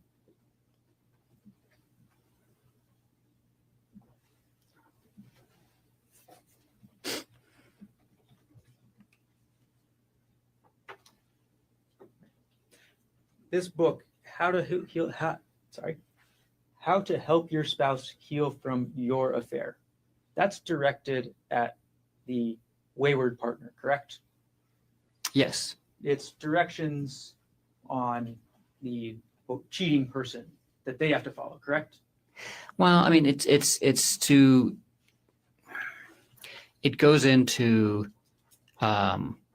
everything that needs to be done, but and it does it in a way that it explains why those things need to be done. So it was very helpful for me to read as well, because I understood all that needed to be done to kind of fix the relationship.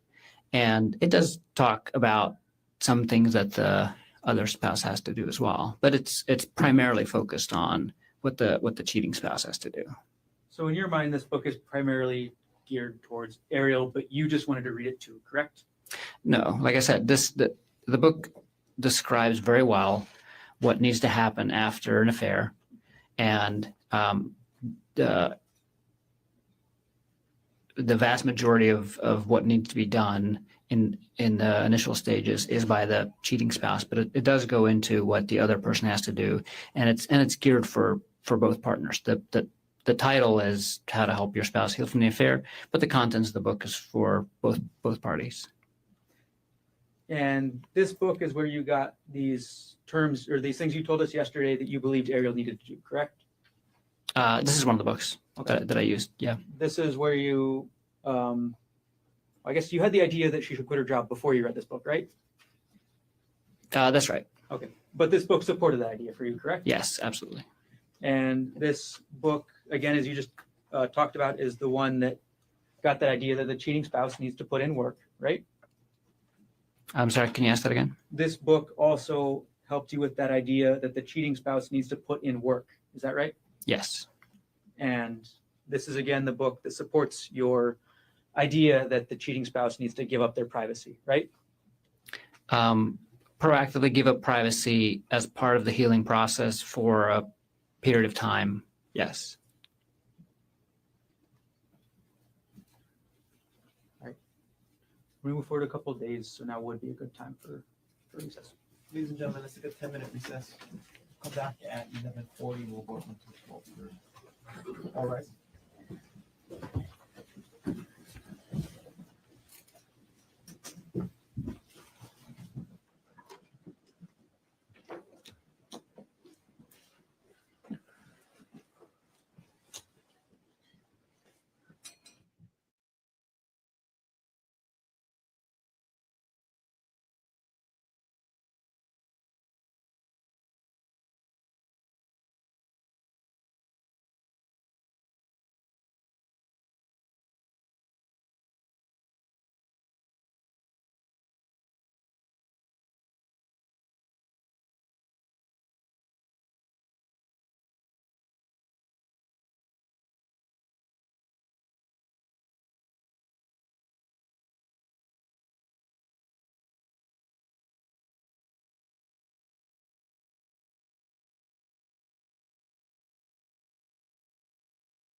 On December 24th, 2024, at 3:36 in the morning, you were upset about this emotional affair, correct?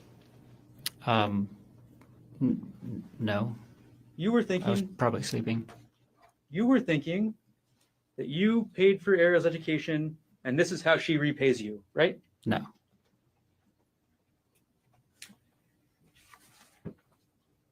So your testimony today is that you were not thinking that, right? Yes. Your testimony today is you have no idea why you were looking at these benefits, right? Yeah, I don't remember looking at this, and I don't remember the reason, if I did. And you testified you have no idea why you would have looked at it in the first place. Is that right? Not at this time, no. All right, we're going to publish States Exhibit 105. I'll make sure we start at page 1.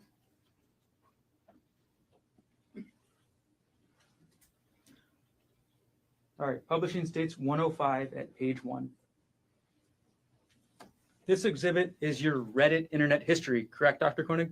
Yes. This is from December 24th, 2024 at 4:34 a.m., correct? Yes. And you're looking at a website or a web page titled Lying Again. Isn't that right? Yeah, that sounds plausible. This is less than an hour after you're looking at those education benefits. Isn't that right? It's an hour after the timestamp, but I don't recall looking at that tuition benefit. But I do recall being on Reddit in December. I can't remember exactly when and where. But maybe I was up at 4:30. That sounds plausible. That sounds plausible? Yes. All right, later that day, so we're still on Christmas Eve, at 12:49 p.m., you emailed yourself 3 separate files, correct? I don't recall. 12:49 p.m., Christmas Eve, you emailed yourself 3 files, all related to Jeff Miller. Isn't that right? I don't recall. We'll publish States 119, the first page. On December 24th, 2024 at 12:26 p.m., you sent an email from your gkonig@proinbox.com email to the same email address with an attachment called WhatsApp chat jeffmiller.zip, correct? Yes. And then we're going to publish States 120, the first page, the metadata. At 12:20 p.m. on the same day, Christmas Eve, you sent yourself WhatsApp chat jeffmiller2.zip, correct? That's correct.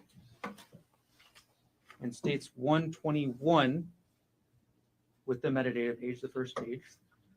The same date, December 24th, 2024 at 12:20 p.m., you sent a third email to yourself, right? That's correct. And this was with WhatsApp chat jeffmiller3.zip. Is that right? Yes. So going through our timeline on Christmas Eve, 3:36 in the morning, document about Ariel's financial benefits from your job, correct? That's what's being opened on your computer. Yes. 4:34 a.m., you start your Reddit search about lying again, correct? I don't know if I started it but I was looking at that thread at 4:34 p.m. 12:20 p.m., you send yourself these emails, correct? Yes. It's safe to say that on December 24th, 2024, you were thinking about this affair, correct? Yes. You were upset about this affair, correct? I was hurt and confused and a lot of things. And I was probably upset too. Yes. Okay. We'll move on to Christmas, Dr. Konig. We're going to publish now States Exhibit 105 at page 6.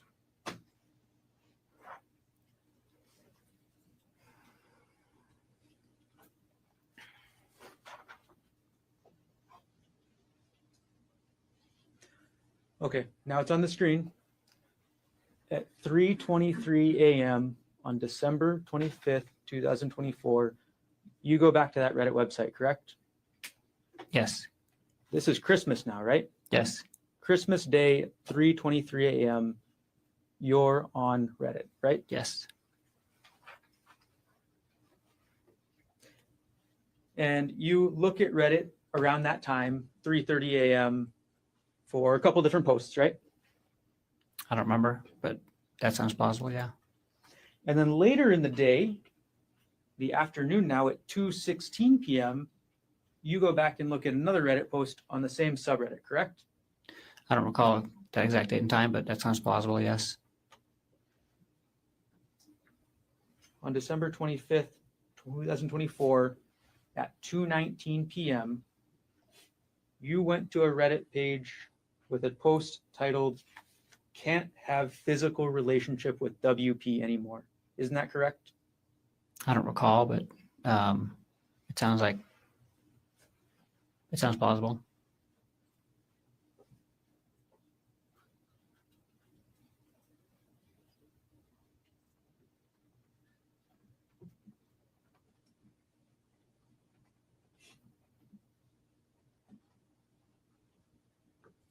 We're going to publish dates 105, page number 20. This is that page you visited at 2:19 p.m. on Christmas, correct? Yes. And the title of that page is "Can't Have Physical Relationship with WP Anymore," correct? Yes. WP is wayward partner. Is that right? Yes. And in your relationship, in your mind, the wayward partner is Ariel. Is That's that right? correct. So you're thinking about the physical relationship at this time, correct? That's one of the things, yeah, that I was thinking about and reading about. Just a few minutes later, you search a term on Reddit called Darvo, correct? I don't recall when I did that, but I do recall searching for that term, yes.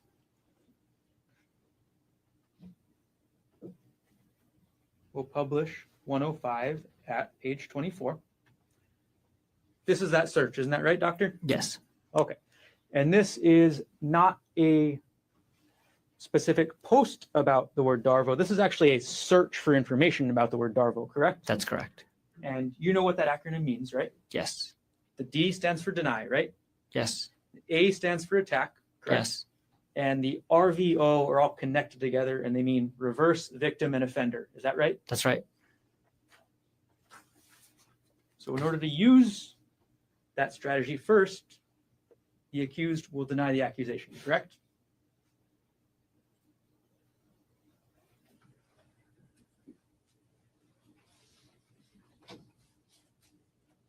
Oh, I'm sorry. Could you ask that in a different way or clarify? The first step under the D in deny means the accused will deny the accusation, correct? I mean, Darvo refers to a thing that Objection, non-responsive. He's answering that question.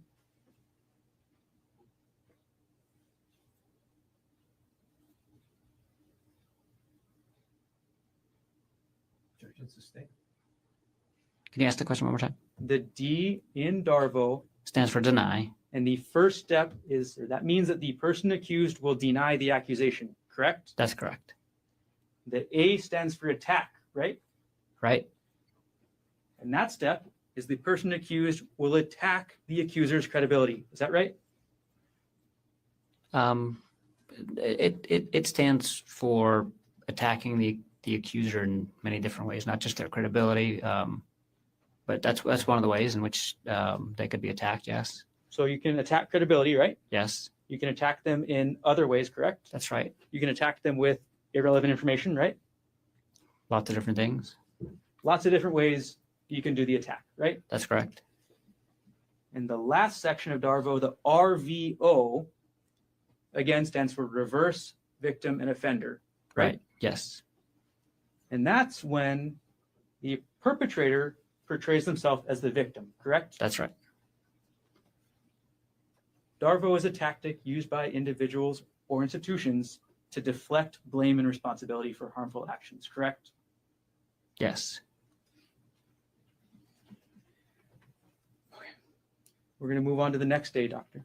December 26, 2024, at 6:47 a.m., you reviewed your 2018 tax notes. Is that correct? I don't recall that specifically, but That sounds plausible. I'm going to publish the metadata page, so the first page of States Exhibit 114.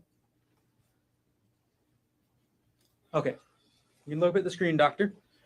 Yes. On December 26, 2024 at 6:47 a.m., you accessed a document called 2018 Taxes GK Notes, Yes. correct? This document is your notes about the taxes you paid in 2018, correct? It's the document that I create that has all the information that I give to our accountant so that to help them do our taxes. So I make a document every year, and for the next year I copy and paste the previous year's document, and then I just change the information and send it to them. Yes. So it does have how much we paid in taxes, but it also has a bunch of other stuff in there. And you said then for the next year, each year you'll copy and paste the last year because obviously you just want to use the most recent year, correct? That's right. But the day after Christmas, you're looking at your notes from 2018, correct? Seems so, yes. And in those notes, you discuss, or you have the information, how much child support you paid in 2018, correct? That's correct. You have how much alimony you paid in 2018, correct? That's correct. You paid about $29,000 a year in child support in 2018, correct? That's right. You paid about $6,000 in alimony in 2018, correct? That's correct. And this was to your ex-wife, Jessica Patella-Ray. Is that right? That's right. Dr. Konig, this is 2018 money we're talking about, right? Yes. Inflation has clearly gone crazy since 2018, right? That's right. So in 2024 dollars, that'd be quite a lot more, right? It would be more. I'm not sure how much more. And actually, I don't know. Child support is a calculation, so I'm not sure if, but yeah, I'm sure they make adjustments for inflation. How much money were you making in 2018 again? Probably 350,000. So you were making less money than you made in 2024, correct? About the same, actually. I took a significant pay cut when I moved to Maui. Dr. Konig, isn't it true that these tax notes that you have say you actually made $446,000 in 2018? If whatever's on the tax notes is accurate, so if I said 350, then I misspoke. What was the final number? I'll publish the exhibit now, and this is page 2 of the exhibit. Okay, so you made $446,000 in 2018, correct? That's correct. Okay.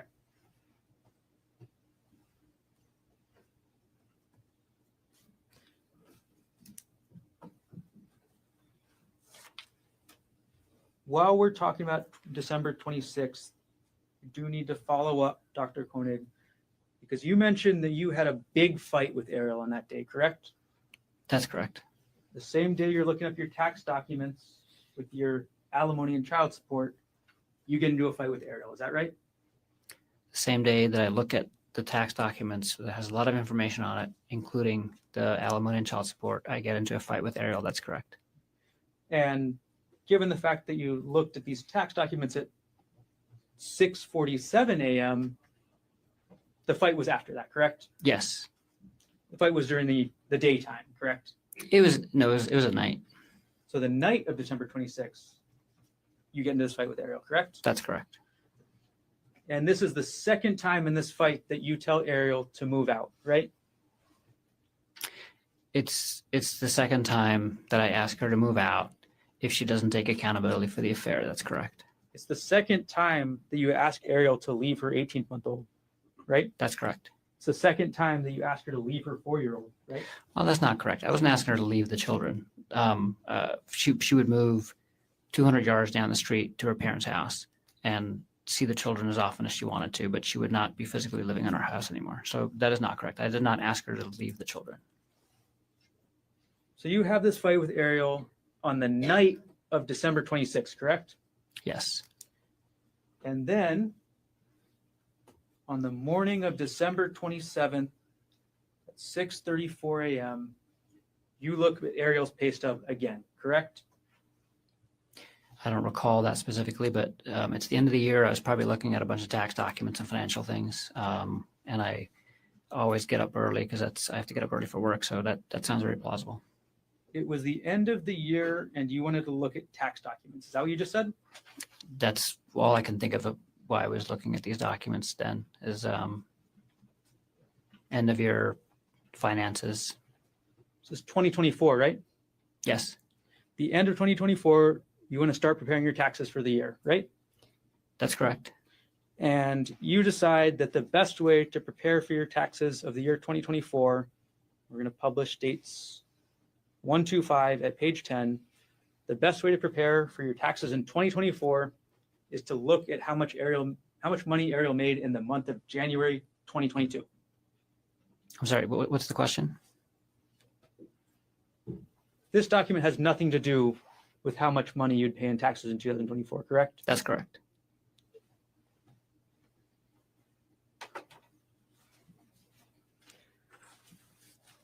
The same date, December 27th, 2024, you order a hidden voice recorder, correct? That's right. So the day after your fight with Ariel, right? And the morning, and we were fighting that morning as well. So the same day. You fought in the morning of the 27th as well? That's right.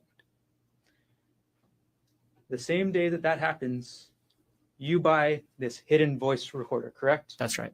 You buy it from Walmart.com, right? Yes.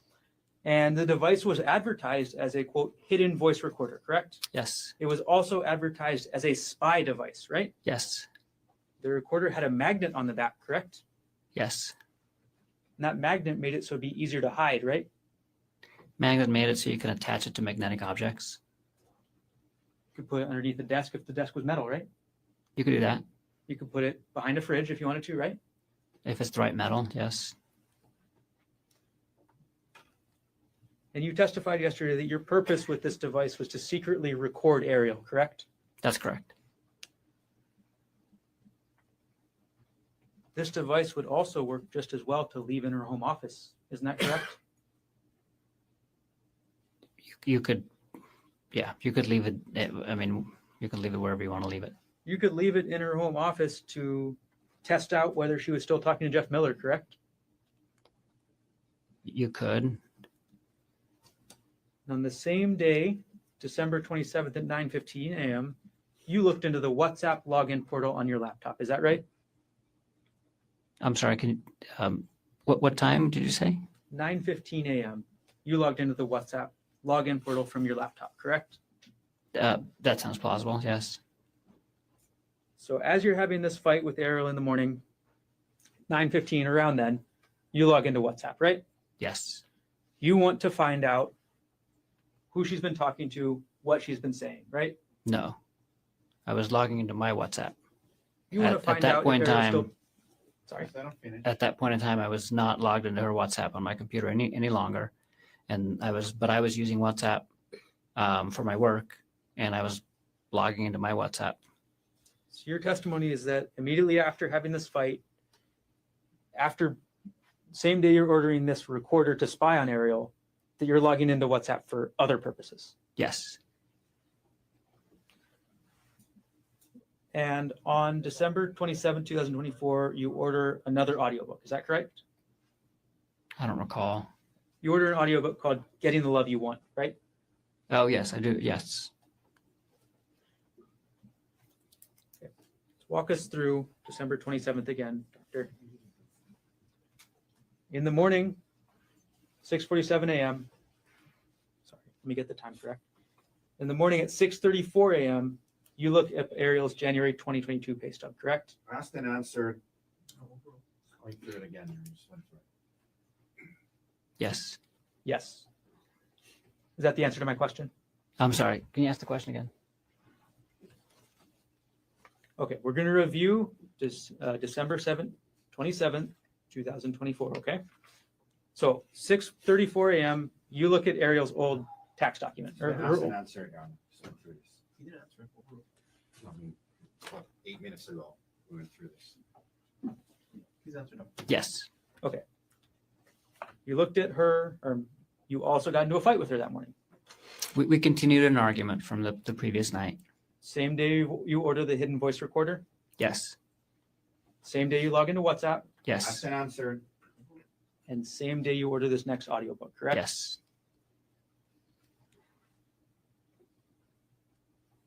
Moving on now to December 29, 2024. You looked up your wife's Facebook profile, correct? Excuse me. I don't recall that specifically, but I probably did. And you specifically went to her friends list, isn't that right? Again, I don't recall that specifically, but I probably did.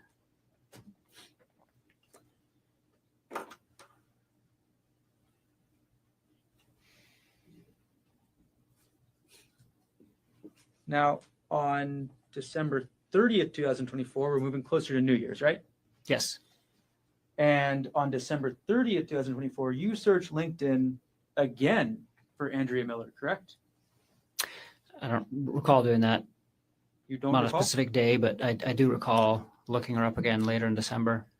We'll publish States Exhibit 109 at page 4. You looked up Andrea Miller on LinkedIn on December 30th, 2024 at 6:49 a.m., correct? Yes. I looked at her contact info. She still hadn't replied to your email, right? That's right. She never called Ari to yell at her, right? She never called Ari to do anything, as far as I know. Actually, she might have. She didn't tell me, but as far as I know, Andrea never called Ari. And then after searching for Andrea on LinkedIn this morning, you canceled your LinkedIn Sales Navigator Core account, correct? That sounds right. I had to cancel it within 30 days. And so I probably went in LinkedIn to cancel the account and then also clicked on Andrea's profile. This is page 5. This is the email confirming your cancellation, correct? Yes. Okay. So, and this is at 6:56 a.m. Is that right? That's right. Okay. So you look up her email and then you cancel. You look up her account and then you cancel, correct? Yes. And you say you cancel because you didn't want to pay the fee. Is that right? That's right. The only reason I signed up for that feature of the LinkedIn account was to be able to get Andrea Miller's contact info. If you hadn't canceled it, it's in the realm of somewhere about $100 a month. Is that right? It's expensive. So you got what you wanted, so you were done. That's right.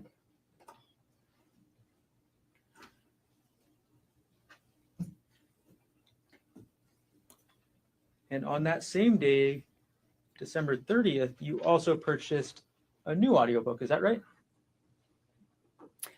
I don't recall.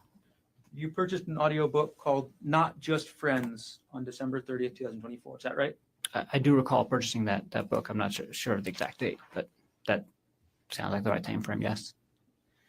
And then on the same day, December 30th at 7:29 p.m., you open up a spreadsheet on your computer, correct? Probably. I work with spreadsheets very, very frequently. On that date at 7:29 p.m., you opened a spreadsheet about your and Ariel's wedding. Is that right? I don't recall, but that sounds plausible, yes. And in that spreadsheet, there was information about the wedding, correct? There's a lot of information in the spreadsheet. There's a guest list, right? A guest list? There was Yes. Tasks for you and Ariel to do to prepare, correct? Yes. And there was the cost. And a lot of other stuff. There was the cost there, correct? The cost was there too, yes.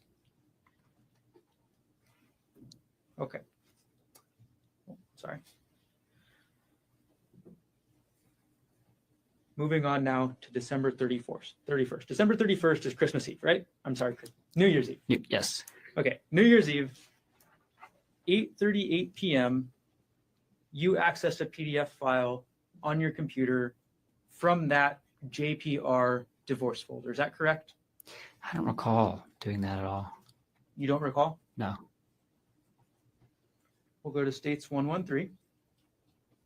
We'll publish page 2.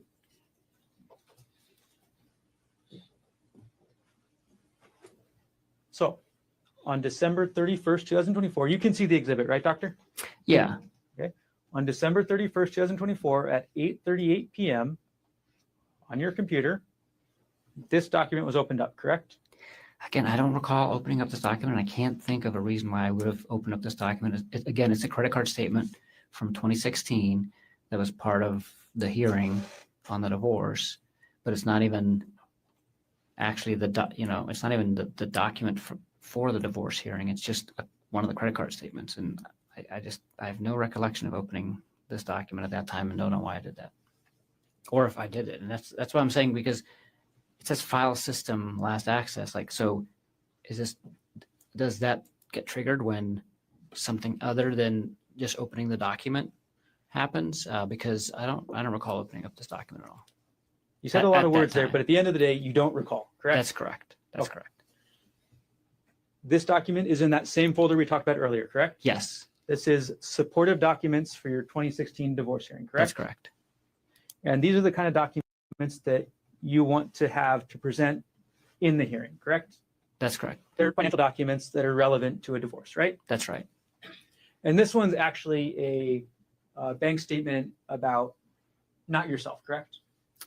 It's a bank statement that was a credit card that was actually in my father's name during that time period. But we were I'm trying to recall exactly. I think we had used it to transfer like a credit card balance that we had onto his credit card, because they were offering like a no interest, no payments for whatever, and we were using that to pay off this credit card. I was using it to pay off my credit card debt at a more favorable or zero interest rate. But yeah, that was a credit card in my dad's name. So you included this document in your divorce hearing folder because it was relevant to your divorce, right? That's correct. Okay. Now, at 8:38 p.m. on New Year's Eve, you also looked up a March 2022 pay stub for Ariel Konig, correct? I'm sorry. Can you say that again? At 8:38 p.m., the same time, on December 31st, 2024, the same date, you also looked up a March 2022 pay stub for Ariel Konig. Is that right? I don't recall doing that specifically, but that sounds plausible. Yes. We're going to publish dates 1 to 5, page 11. All right. Dr. Konig, this is the metadata for that document, correct?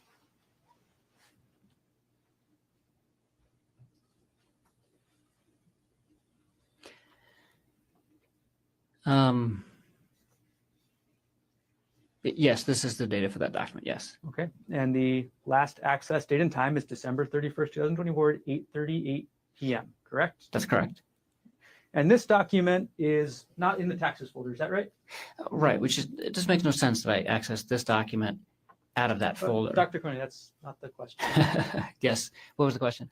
This document is not in the taxes folder, That's correct? Okay. And again, there's no real reason to be accessing this document, correct? There's no reason that I can think of accessing this document out of that folder. I can think of a reason why I was looking at her taxes potentially at the end of the year, but I don't know why I would have never gone to that folder to look for her tax documents, because I have a tax document folder that has all of her tax stuff in it. And again, the document we're talking about is literally just a pay stub for 1 month, right? That's right. It's the only information in that document is how much Ariel got paid in March 2022, right? Right. No relevance to taxes in the year 2024, correct? That's right. She's not even at the same job at this point, right? That's right. So at the same time, the data from your computer shows opening up divorce-related documents as well as an old pay stub for Ariel, correct? That's correct. How much each person gets paid is very relevant in divorce, right, Dr. Konig? That's correct. And again, this is all 8:38 p.m. on New Year's Eve, right? That's correct.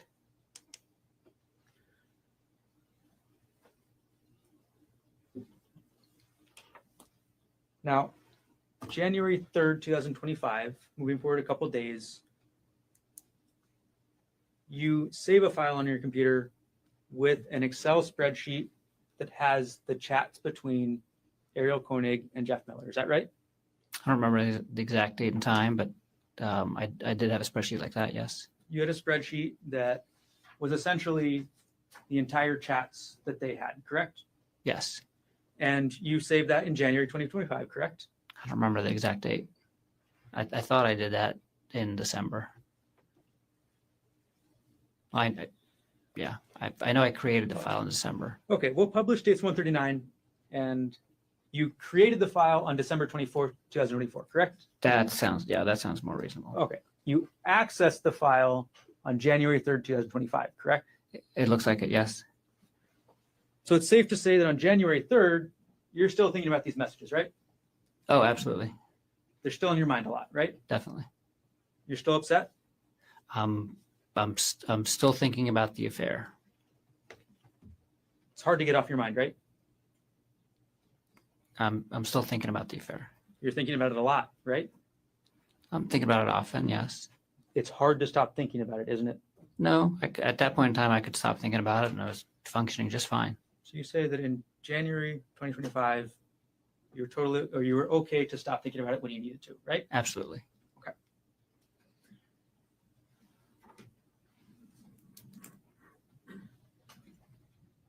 On January 7th, 2025, you purchased another audiobook, correct? I don't recall. We'll put States Exhibit 106 up on the screen. And this is going to be page 6 of 7. On January 7th, 2025, you purchased an audiobook called Not Just Friends, correct?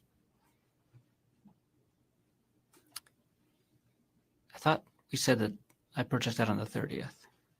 January 7th, 2025. You purchased this audiobook, correct? Yes. And on January 7th, 2025, again, the title was Not, it's in little half quotes, Just Friends, right? Isn't that the same book that we said I purchased on the 30th?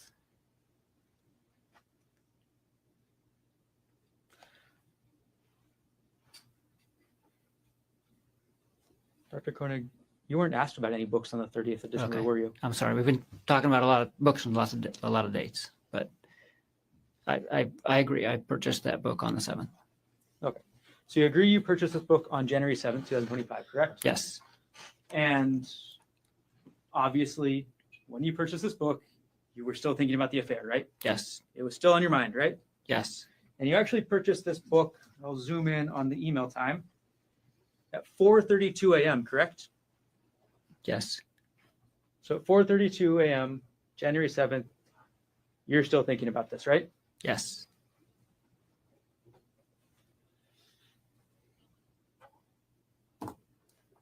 The same day, January 7th, 2025, at 6:59 a.m., you go back into your JPR, Jesse Patella Ray divorce folder, correct? I have no recollection of going into the divorce folders from my previous divorce during this time. Again, no recollection? No recollection. We're going to publish dates 113 at page 3. Can you take a look at that? Yes. All right. So this is a file name 2012 or 2012-412 Ghent plane ticks, correct? Yes. The document we're talking about is a plane ticket to go to the city of Ghent in Belgium, correct? Yes. And that's a trip that you and Jesse Patella Ray took together, right? Yes. And as the metadata shows, the last access date and time, January 7th, 2025 at 6:59 a.m., correct? Yes. This one is not in the supportive documents folder, though, is it correct? Is it? No, it's in the same hearing folder, but it's a folder called Jesse Lived Extravagant Life. Jesse being the woman you were divorcing at the time, correct? Yes. You made a folder called Jesse Lived an Extravagant Life, right? That's correct. You were a little bitter at the time you made this, right? I was feeling a lot of emotions, I guess. I was mostly happy that I was getting divorced. At that time, we had, separated, and we were both at that time. She was ready to get remarried, actually.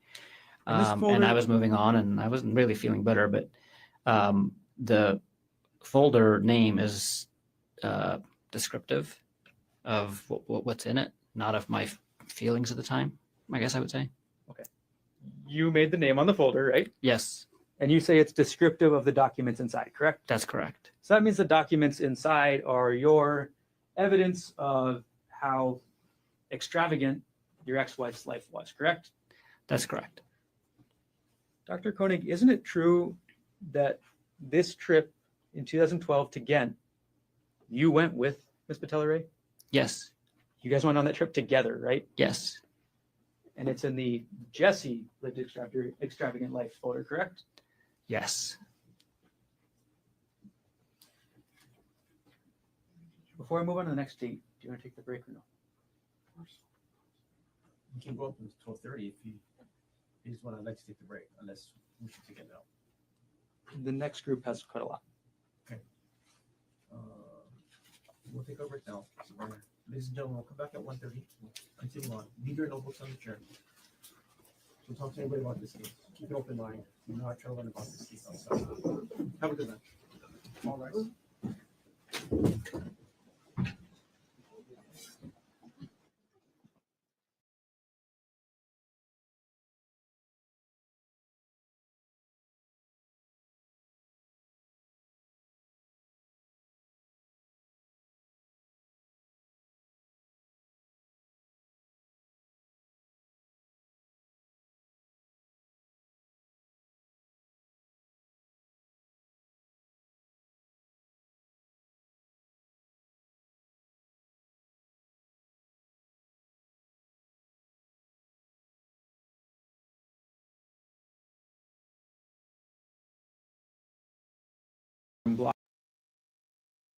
Freedom credit card that we used to transfer.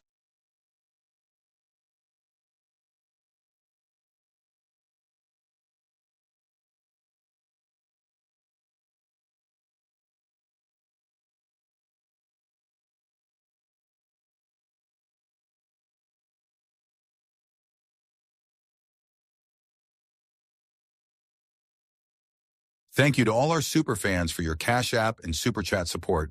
We salute you. This is Gerhardt Konig, 1 CTC-25-73. Dr. Konig is present in court with all 4 counsel of record. All jurors are back in the courtroom. Dr. Konig, if you could return up to the witness stand.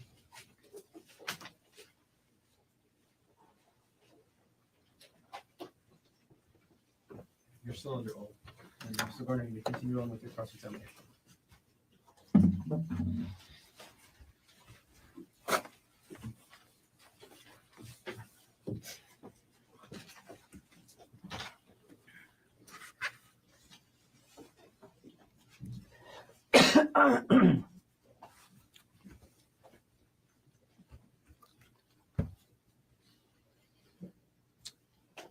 Good afternoon.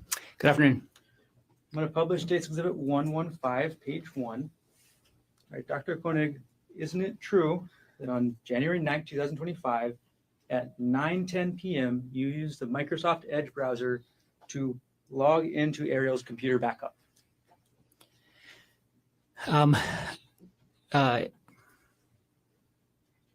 Yes.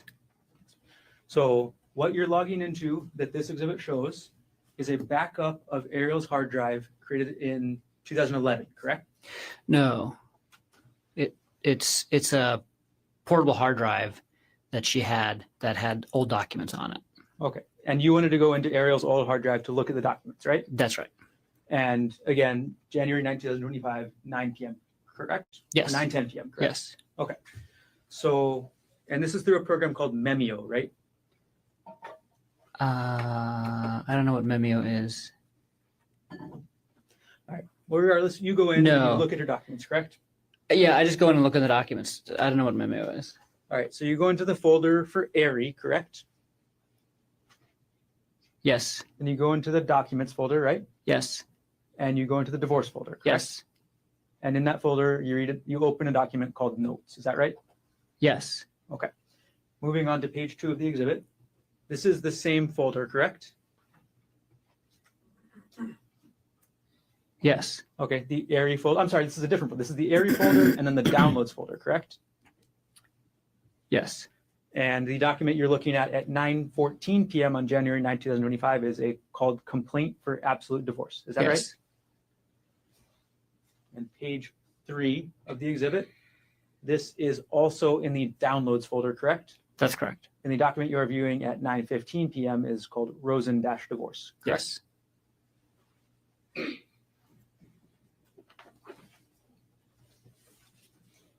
And again, these were all on Ariel's external hard drive, correct? Yes. On February 3rd, 2025, you go back to your prior divorce folder. Is that correct? I don't recall that at all. Publishing States Exhibit 113, page 4. On February 3rd, 2025, you go back to your divorce folder from your prior divorce to Jessica Patella Ray. Is that correct? I do not recall doing this at all. And this is, again, looking at the account statement from your father's account that you moved money into for your loan purposes. That's correct? It looks like it's the same credit card. I can't remember if it's the same statement date, but it's that same PK Chase Freedom credit card that we used to transfer a balance into to pay it down. And the last access date and time from the computer system is February 3rd, 2025 at 8:42 a.m., correct? The last access date and time from the computer system is that date and time. That's correct. So between December 14th and February 3rd, there are 4 different accesses to your prior divorce folder on your computer, correct? From the computer system, yes. That you have no recollection of. That I have no recollection of. But you are looking at Ariel's documents on her hard drive about divorce, correct? Yes, I did look at that divorce folder on her portable hard drive on that date and time. And during that time period, you're also looking into Ariel's old pay stubs, right? Yes. You're also looking into your tax notes that include information about how much alimony and child support you paid, right? Again, I don't recall looking at a 2018 tax notes during that time, but that tax document was accessed by the system at that time, and that tax document does include alimony and child support. And you're researching these financial documents and these divorce documents because you want to see how much damage you're going to suffer in a divorce. Isn't that right? That's not right. In January, you also review your wedding documents again. Is that correct? I don't recall. Maybe show me what you're discussing.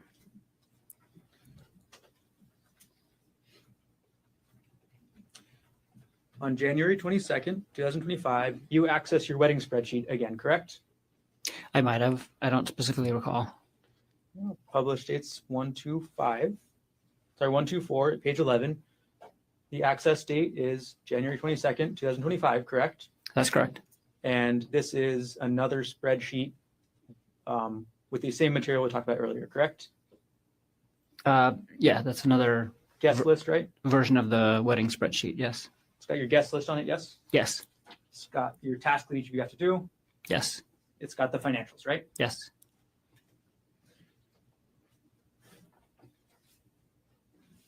And on the same date, January 22nd, 2025, at 3:04 p.m., you view a document called Worthington Konig Wedding Room Block 9.14.18, correct? I don't remember doing that at all. You have no recollection. I have no recollection of doing that. It's the same date as the Excel spreadsheet, right? Yes. We're going to publish dates 124 at page 12. And again, if you can look, the file system last access date, January 22nd, 2025 at 3:04 p.m., correct? Yes, I see that. Okay. And in this document, this is the reservation for the venue of your wedding, correct? That's right. And it specifically shows how much that cost. Isn't that right? I have no recollection of what's on that document. No recollection. Okay, we'll publish to the next page.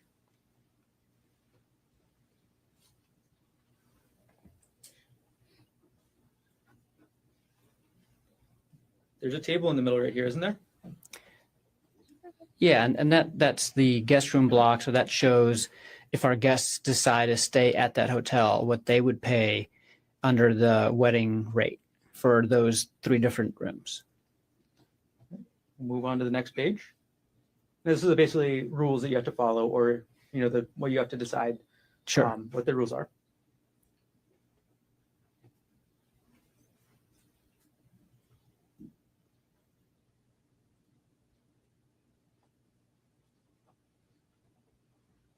And this has an anticipated revenue section, correct? Yeah, so they had a minimum. So we were holding our wedding at this venue, and they had a minimum revenue that they needed to generate from room reservations from our guests, and that was the minimum. And the overall cost for your wedding was $55,000 approximately, correct? That sounds about right. I don't recall the exact number. But is that in that document? I asked you in general. No. Oh, I'm just wondering where you got your number from. The overall cost from your wedding is from your spreadsheets, correct? Yes. So you're looking up multiple different spreadsheets with the cost, right? I have no recollection of looking at the wedding room block document. I don't have a recollection of looking at the wedding spreadsheet either, but I could potentially think of a reason why I would have done that. But I've no recollection of opening that wedding room block and have no idea why I would have done that. The next date that you open the wedding spreadsheet is February 24th, 2025. Isn't that correct? I don't remember opening the wedding spreadsheet, but... You don't recall? Okay.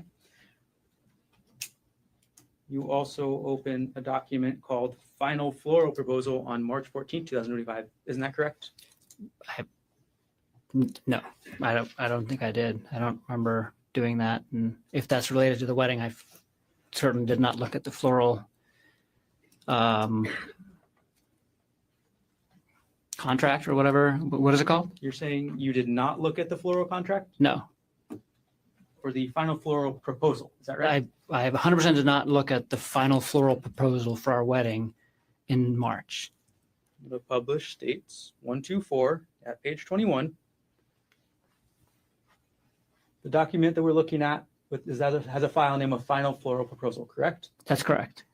File system, last access date and time, March 14, 2025. Yeah, the computer system accessed it on that date and time. I have no recollection of opening this document and looking at that date and time. The computer system did all this? Yes. The computer system opened this document is what you're saying today? I'm not sure what the computer system did. It says accessed. That is what the computer system did. The computer system accessed this document, right? That's correct. Okay.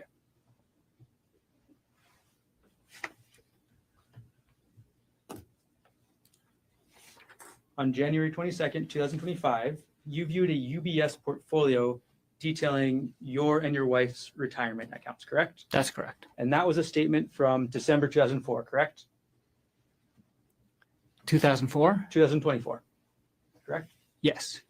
So in December 2024, you get the UBS statement detailing how much you and your wife have in your retirement accounts. That's correct. Right? Yes. And you reviewed that on January 22nd, 2025. Yes, I do remember that. And this is actually within a month of getting the statement, right? That's right. It makes sense to review the statement, within a month of getting it, right? Yes.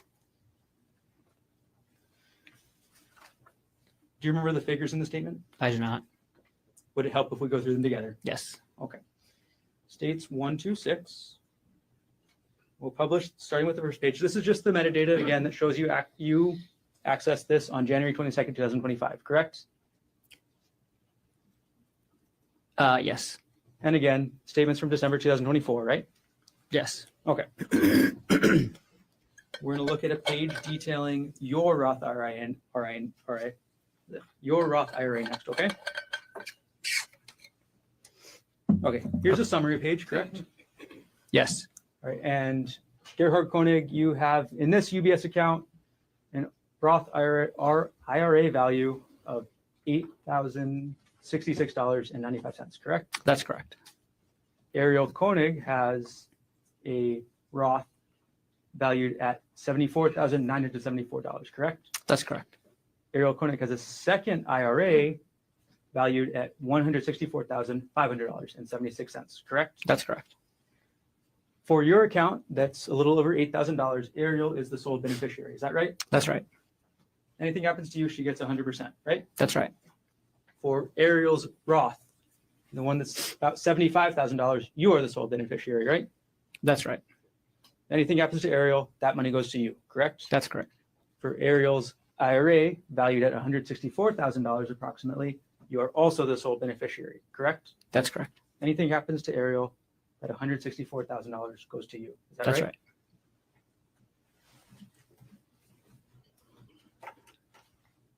In January 22nd, 2025, that's about the same time that you're doing all your life insurance work, right? That's right. And that's the same, or around the same time that you send Ariel that email instructing her to get a $250,000 life insurance policy, correct?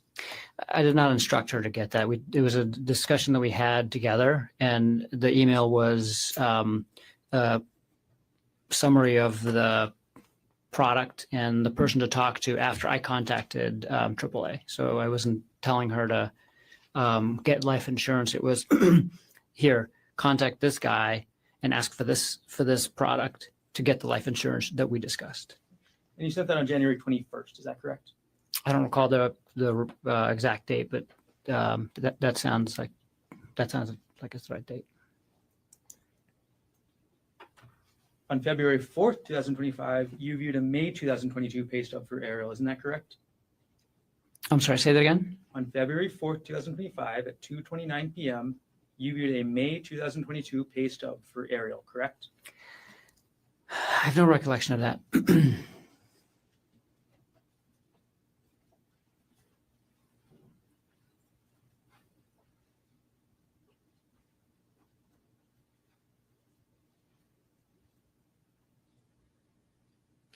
Will publish States Exhibit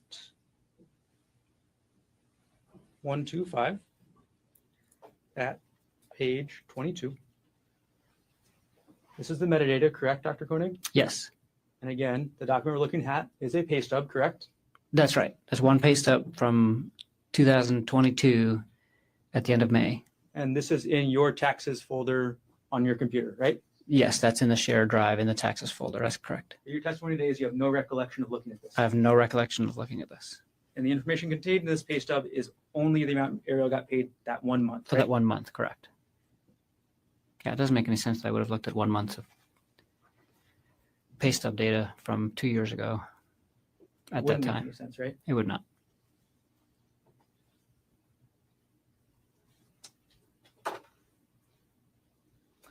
On March 14th, 2025, you viewed a 2018 Wealthfront account statement for Ariel. Isn't that correct?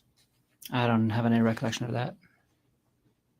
Published States Exhibit 125 at page 24. Now, again, this is about a 2018 statement, correct? That's correct. And this is a statement for an account, a retirement account, or sorry, an investment account belonging only to Ariel. Isn't that correct? Yeah, but I don't even think she still had it at this point in time. So this was a Objection, non-responsive. yeah. I have no recollection. I have no recollection of looking at this document. This document is from 2018, correct? That's correct. And again, no recollection. No recollection.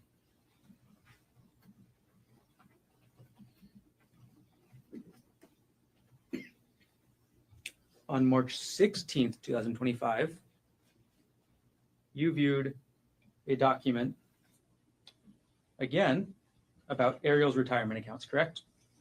I don't have a. I might have.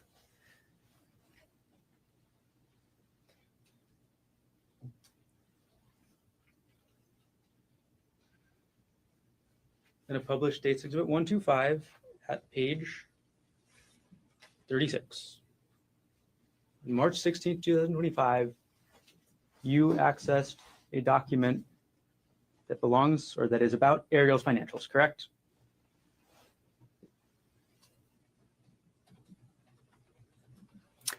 This is on my desktop. I don't know what's in that document. So this document isn't actually even in your taxes folder, right? Right. This is on my desktop. Meaning every time you open up your desktop, you see this document, right?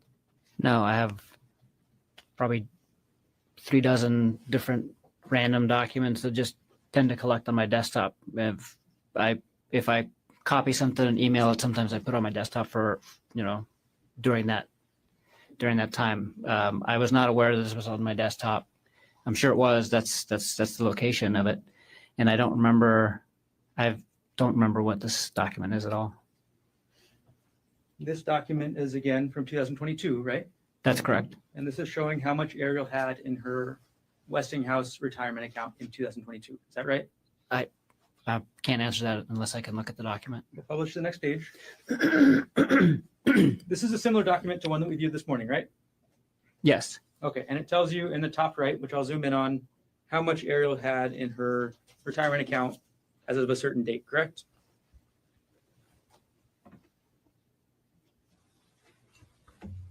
Yes, it says the total value of that account, and what's the date? The date was, the account summary shows 2022 in November, correct? Oh, yeah. So this document is about Ariel's retirement account from November 2022, correct? That's correct. Yeah, I remember looking at this. I did look at this. Okay, now you do remember looking at I this. do, yes. Okay. And November 2022 is a couple years before March 2025, correct? That's correct. It's 2.5 years, right? Yes.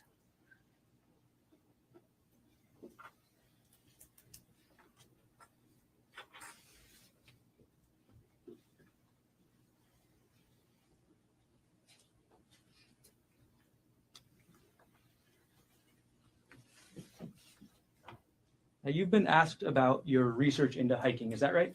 That's right. And you testified yesterday that you do a lot of hiking, right? I do. Isn't it true that there are only searches and computer data related to hiking between the dates of February 28, 2025 to March 4th, 2025 on that computer? That's correct. Well, objection. There was a search range in the search warrant. You were speaking objections? There was a search range in the search warrant. This question was about the entire computer. Approach.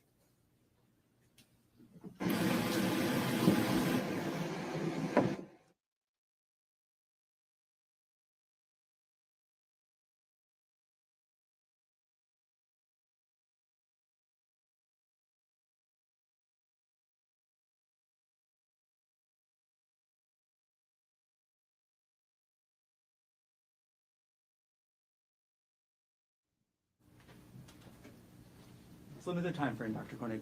Between December 2024 and March 2025, the only data related to hiking from your computer is for those 5 days, correct? That's correct.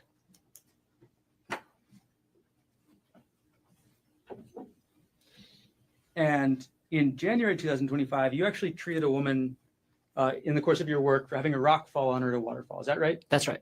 You saw the injury that she got from that rock, correct? I did. You saw what kind of treatment she needed, right? Yes.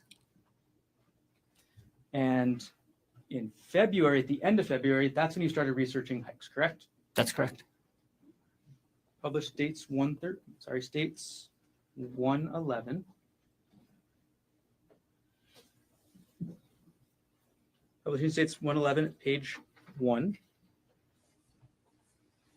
On February 28th at 2:55 p.m., you searched Maui secret hikes, correct? I did. Then on the same date at 3:13 p.m., you searched secret hike Waikamai Falls, correct? That's correct. Then a couple minutes later on the same day, you move on to Oahu, correct? Yes. And you search best Oahu hikes, right? That's right. And by this time, you know that you're going to be taking, or you've discussed this Oahu trip with Ariel, correct? Yes. And the start of your search for Oahu is best hikes Oahu, right? That's right. And then you go to a website called alltrails.com, correct? Yes. And you filter to Hawaii first, right? Yes. And then Oahu, correct? Yes. And The title of that website is the 10 Best Trails and Hikes in Oahu. That's right. Okay. The Palipuka Trail is not in those 10 best trails, is it? I can't remember, but I don't think so. Publishing next page to page 5. So February 28, 2025, 3:30 p.m., you click on a YouTube link titled Easy Hike on Oahu, Makapu'u Lighthouse Trail. Is that right? That's correct. And just a couple seconds later, publishing the next page, again at 3:30 p.m., you click on a different YouTube link for the top 10 easy Oahu hikes for everyone. Is that right? Yes. So first you look at best hikes, right? Yes. And then you see these 2 YouTube videos for easy hikes, right? Yes. You don't watch these whole videos, right? Probably not. You don't watch these videos because at next page, 7 out of 10, 3:31 p.m., you're looking up difficult hikes, right? That's right. Because easy hikes is not for you, right? Yeah, the hikes that I found on the Easy Hikes website wasn't what we were looking for. Difficult hikes are generally more dangerous, right? Sometimes. Sometimes they're just longer. Difficult hikes have rougher terrain, right? Sometimes. Difficult hikes have higher drop-offs, right? Not necessarily. Difficult hikes can have more exposure, correct? They could. And these difficult hikes, these are the kinds of hikes you were interested in, right? Yes. Now, your search for difficult hikes brought you to a website called journeyera.com. Is that right? That's right. And the first page you looked at on journeyera.com, I'm going to scroll to page 8 of this exhibit, is the URL just says Oahu hikes. Is that right? That's right. And again, you're visiting Journey Era on February 28, 2025, correct? Yes. So this is still the first day that you're researching hiking, correct? That's correct. And moving on to the next one, next page, page number 9, you end up going to a page on journeyera.com saying the 35 best hikes on Oahu, the ultimate guide, right? Yes. Although the URL talks about the Stairway to Heaven, this is actually a list of 35 hikes, correct? Yes. Okay. And on that list, you see the Palipuka hike, correct? Yeah, among 34 others. And then on March 3rd, 2025, you go back to the journeyera.com website. Is that right? That's right. And this time you're going to look at the Palipuka hike page specifically, correct? That's correct. Okay. March 3rd, 2025, 7:19 a.m., correct? That's correct. Okay. And you've seen the website you looked at up on the screen, yeah? Yes. Okay, we're going to put it up and go through it together.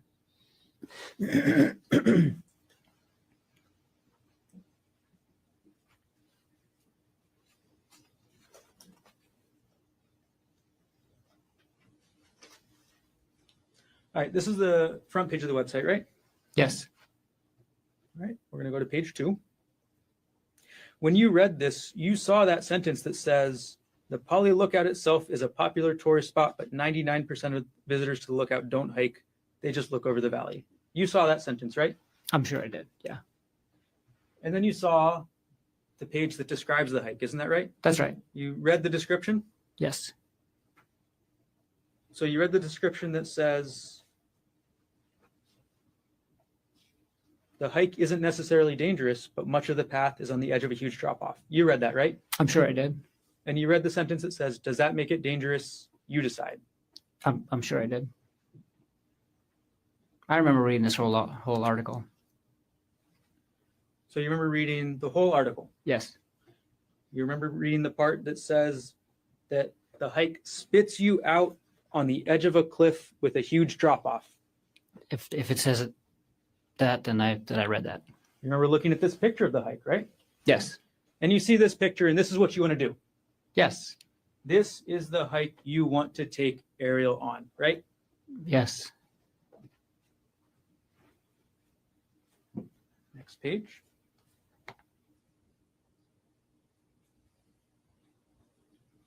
In this page, the author describes and shows a picture of themselves enjoying themselves, right? That's right. They're looking out over the entire windward side. Is that right? That's right. And this picture on this side has the puka. Is that right? That's right. And this is at the end of the hike, right? I assume so. Actually, from what I've remember from the description is that you can keep going past this for a little while still, but it's close to the end. And this is ultimately where you want to take Ariel, right? Yes. This was the plan, to take her to this section, correct? Yes. And to take Ariel to this section of the puka, you have to take her through this section, correct? Yes. You have to take her along this trail, along the cliff. Is that right? Presumably, I never got to this point in the trail, but according to the pictures, yes. You never got this far in the trail, right? No. The plan was to get that far in the trail, though, right? Yes.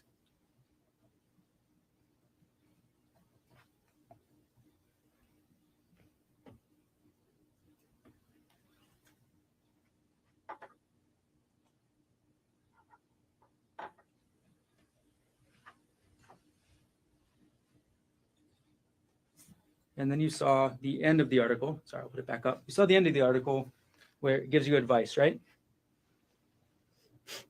Where it says, be safe going down and take it slow as it can be slippery and the drop looks very unforgiving. Yes. You read that, right? Yes.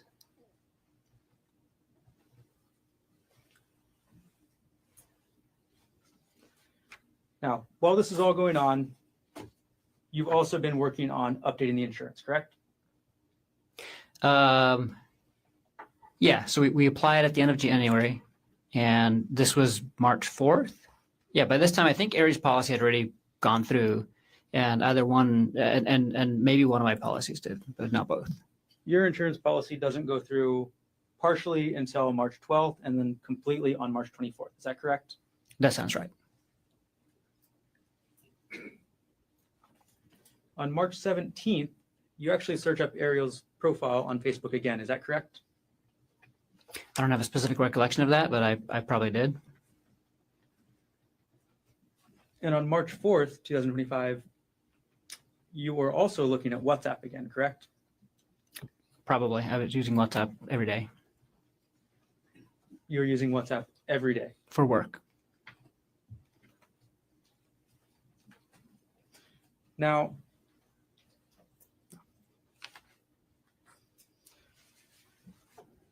okay. And you testified yesterday about your work bag and the medication that was in it, right? Yes. Okay. And you testified that your work bag is used for when you're on call, correct? That's correct. And you testified that you normally keep medication in there to provide if it's a rush situation, right? Yes. And the medication that you keep there can be dangerous, correct? That's correct. The medication that you keep in that bag can kill somebody, right? I'll have to look at the medication that's in there, but a lot of the medications that I use at work can be lethal if not given appropriately. Well, it's published States Exhibit 98.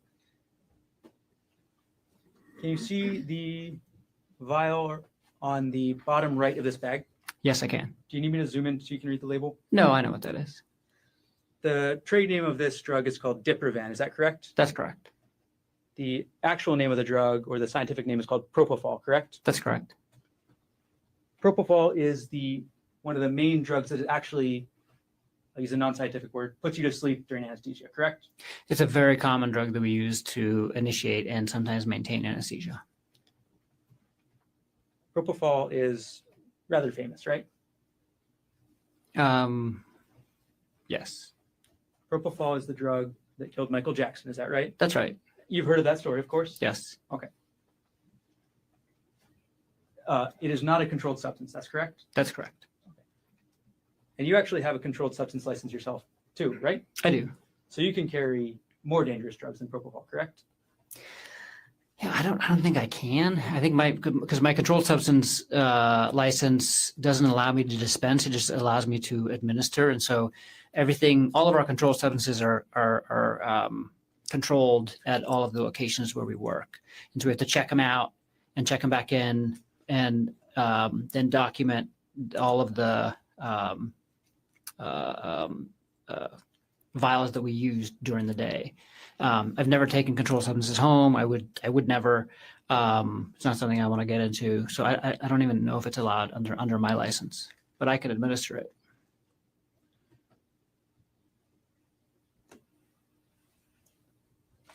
All right.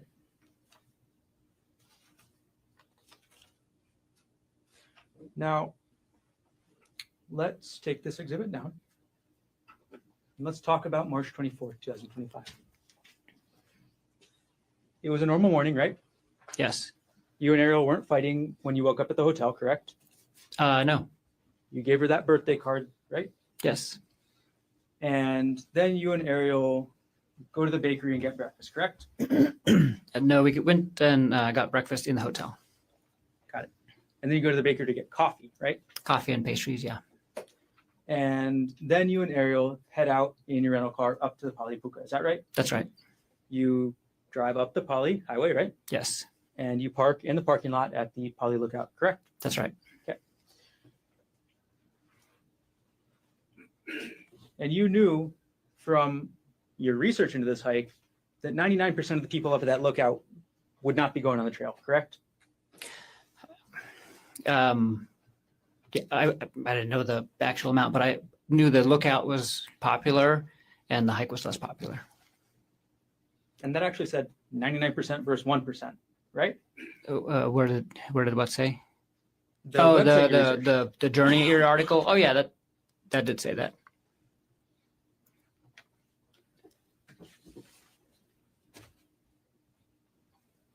The website even told you, does that make the hike dangerous? You decide. Is that right? No, the website, when the website said that, it was talking about the trail being next to a cliff, not the trail being some isolated, secluded spot that there's no people. The website said you decide if the trail is dangerous, correct? No, the website said specifically, it's not dangerous if you stay on the trail, but if you don't stay on the trail, you might fall off the cliff. Is that dangerous? You decide. And you saw that cliff, right? I did. On the picture. And you saw that cliff was at minimum several hundred feet high, correct? Yes. You know, common sense tells you somebody falls off that cliff, they're going to die, right? That's correct. And the website even tells you that the hike spits you out on the edge of a cliff with a huge drop off. Is that right? That's right. And that photo that we looked at shows the trail going right along the cliff edge, correct? For parts of it. And this is the hike that you wanted to take Ariel on for her birthday, right? Yes. You wanted to go through the start of the hike, correct? I'm sorry. Can you say that again? You wanted to do more than just start the hike, correct? I wanted to do more than just start the hike. That's correct. You wanted to do the whole hike. Is that right? That was the plan.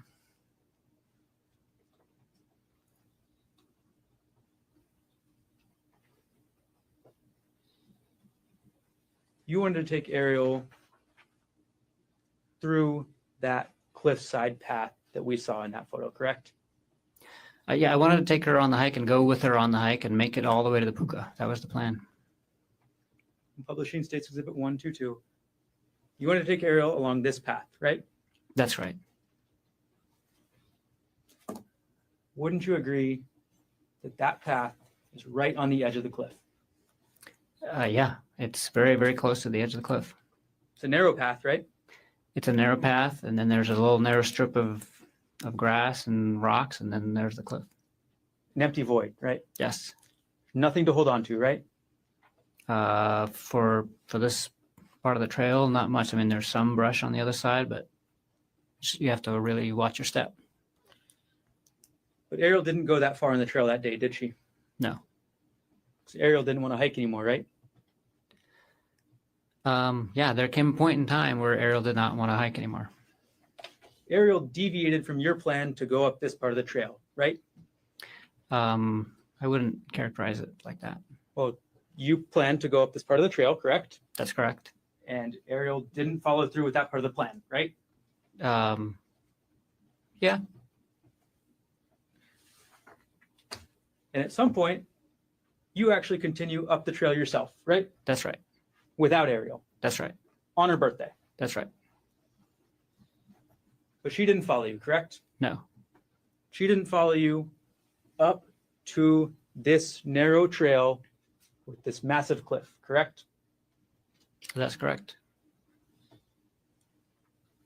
And then you went back down, isn't that right? That's right. And you saw that she was still there, right? Yes, And it was a surprise to you, right? it was. It was a surprise to you because you still had a chance to go through with your plan, right? What plan are you referring to?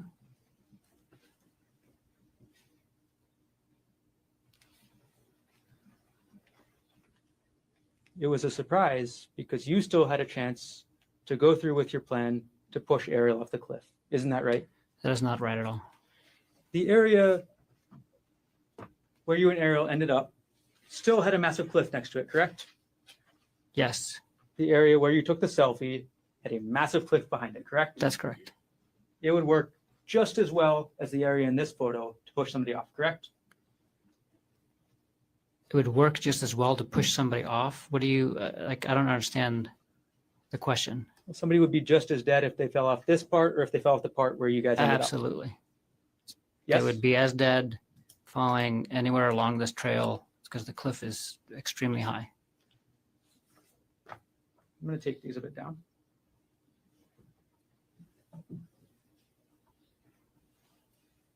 Before we get to the final parts of the trail, you testified this morning and you said, please do correct me if I'm wrong here, that you were not sexually demanding of Ariel. Is that correct?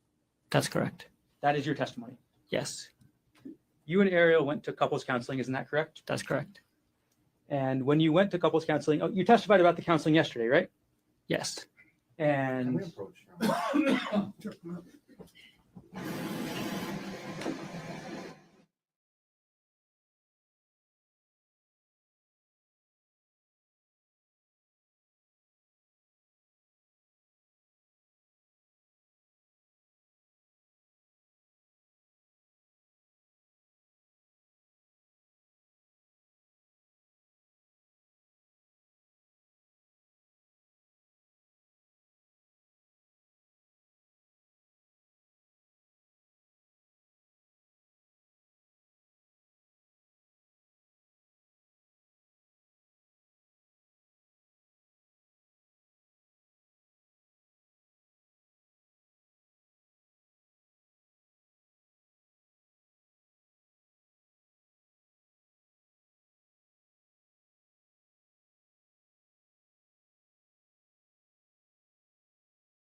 Dr. Konig, just to clarify one more time, you testified this morning that you were not sexually demanding towards Ariel. Is that correct?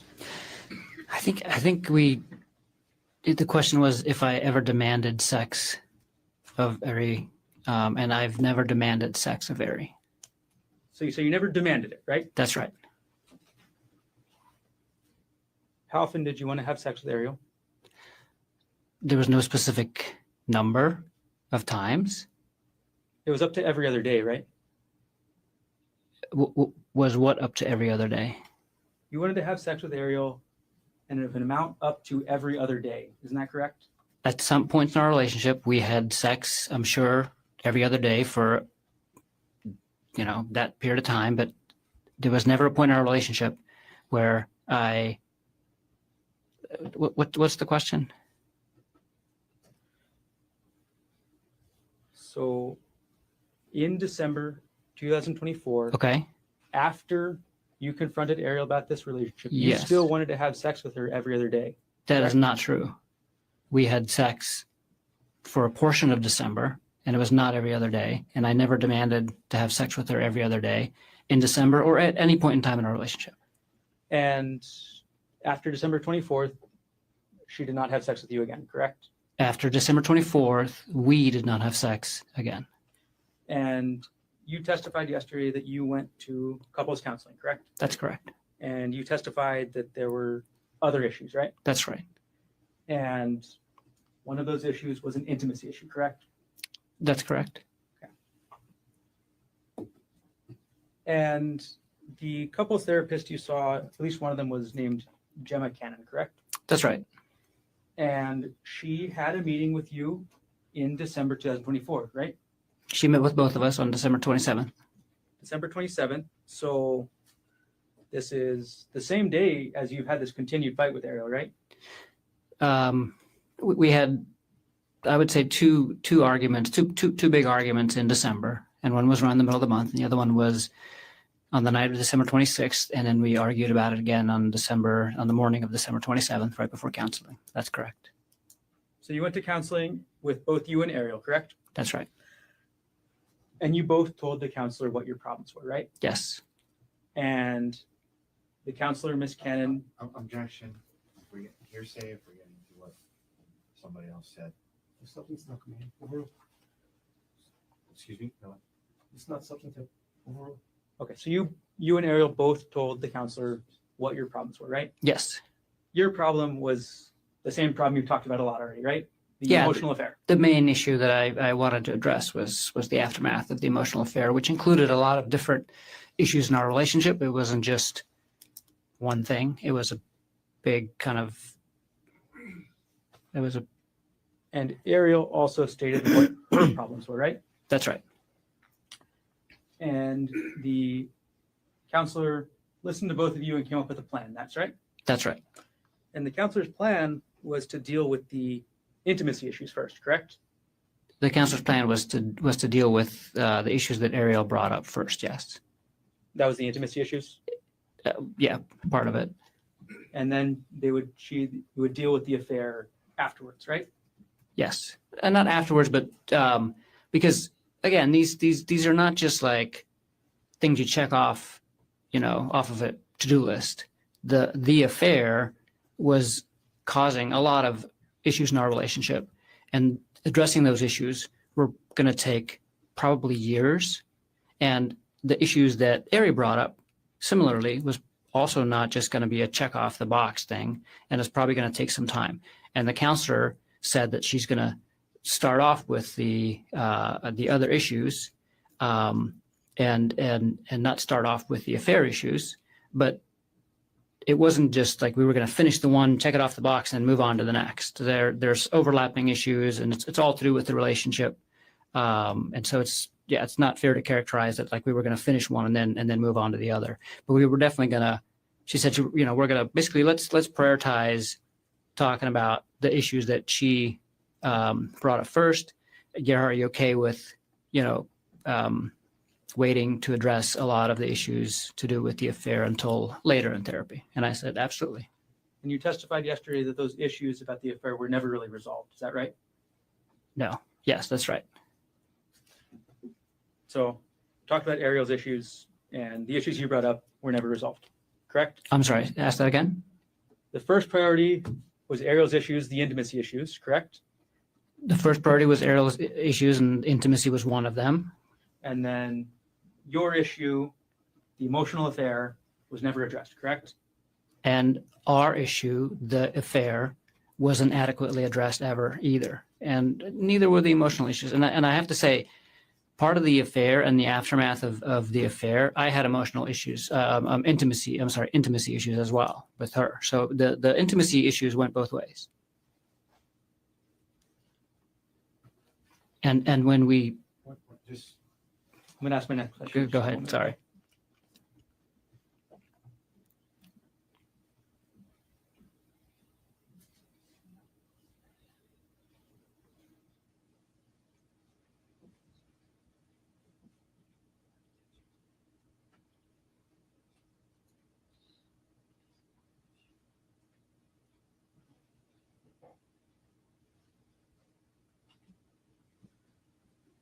Okay. Let's go back to the hike, Dr. Konig. Okay. March 24th, 2025, you testified about the hike yesterday, correct? Yes. You testified that you and Ariel had a massive argument, right? Yes. You testified that on her birthday, Ariel brought up a subject she knew would upset you, right? I'm sorry. You didn't testify to that, but that is what happened, correct? That is what happened, yes. You testified that Ariel brought up that she wanted to go back to work and speak to Jeff Miller again, correct? She was still working, so she wasn't trying to go back to work. She wanted to start traveling with him again. And your testimony is that this is what Ariel decides to bring up on her birthday trip with you, right? Yes. And that she decides to bring this up on the Polipuka Trail, right? That's where she brought it up. That's correct. So you testify that you have this argument, you separate, and then you come back together, right? Yes. You take this selfie right by the cliff, correct? Yes.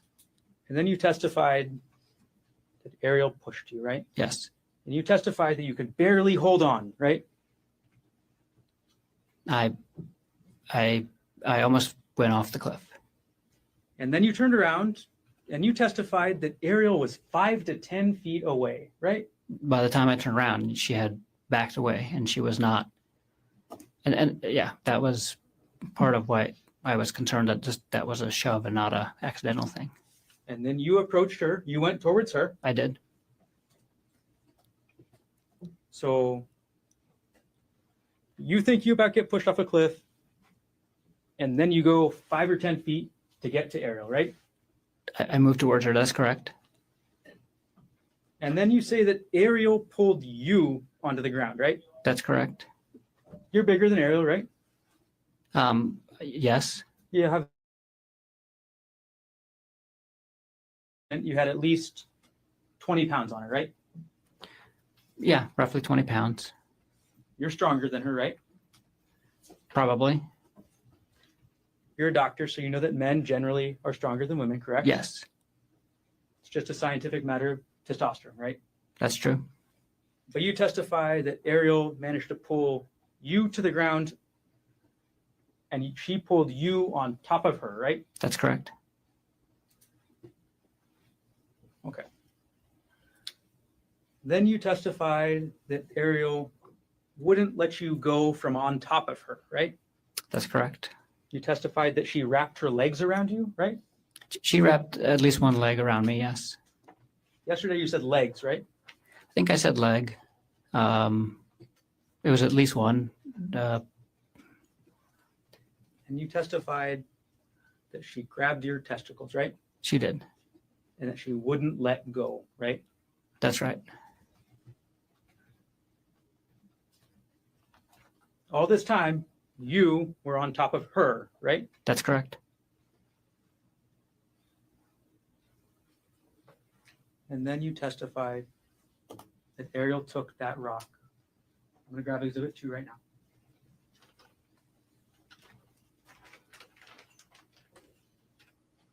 You testified that Ariel took this rock and hit you in the face. Isn't that right? That's right.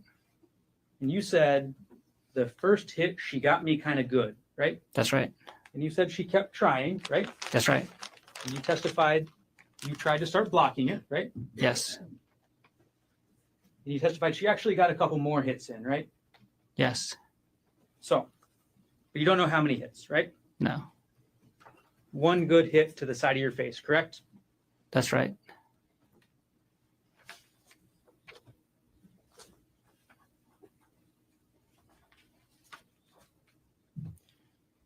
Publish States Exhibit 236.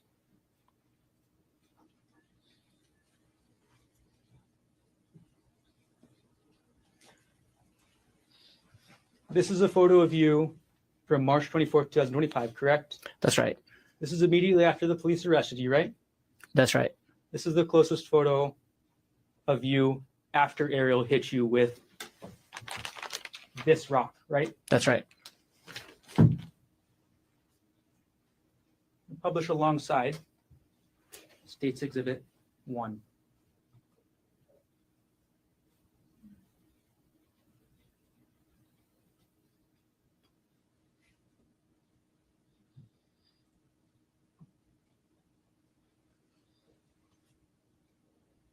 Okay, so on the right side, we have you after Ariel got one good hit with you with the rock, right?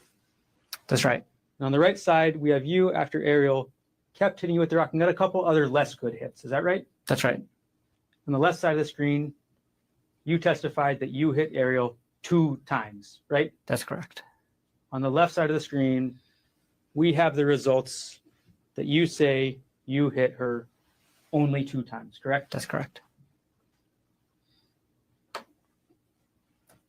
Let's move on to the next day. We're going to publish states, I'm sorry, not the next day. We're going to publish states D30 on the right side. I'm sorry, defense 30 on the right side.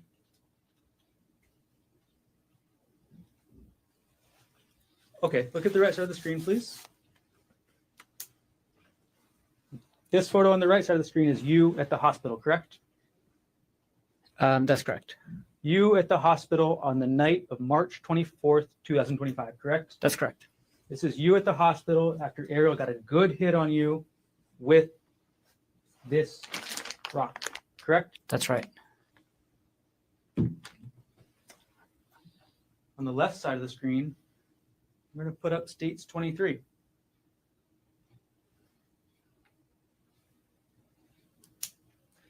This is Ariel at the hospital, correct?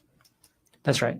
This is Ariel at the hospital after your 2 hits, correct? That's right.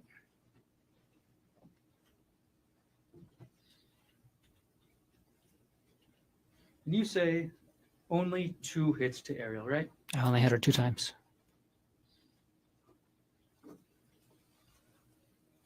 This is the front of Ariel's face after those 2 hits, right? Yes.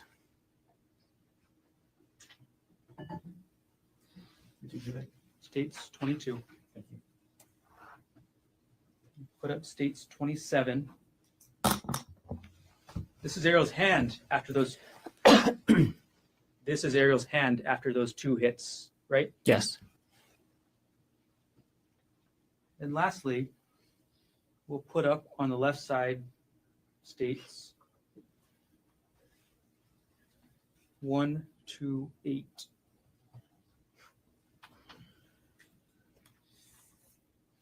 On the left side of the screen, that's Ariel on March 25th, 2025, correct? I don't know when that picture was taken, but I'll take your word for it. That's Ariel the day afterwards, right? Like I said, I don't know when that picture was taken, but I'll take your word for it. We'll publish on the right side states 239.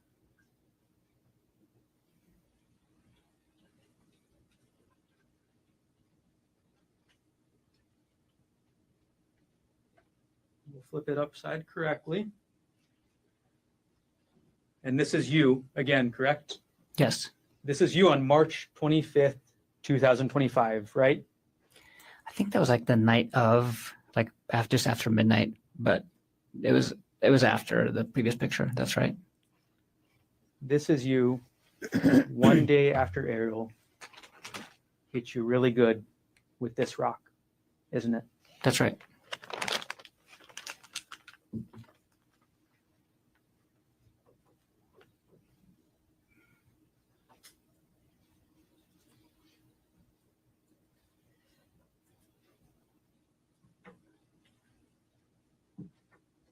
Take the recess. I'm sorry. Should we take the recess? That was a good time. Ladies and gentlemen, let's take our afternoon recess. This is how we'll get to at 2:45. Leave your notebooks on the chair. All right.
1CPC-25-373.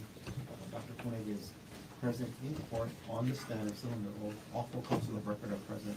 All jurors are back in the courtroom. Mr. Barnes, can you continue? I have no further questions.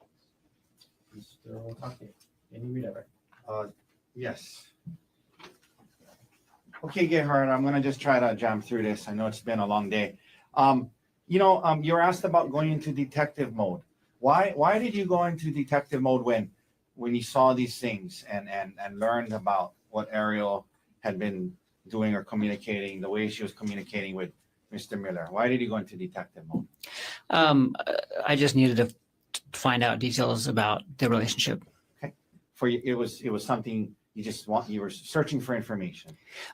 She was obviously deleting things and trying to hide things, and I just wanted to understand what was going on, really. The extent of the Yes. relationship. You were asked about the text messages from 12/1 that started, and that was a Sunday. Remember that? That's right. And you were asked about, well, I would say good morning, and then it went on throughout the day, Christmas lights, what you doing all day long until good night. And you were asked that, there was nothing sexual in there. Were you still concerned that on a Sunday your wife was communicating with another man all day long? Yeah. Yes. Even though there wasn't. Move to strike the last answer. Granted, last time still stricken. Did the text messages still concern you, even though the word sexual wasn't in there? Yes. Sustain. And move to strike the last answer. Granted. Were you concerned by the text messages on that Sunday between your wife and another man? Same objection. Sustain. Misleading. How did you feel about the text messages on that Sunday between your wife and another man? I was very worried.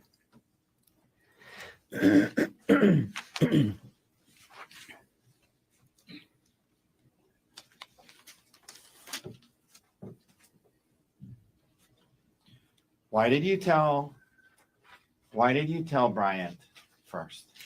Why did you reach out to Bryant? I reached out to Bryant because he was one of my best friends, and I needed advice, and I wanted to give him a heads up about what was going to happen on the trip. Okay. When you and Ariel talked about her quitting her job, what was your interest? My interest was for her to terminate her relationship and her contact with Jeffrey Miller. Were you going to be perfect? Were you okay with her getting another job? Absolutely. Was there a conversation about her looking for another job? Objection leading. Sustain.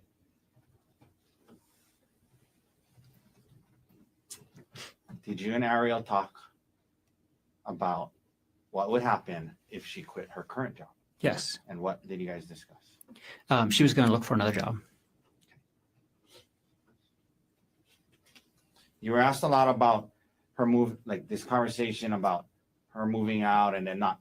Initially, what was your thoughts about her moving out? Initially, when you found out about it in San Luis Obispo? I would have preferred if we could deal with the affair in an isolated environment, and so it would have been preferable if she had moved out. Did you eventually change your thoughts on that? Yes.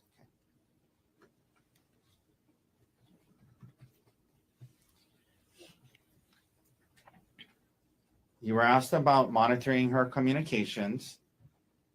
Is there anything you learned in the audiobooks about that? Yes. What did you learn from the audiobooks about monitoring her communications and her sharing, giving up some privacy during this healing period?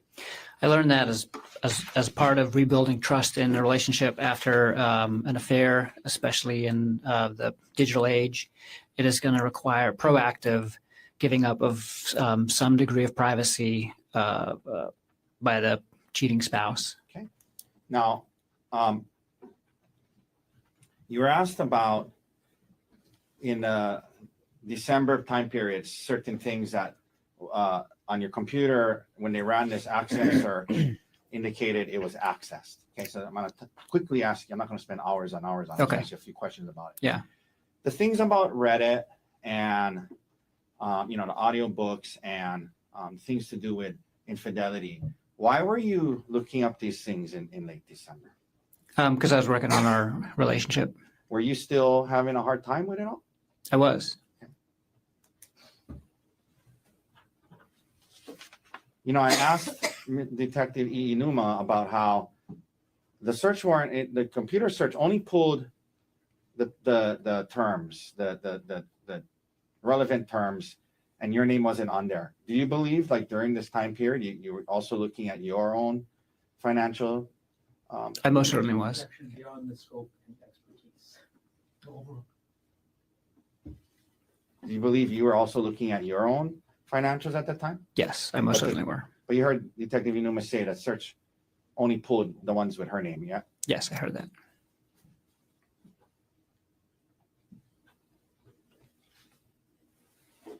You mentioned at the end of the year, sometimes you're saying, you're asked about, I just want you to explain it more. So at the end of the year, when you're doing some tax planning, would you commonly look through certain files?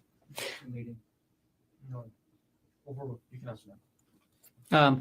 Yeah, and not just tax planning, but just financial planning, like budgeting and things like that, and kind of reviewing like, you know, how our retirement accounts were doing, and it was more than just tax planning. You know, there was a retirement account of Aries that they brought up.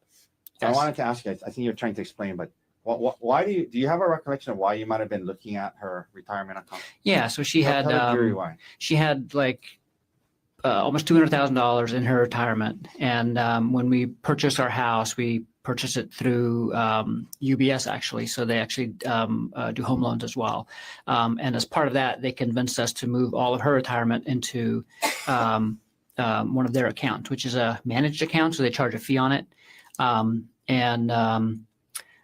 they wanted me to move my retirement account out of my account too when I terminated my job, but that was after we closed on the house. So we didn't end up doing that before we closed on the house. And I was glad because Aries' return at UBS was very poor for 2024. And so I was looking at her return in 2024 that she got at UBS, and I was looking kind of at historical data. And then I was also looking at her return that she used to get on the same retirement money when it was still held at Westinghouse. And it was part of the process to decide if we were going to switch her retirement account to a different account and provider to get a better return. Okay. You know, all these financial documents they brought up, were you trying to like see if it would be cheaper to kill her than divorce her? No.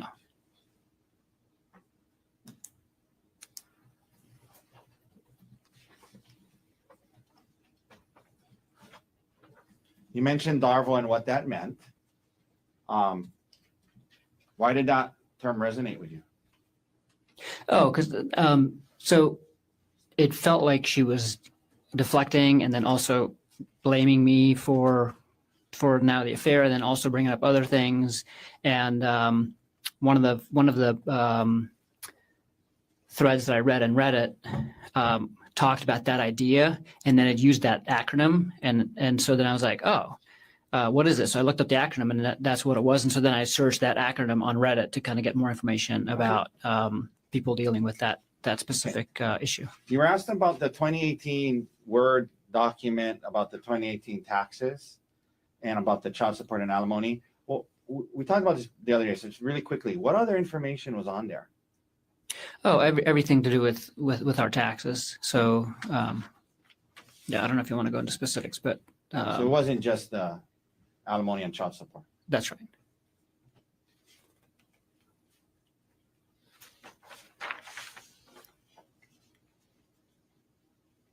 Do you typically wake up early in the morning? Yes.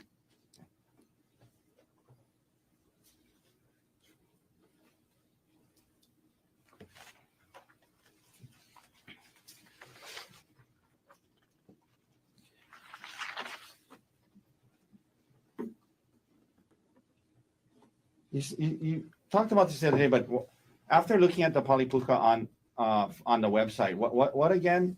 Why did it seem like a good one for you guys? What was the reasons? Yeah, I thought that was going to be a really good hike for us to do because, like the prosecutor mentioned, it has these expansive views of the entire East Oahu. I'm sorry, West Oahu. No, East Oahu.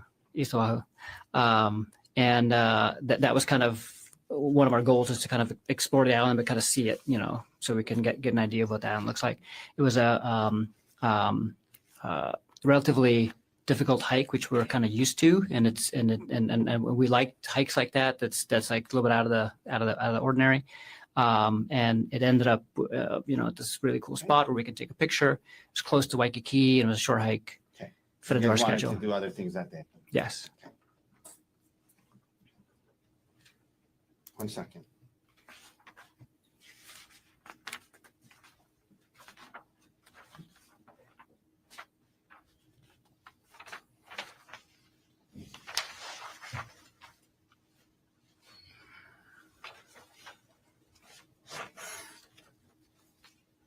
Now, you were asked about whether or not during the conversation when you confronted Ariel about the affair in San Luis Obispo, prosecutor asked you if at some point in that conversation you called her a lying bitch and a whore. Remember being asked that? Yes. And was this a long conversation you guys had? Yeah, I mean, I would say we had the conversation about the affair for the entire time we were in San Luis Obispo. But then that first on night, and off, That first night, did that conversation get heated and emotional? It did. Okay. It did. Let me ask you this. It was just the two of you there, right? Oh, when yes. Yeah. And you were asked if you called her those names, and you wanted to tell the jury that you did. Yes. You could have said, no, I didn't call her that, but you wanted them to know that you did call her those names, right? Testifying. Sustained. You testified to this jury. Well, you admit that you called her those names. Yes. And then did the conversation continue, and did you guys try to work through it? Yes. Okay. All right. Thank you, doctor. That's all the questions I have for you. Any remarks based on what was asked on redirect? Just a moment. Take your time. Actually, before we begin, may we approach on the Yes.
Dr. Konig, we're going to keep this very limited. I'm going to go through two situations. Situation one, if Ari divorces you, you're likely going to be paying child support, correct? Yes. And you know from your last marriage, that's very expensive, right? It's not that expensive, but You paid almost $30,000 a year in 2018, correct? it's not a reason why I wouldn't divorce her if we had a good reason for it. Is all I'm saying. If Ariel divorces you, if she divorces you, you're likely the one that's going to be paying child support. That's correct? If we ended up getting a divorce, I would be paying child support. Correct. If Ariel ends up divorcing you, you don't get anything from her life insurance, correct? If Ariel, if we get divorced, neither one of us gets either one of our life insurances. Ariel divorces you, you don't get any of her retirement accounts, correct? If we get divorced, well, that's not true. I know if we get divorced, Ariel might get some of my retirement account because my retirement account is much bigger than hers. The question was, if Ariel divorces you, you do not get her retirement account, correct? This is a question of law. It's not that's overruled. I know that the retirement accounts are going to be. I know that retirement account division is part of divorce, and I know that there's a lot of things that go into that calculation. I know that my retirement account is much bigger than her retirement account, and I'm not sure what portions we'll be able to keep because it's based on when the contributions were made and things like that. You know that you're likely not going to be taking her retirement if she divorces you, correct? Like I said, I don't know what's going to come of all that. It's a complicated. It's much more complicated than the life insurance issue, for example. And you know that if Ari divorces you, a likely outcome would be 50-50 custody, correct? It depends on the circumstances of the divorce. You knew before March 24, 2025, that if Ariel divorced you, 50-50 custody is generally standard, correct? Yes, absolutely, and that's what I would have been advocating for. Second scenario, if Ari dies, you don't pay any child support, correct? If Ari died when? If Ariel Konig dies, you're not going to be paying her any child support, correct? If Ari dies, and yes, I would not be paying a dead person child support. Yes. If Ariel dies, you get the $250,000 life insurance policy she took out, correct? Yes. That your suggestion, correct? Not my suggestion to take out the life insurance policy. It was a joint decision. If Ariel dies, you get $250,000 from her retirement, correct? Yes. As the sole beneficiary, correct? Yes. If Ariel dies, you get full custody of the kids, right? If Ariel dies, I'm the only parent left. Yes. No further questions.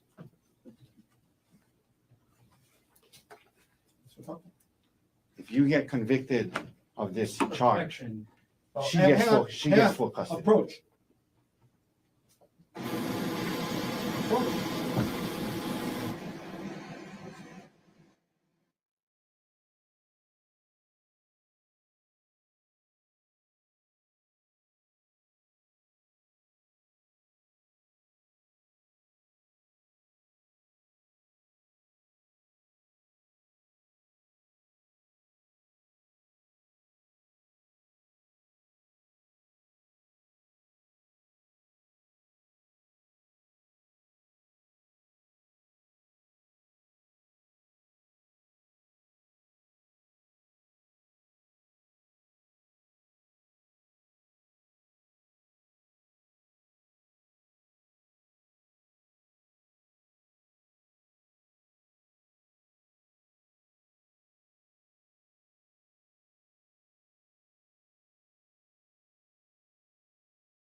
were asked about custody. Yes. You love your boys? Yes. More than I can describe. Excuse me? More than words can describe. Do you want to fight Ariel for 50-50 custody in the divorce? Absolutely. Okay. You were asked about how if she died, you would have got $250,000. How much money would Ariel have gotten if you died? Over 2 million, including the life insurance and the retirement. Let's talk about that. How much life insurance did you take out on your life for her? 1.5 million. And that was in this January to March time period? Yes. During that time period, you decided to take out $1.5 million of life insurance on your life for her, right? Yes. You had more retirement than her? Yes. And if you died, that would go to her? Yes.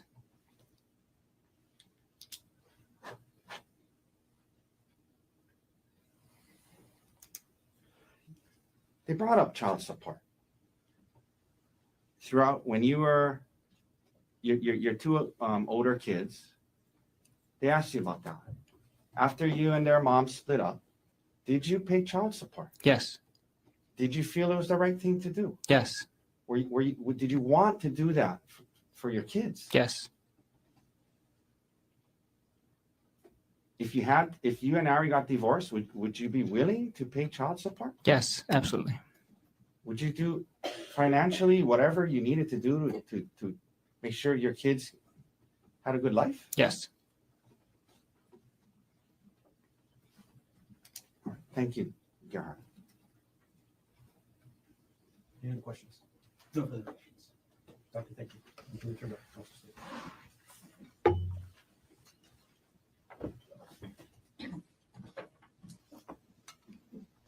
Mr. Otake, does the defense wish to present any other evidence? Can we approach? Sure, come on up.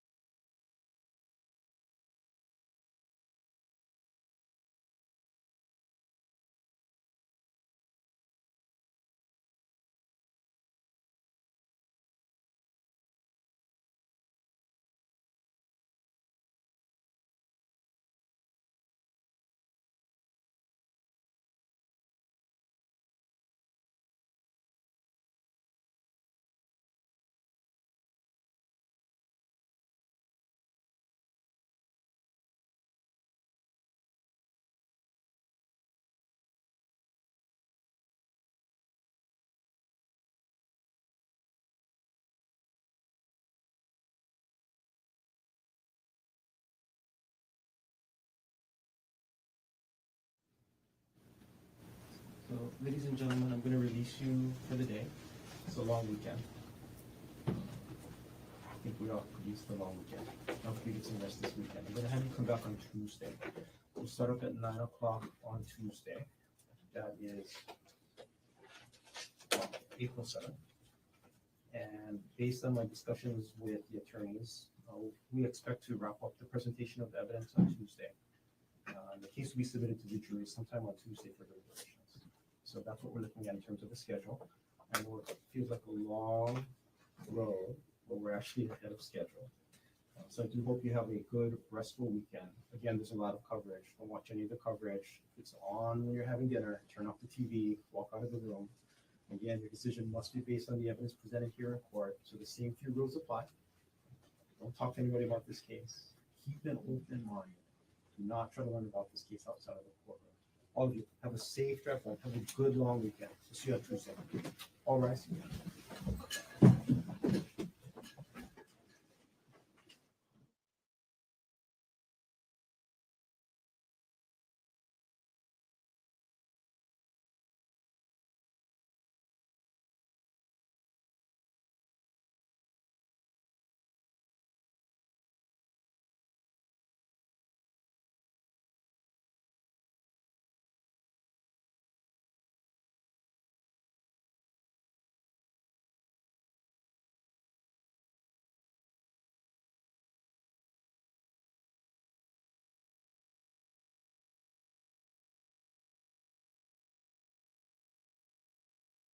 have one question. The jury instructions that we settled earlier, at this point in time, court is not contemplating any amendments as we settled them. Mr. Garner, anything on that issue for the state? No. What you, Ms. O'Connor?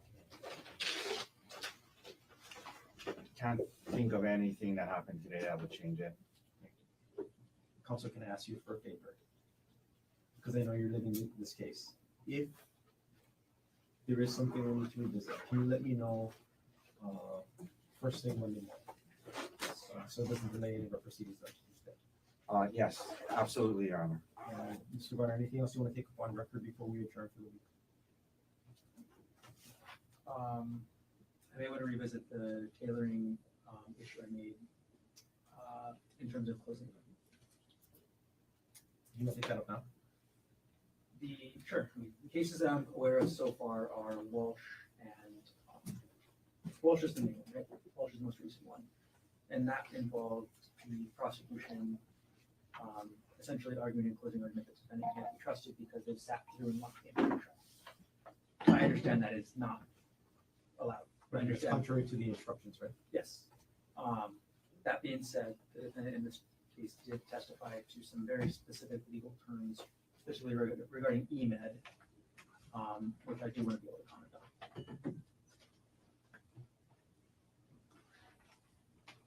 Just to be clear, I mean, our position is EMED should not be given, and we're telling the jury it did not apply. And when he said that, yeah, I was in a severe emotional state, he was talking about after the fact, not when he did what he did.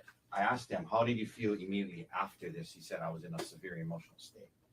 So that, like, if he's suggesting that he said that to try and get convicted of EMED, that's ridiculous. Because number one, we're saying EMED should not be given. We're telling the jury that it should be disregarded.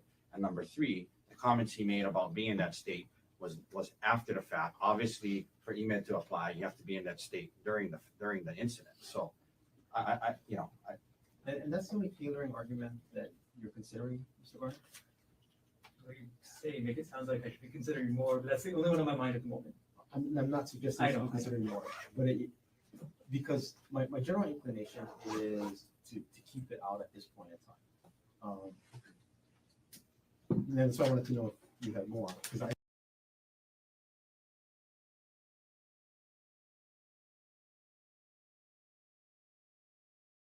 Okay, Detective, we're going to go to the third item that you examined.